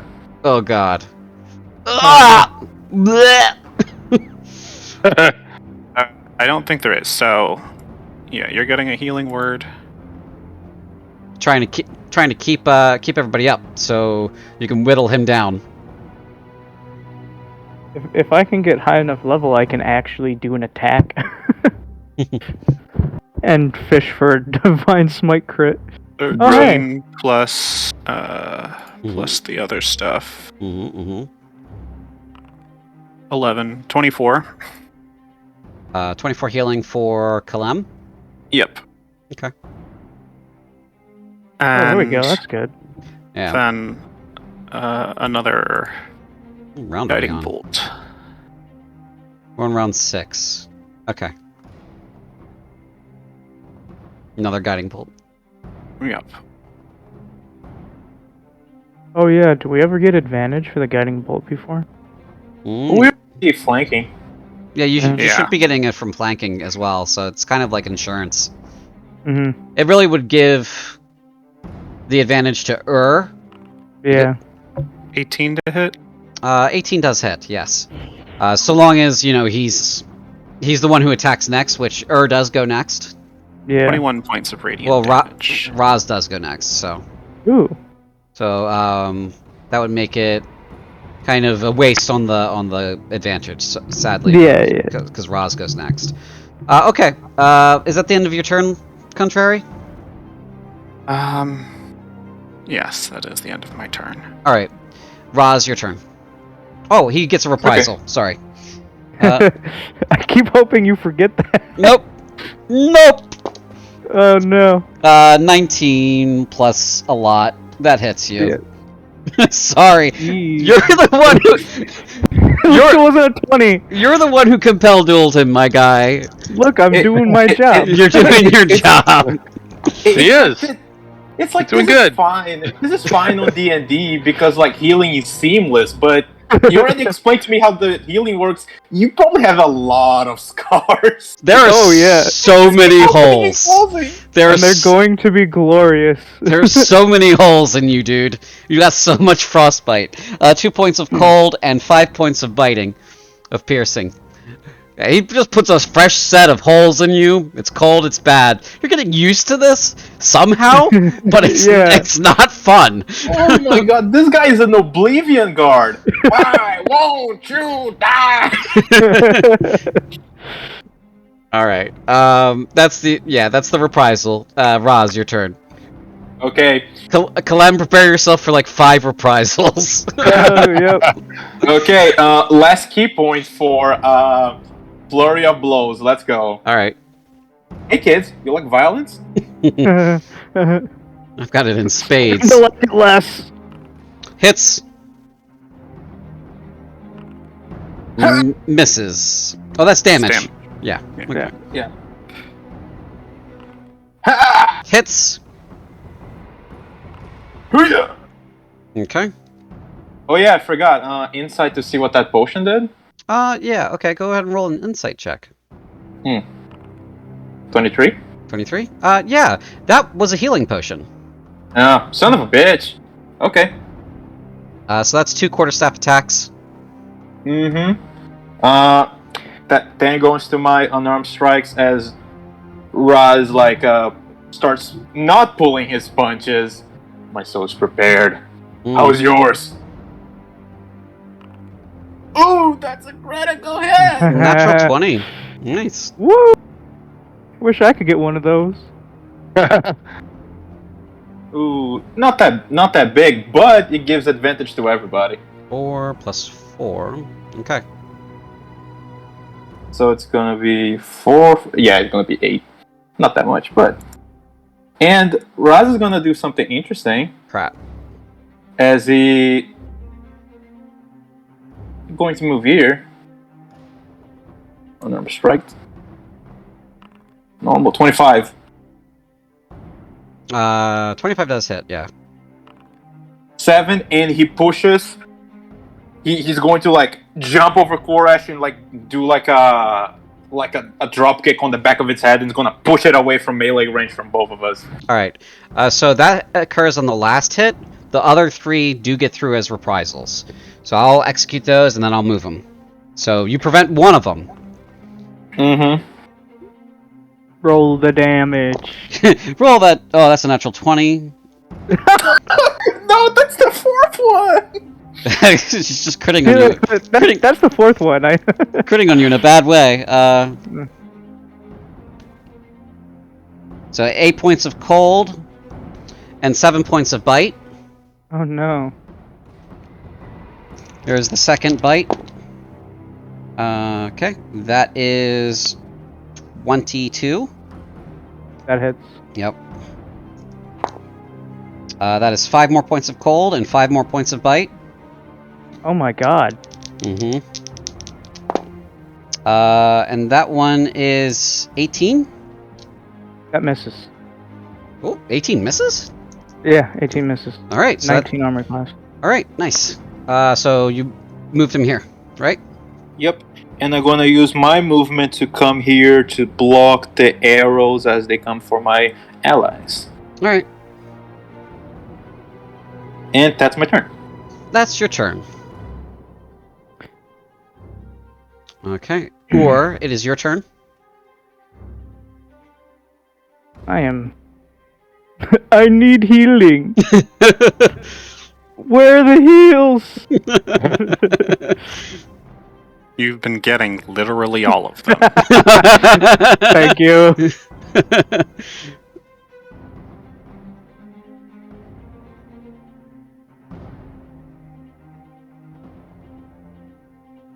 Go at literally the worst time. What you got, Hey, remember that because I hit a critical on him, you have advantage on your attack rolls.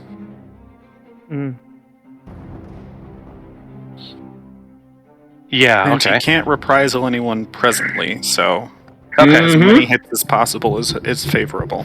Well, then let's just stick to what we were doing and hit him with a longbow.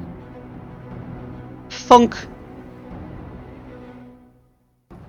With advantage. Oop, with the dance. Sorry. Thank God for advantage. Ugh, that could have been bad. Let me re-roll it then. Hey! Hey, not The 20. duality of man. Yeah, we'll take the 20 because that was the first die that hit the table. Since you already rolled the 1. So yeah, 1 to 20. Very good. Go ahead and roll your damage for your longbow. All right. Is 11 plus the hex. Okay, so. I'm gonna scroll back up to it. Yeah, that's fine. There it is. Oh, you need to roll twice for the crit. Oh, was it on the crit also? No, Right? no. No, it wasn't. Dirty 20. Oh my God. I double the value of the dice. I don't make them roll. Oh, you don't roll Ooh. multiple dice. Oh, Okay, dude, gotcha. you got max damage. That's 19. That was 8 and 8 plus 3. Yeah, it was max damage on that. That's a regular longbow. Yep. Okay. End of your turn? That's it. Last I checked, Radisha is still a child. Uh-huh. Kalem, your turn. Is Radisha screaming? She's not screaming, she's just cowering. I'd like But to do. But can I see her? Oh wait, no, Uh, hold up. No, she's not invisible. She's not even visible for you, so no. Yeah. I'd like to do another insight check to see how low he is. Sure, go ahead. Okay. He's pretty low. Alright, well, He's starting to sort of like... While he's got wounds on him, those wounds are starting to like fade from reality. so I'm pretty much boned. Hey man. Because he goes right after me, so... Hey man, you're a paladin. Smite that bitch, or do whatever Yeah. you feel like. I'm gonna walk up to him and hit him. Alright. Advantage. Let me get this back again.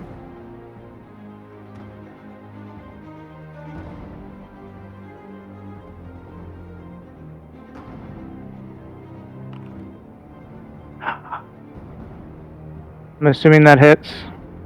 Yes. And then I'll do Divine Smite at second level. Okay.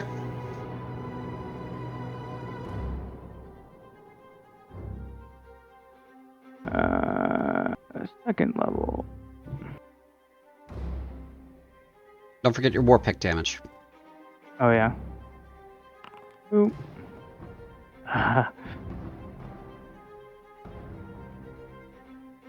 And then that would only be another 1d8 because he's a fiend, right? It wouldn't be a 2d8 because it's second level. You follow the second level rules. So for Divine Smite, Halaladin, where the hell did you put it? There it is. Let's see. Starting as Yeah, it's only 1d8 if the target is undead or fiend. So for it being second level, the extra d8 is already in there. So when Well, you it's 2d8 for a first level spell slot, plus another d8 for fiend, plus another d8 for a second level spell slot, so 4d8 total. which is what I was about to say. Right, sorry. Gotcha.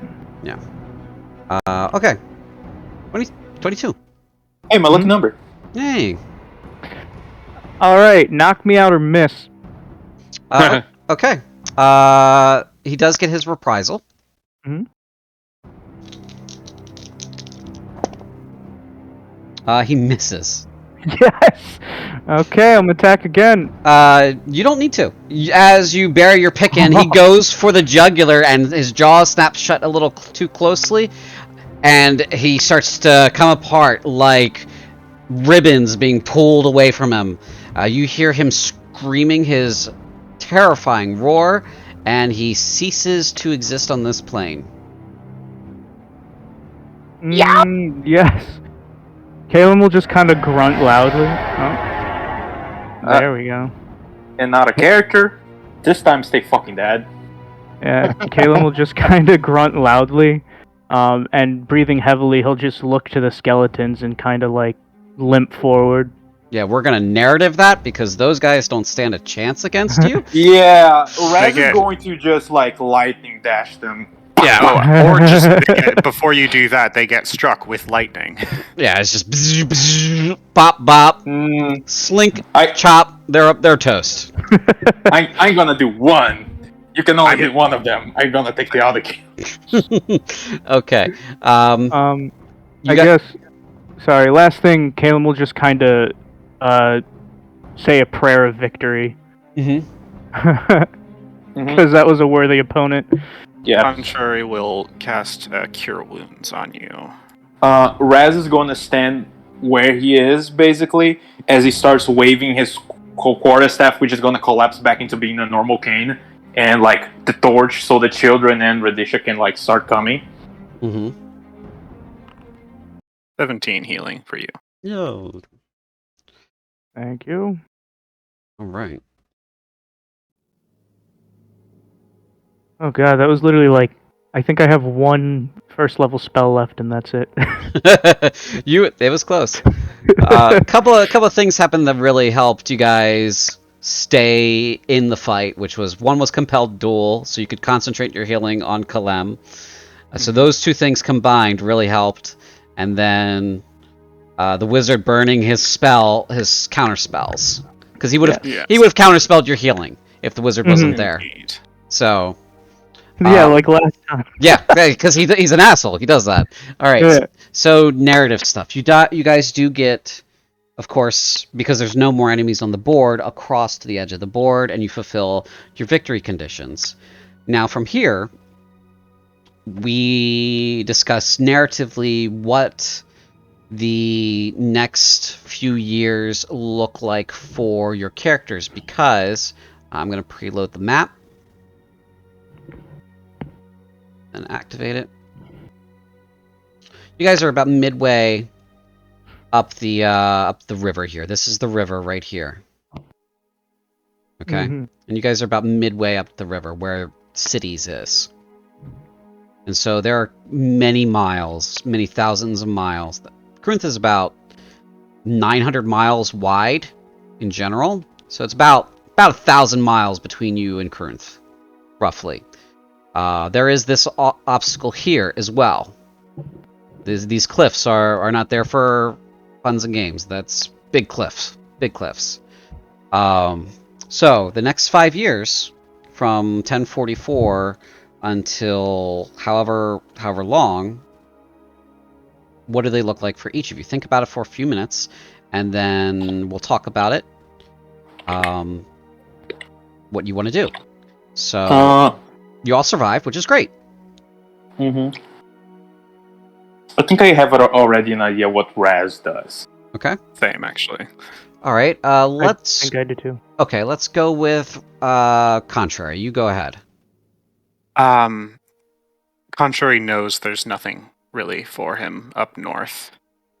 And so I'm assuming these cliffs feature a waterfall that would be impassable to a river serpent. Yes. Right. In which case... Passable northwards, not impassable southwards. Right. In which case, Contrary is going to go back to the serpent and offer a partnership, basically. Okay. Ooh. Basically being his hands and eyes on the land, while the serpent acts as transportation and protection along the river. Mm-hmm. The vicissitudes of fate are very, well, variable. So exactly what he gets up to and why can change from month to month, but he's going to ride the river with the serpent to harry the approach of the demons, and I guess eventually be pushed up to the waterfall. Mm-hmm. Not really sure what he'll do once they reach there, but just trying to slow the approach with his best friend. Okay. Would you like to leave his fate ambiguous, or would you like to roll for it? I guess what would rolling for it entail?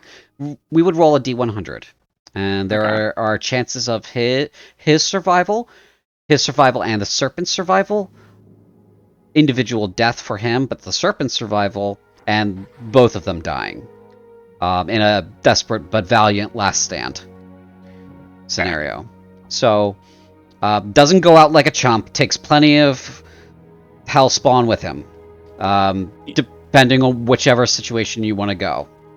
So I think, yeah, I would whether or not Contrary survives, I think he would try to ensure that the serpent survives. Okay. Just because I think it would be very cool for the characters in another campaign to meet a friendly sentient river serpent. Okay. Yeah, that'd be great. Okay. So I'm willing to roll for it to see if they both survive. But could I say that like at anything, he would sacrifice himself to ensure the serpent survives? Yes, you can. And for that, what I will say is that will increase your chances of death, but that will the inverse will also be true. It will increase the serpent's chances of survival. Okay, so rolling a d100. Yep. Twice? No, just once. Oh, just once. Okay. 32. Okay.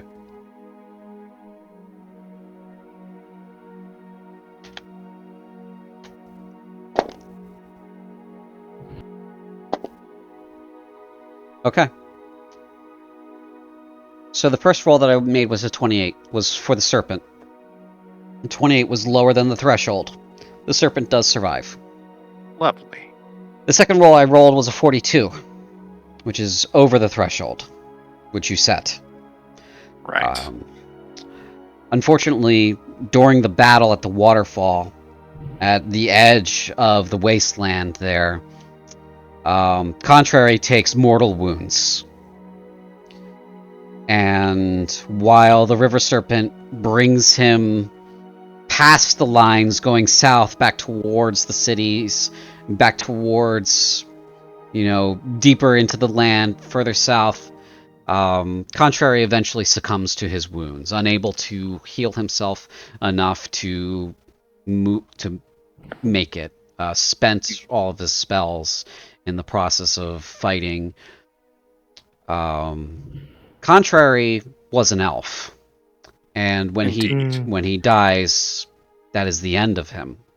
There is no soul for him to move on to another afterlife. It is a period in his story. As tragic as that is, the serpent. I would like to say, if depending on how high level Contrary would get at that point,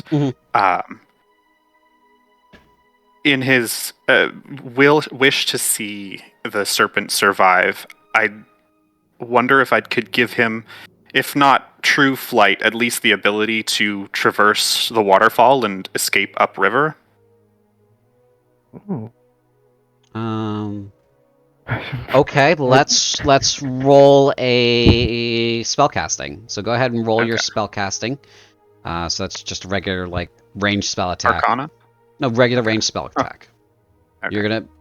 You're gonna shred yourself completely in the process of doing this. Yes, Contrary is very aware. It cut off a little bit for me. What's that roll for? I didn't hear it. This is to give the serpent the power to go up the waterfall. I guess give the serpent my druidic shapeshifting abilities, if that's permissible. Yeah, absolutely. Then the serpent could turn into a form that would allow him to go anywhere. This would make your death come sooner, but it would, allow him to do that. So go ahead and roll your attack roll. I've got a DC set in mind. If you meet or beat it, you're good. Okay. Can I use all of my hypothetical abilities? You can use all your crap because this burns you completely. Lovely. You're left a husk. I'm assuming we can't aid in any way. This is not a spellcasting thing that you can do. Yeah. Because of your type of magic. I meant more like bless or something. I mean, I think this is happening after our own characters or during our own characters, epilogue, so we're probably not with him, unless you say you are. Yeah. Probably not, no. Okay. Let me just see all of the things I can pour into this. We'll come back to it. You take your moment to figure out your math. So who wants to go next? I think I will. Okay, go ahead, Raz. So, Raz, during this the ride up until how far is the serpent willing to let us go? I mean, if the serpent wants to carry you guys up the river, he could take you.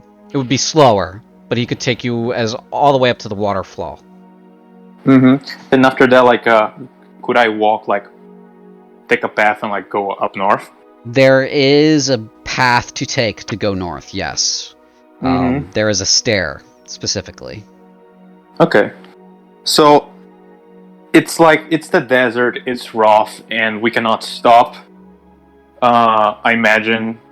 So it's gonna be rough for everybody. I imagine. Mhm. Occasionally, we're gonna do like Constitution rolls for the desert and whatnot. Yes, and there are children with you as well. Yes, because of this, Raz is like going to go overdrive on like taking care of the people and the children, and following the path of his master that did unto Raz and sacrificed himself. Raz is going to, hopefully, since like all the kids watch as Raz just like ran through a bunch of like monsters. I imagine they probably ask about it, and Raz would tell them about Joe's Fernand, his own style of combat, the one that he has been developing. He would try to explain a little bit of his philosophy and how he allowed, like, with enough training and like a little bit of discipline, one could reach that point while like taking care of the kids, being friendly, not being like persuading them with like fancy talk. He's just being real with them, and he would make it clear to all the kids and Rashida that if they want to follow him, he can either teach them medicine, his fighting style, or both, Her name and is allow them to Radisha. what? Yeah, to the kids in general. So I'm just including her too, and to anybody in the party that wants or is like interested in like the way he thinks and the power that comes with. And him and anybody that decides to follow would just keep going north, healing people and getting money on the way, eventually until reaching a point where he can form his own clinic / monastery, where he can heal the people that need it, while at the same time harnessing like his way of the monk. Okay. I have done my math as well. Go ahead and roll it. Establish master. I haven't looked at it yet. I'm writing. Establish master.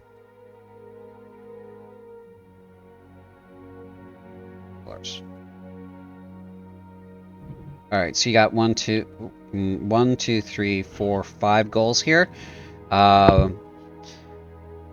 Go ahead and roll a D100, Tal. Ooh, Okay. fat 35. Okay. Yeah, you can absolutely fully empower the serpent with your druidic abilities. Nice. You have found in this act a path for elven immortality. Ooh. Imparting someone else, a life after death, essentially. Imparting something else with your experience and your life and your strength and abilities. That is a thing that you've learned that you can do. And you're the first to do so. So amazing. Yeah. That's amazing. Contrary as the elf ceases to exist, but his power and his experiences, though, separate from the serpent's own sentience and experiences, and all of that live on in the serpent. Do they share a mind, or do they? No, they don't share a become mind. They don't share a mind, but the serpent is a sentient creature, but he has the memories of Contrary able to be accessed, so he can tap them. Ooh. And he can tap the powers because they've been given to him. That's Nice. so cool. It's cool. awesome. I wonder if the serpent's now immortal too. Well, any powerful enough druid starts to age very slowly. So, okay. CJ, you want me to roll your D100? Curiosity, like it's good to roll high or low in this one. For this one, the higher you roll, the more successful you are. Ooh. 85. Nice. All right, so that's not enough points for all 5 things to be accomplished within the 3 years. And this is probably not relevant. I don't know, but if any child does not want it, he's still willing to take them and take care of them until like they find a place where they were like, okay, I want to stay here. Absolutely. Or like, I just want to be taken care of. I don't want to learn. Okay. So you can pick 4 of the 5 things: medicine, healing, philosophy, monastery, and martial arts are the 5 things. So okay. Say that again. Martial arts, the monastery, the philosophy, the healing, and the medicine. You can pick 4 of the 5 lasting impacts. Can you go into detail on each one, if you don't mind? You're the one who came up with it. Oh, okay. It's just like it's the stuff you described. So, for example, if you choose to discard the monastery, you don't manage to establish a monastery within the 3 years. Mm-hmm. If you choose to keep it, you do manage to establish a monastery, which will help enable other things down the road. For example, so for martial arts, you may impart perhaps a level of monk onto one of these kids when they reach their maturity, right? And then, when they get to a subclass, if they do get to a subclass and if they become adventurers, they would have a higher chance of picking the subclass that follows in your footsteps, right? And the same thing with philosophy. So those 2 would increase those chances. As for healing and medicine, that will increase the chances that the kids actually survive to get to Krunth. So it depends on which ones you want to pick. Okay. So, monastery. Okay. Martial arts, philosophy, and healing. All right. So discard the medicine. Okay. Yeah. So those are your lasting impacts. You do manage to get a charter for a monastery in the legal boundaries of Krunth. Taxes are expensive, so you gotta more or less work at it, but you do fulfill that dream, and you do start essentially a philosophical school that carries on the teachings that you're looking to carry on.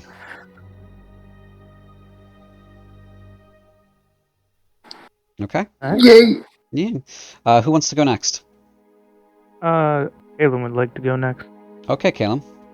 Okay, so first of all, and let me know if I end up asking for too much. Sure. But first off, Caleb would want to have a friendly duel and/or duels with Raz for like as long as they're traveling together. That's up to the 2 of you. Simply because he was super impressed by his martial prowess. He would accept gladly. But the main thing, and Caleb's legacy would be that he was so. Caleb used to worship more the death aspect of Azuloth, when it came to their religion. But his brush with Contrary inspired him more towards the fate aspect. Okay. Even if he doesn't fully understand it, it mesmerizes him. And so he would want to basically make it his life goal to make sure that Radisha's prophecy comes to fruition. Okay. So whether that's he'll also want to protect the children, but he'll probably try, if she is okay with it, kind of maybe act somewhat as a parental figure, but more so like a protector of Radisha, maybe even training her in combat and more religious matters if she prefers that. Okay. And just kind of follow her through her journeys. Okay. Is that all? Yeah, that's basically it. All right. I do have a question. Sure. Yeah. Since, like, in my conflict, is Radisha one of the kids that want to be trained by Raz? More or less, she's willing. We'll get to Radisha. Okay. Um, And to Kalen is it was Kalen right now, right? yes, Yeah. Kalen's turn. Sorry. No. If are you just into like combat, or like are you willing to talk with Raz? He's willing to do whatever while they're traveling together, because Mhm. who knows if like Radisha is gonna go do something else, or eventually like everyone's paths will Mhm. right. It's like Raz has some stuff to tell you if you ask because you were impressed with his fighters. Like if you ask him how did he acquire those, it's up to your character though. Yeah, Caleb would be willing to learn as long as it doesn't detract from his new life goal too much. Which is ironic because it is staff related. So, Yeah. Raz is an individual that is very much some kind of like positive nihilism. In the case that he tells you that the only way that he's able to move and attack the way that he is to attain a mental state where a human knowing what happens with him and death is going into a state of mind of complete acceptance of like accepting his future death, his impermanence in the world, and just be like, it is what it is. It do be Yeah. how it do be. So he is like what is it? Death? Whatever. I don't care about it. I feel like that kind of goes, like, correct me if I'm wrong, CJ, but I feel like that kind of goes with the teachings of Azeroth. It's different. So Yeah. there's a sort of embrace that is felt by the Dark Elves that is different from and cut off from most humans and other creatures. There's no explanation as to why, but the Dark Elves have a more intimate relationship with their deity, their primordial deity, than others, and so they have a more of a kinship situation with it. Disregarding it would fly completely in the face of their beliefs. So the difference would be like accepting it is already a thing that Dark Elves do. Yeah, exactly. That's what I was getting at. But he they go further than that. They don't look for it, but they look upon it as a sweet embrace, as if a mother welcoming home a child. That's how they view it. It's different for them. I mean, So Caleb was entirely willing to go down to take Kovarush with him, so I think that kind of goes to show that he's not afraid of death, but he's not willing to completely dismiss it either. Meanwhile, Raz is like, if like Kovarush was too much, he would like probably try to escape because he accepts death, but he's not willing to die if he can avoid it. Right. He will accept death when it comes, but he gets to be the one that chooses when. Kalem, it is your turn to roll. So roll me 1d100. Roll 100. Critical. 100. So what do I do with that? Just /1d100? Yeah. /R. /R, yeah, 1d100. Or you could click the two little dice in the bottom right hand corner above roll. Oh. Well, come on, mate. 100. Wow. 91? Alright, that's enough. Yo, when the rolls matter, I roll high. 91. 90 would have gotten you all 5 of yours, Tao. 91, because, you're at 50-50 here. You got two things here. You'll be able to act as a guardian to Radisha until we get to what her epilogue is. And you will be able to protect the children for their journey. So you will be able to meet both of your goals there, Kalem. Awesome. All right. It is now your turn, Ur. All right. Well, I guess as they move north, he would, I guess, come to the conclusion that the desert's been his home for generations, and the rolling dunes and expansive golden brown seas are truly his temple.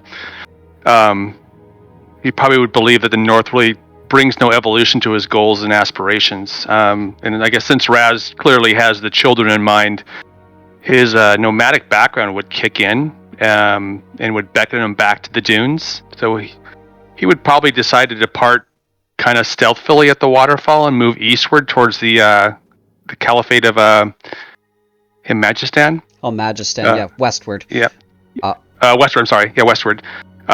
With goals to serve the ruler there and continue his pursuit of knowledge for his patron. Okay. Roll me a 1d100.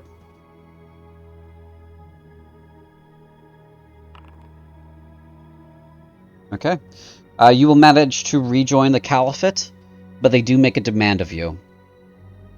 When you arrive at the Caliphate, they are, of course, willing to take you in and, have you as a retainer to the Caliph. However, you will have to give up your spellcasting to do so.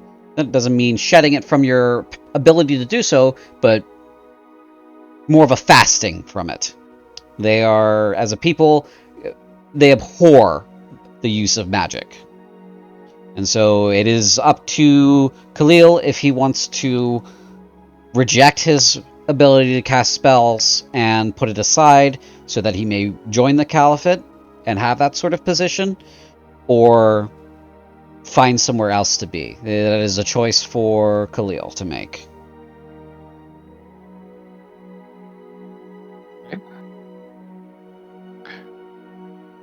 I think he would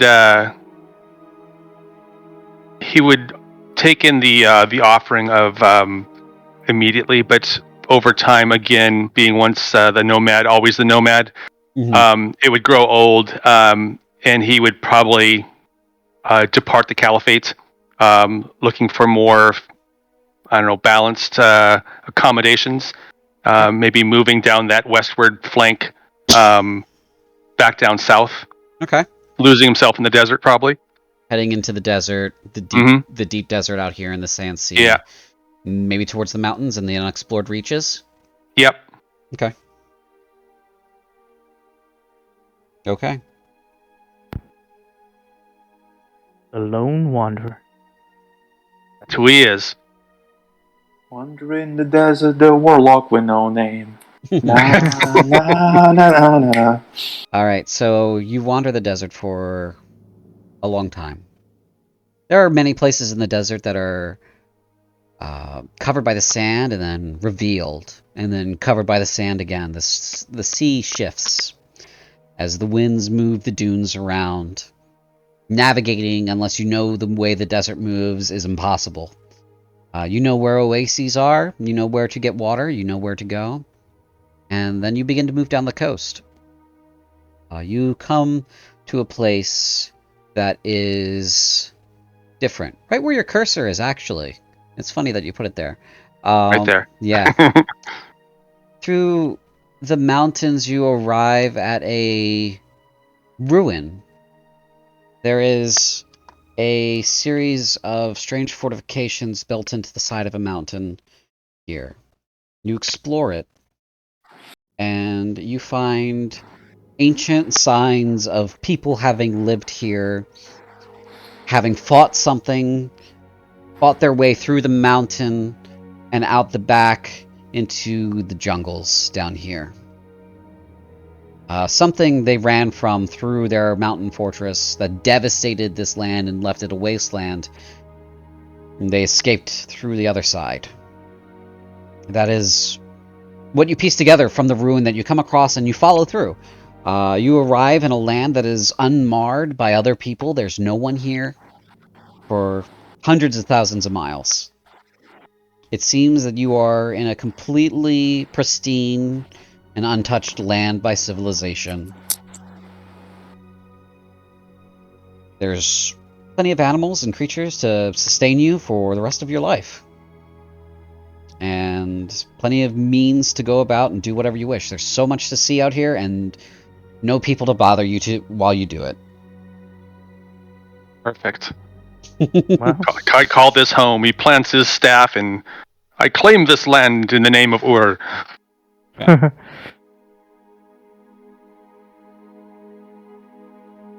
Alright. As for Radisha,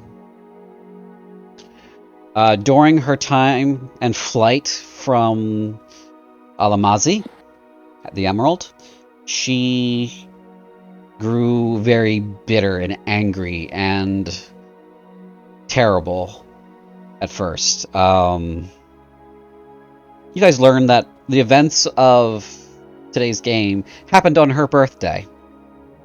Oh no! Oh no! So she's a very troubled young girl, and she has plenty of energy to lash out with. So she does take to martial lessons quite well. She does take to some philosophy a little bit. It kind of doesn't really stick with her. When you guys arrive in Krunth, the three of you plus the other children, the authorities in Krunth are quite huge sticklers on rules and order and paperwork. So when you arrive as refugees, they do make you go through a process of, declaring yourselves and figuring out, what you're good at, what you can do, what you can bring to society. So each of you will probably serve a stint in the military for a couple of years, at the very least. Those of you who make it up north. Because Radisha is not in the majority yet, when she arrives in Krunth, she is forced to join upon her 16th birthday. And so that would be if she was 12 during the events of our game, which was in 1044. Her 16th birthday would be in...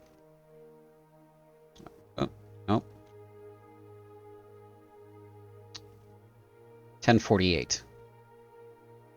So she will be joining the Corinthian military a year after the first 3 chapters of the primary games begin.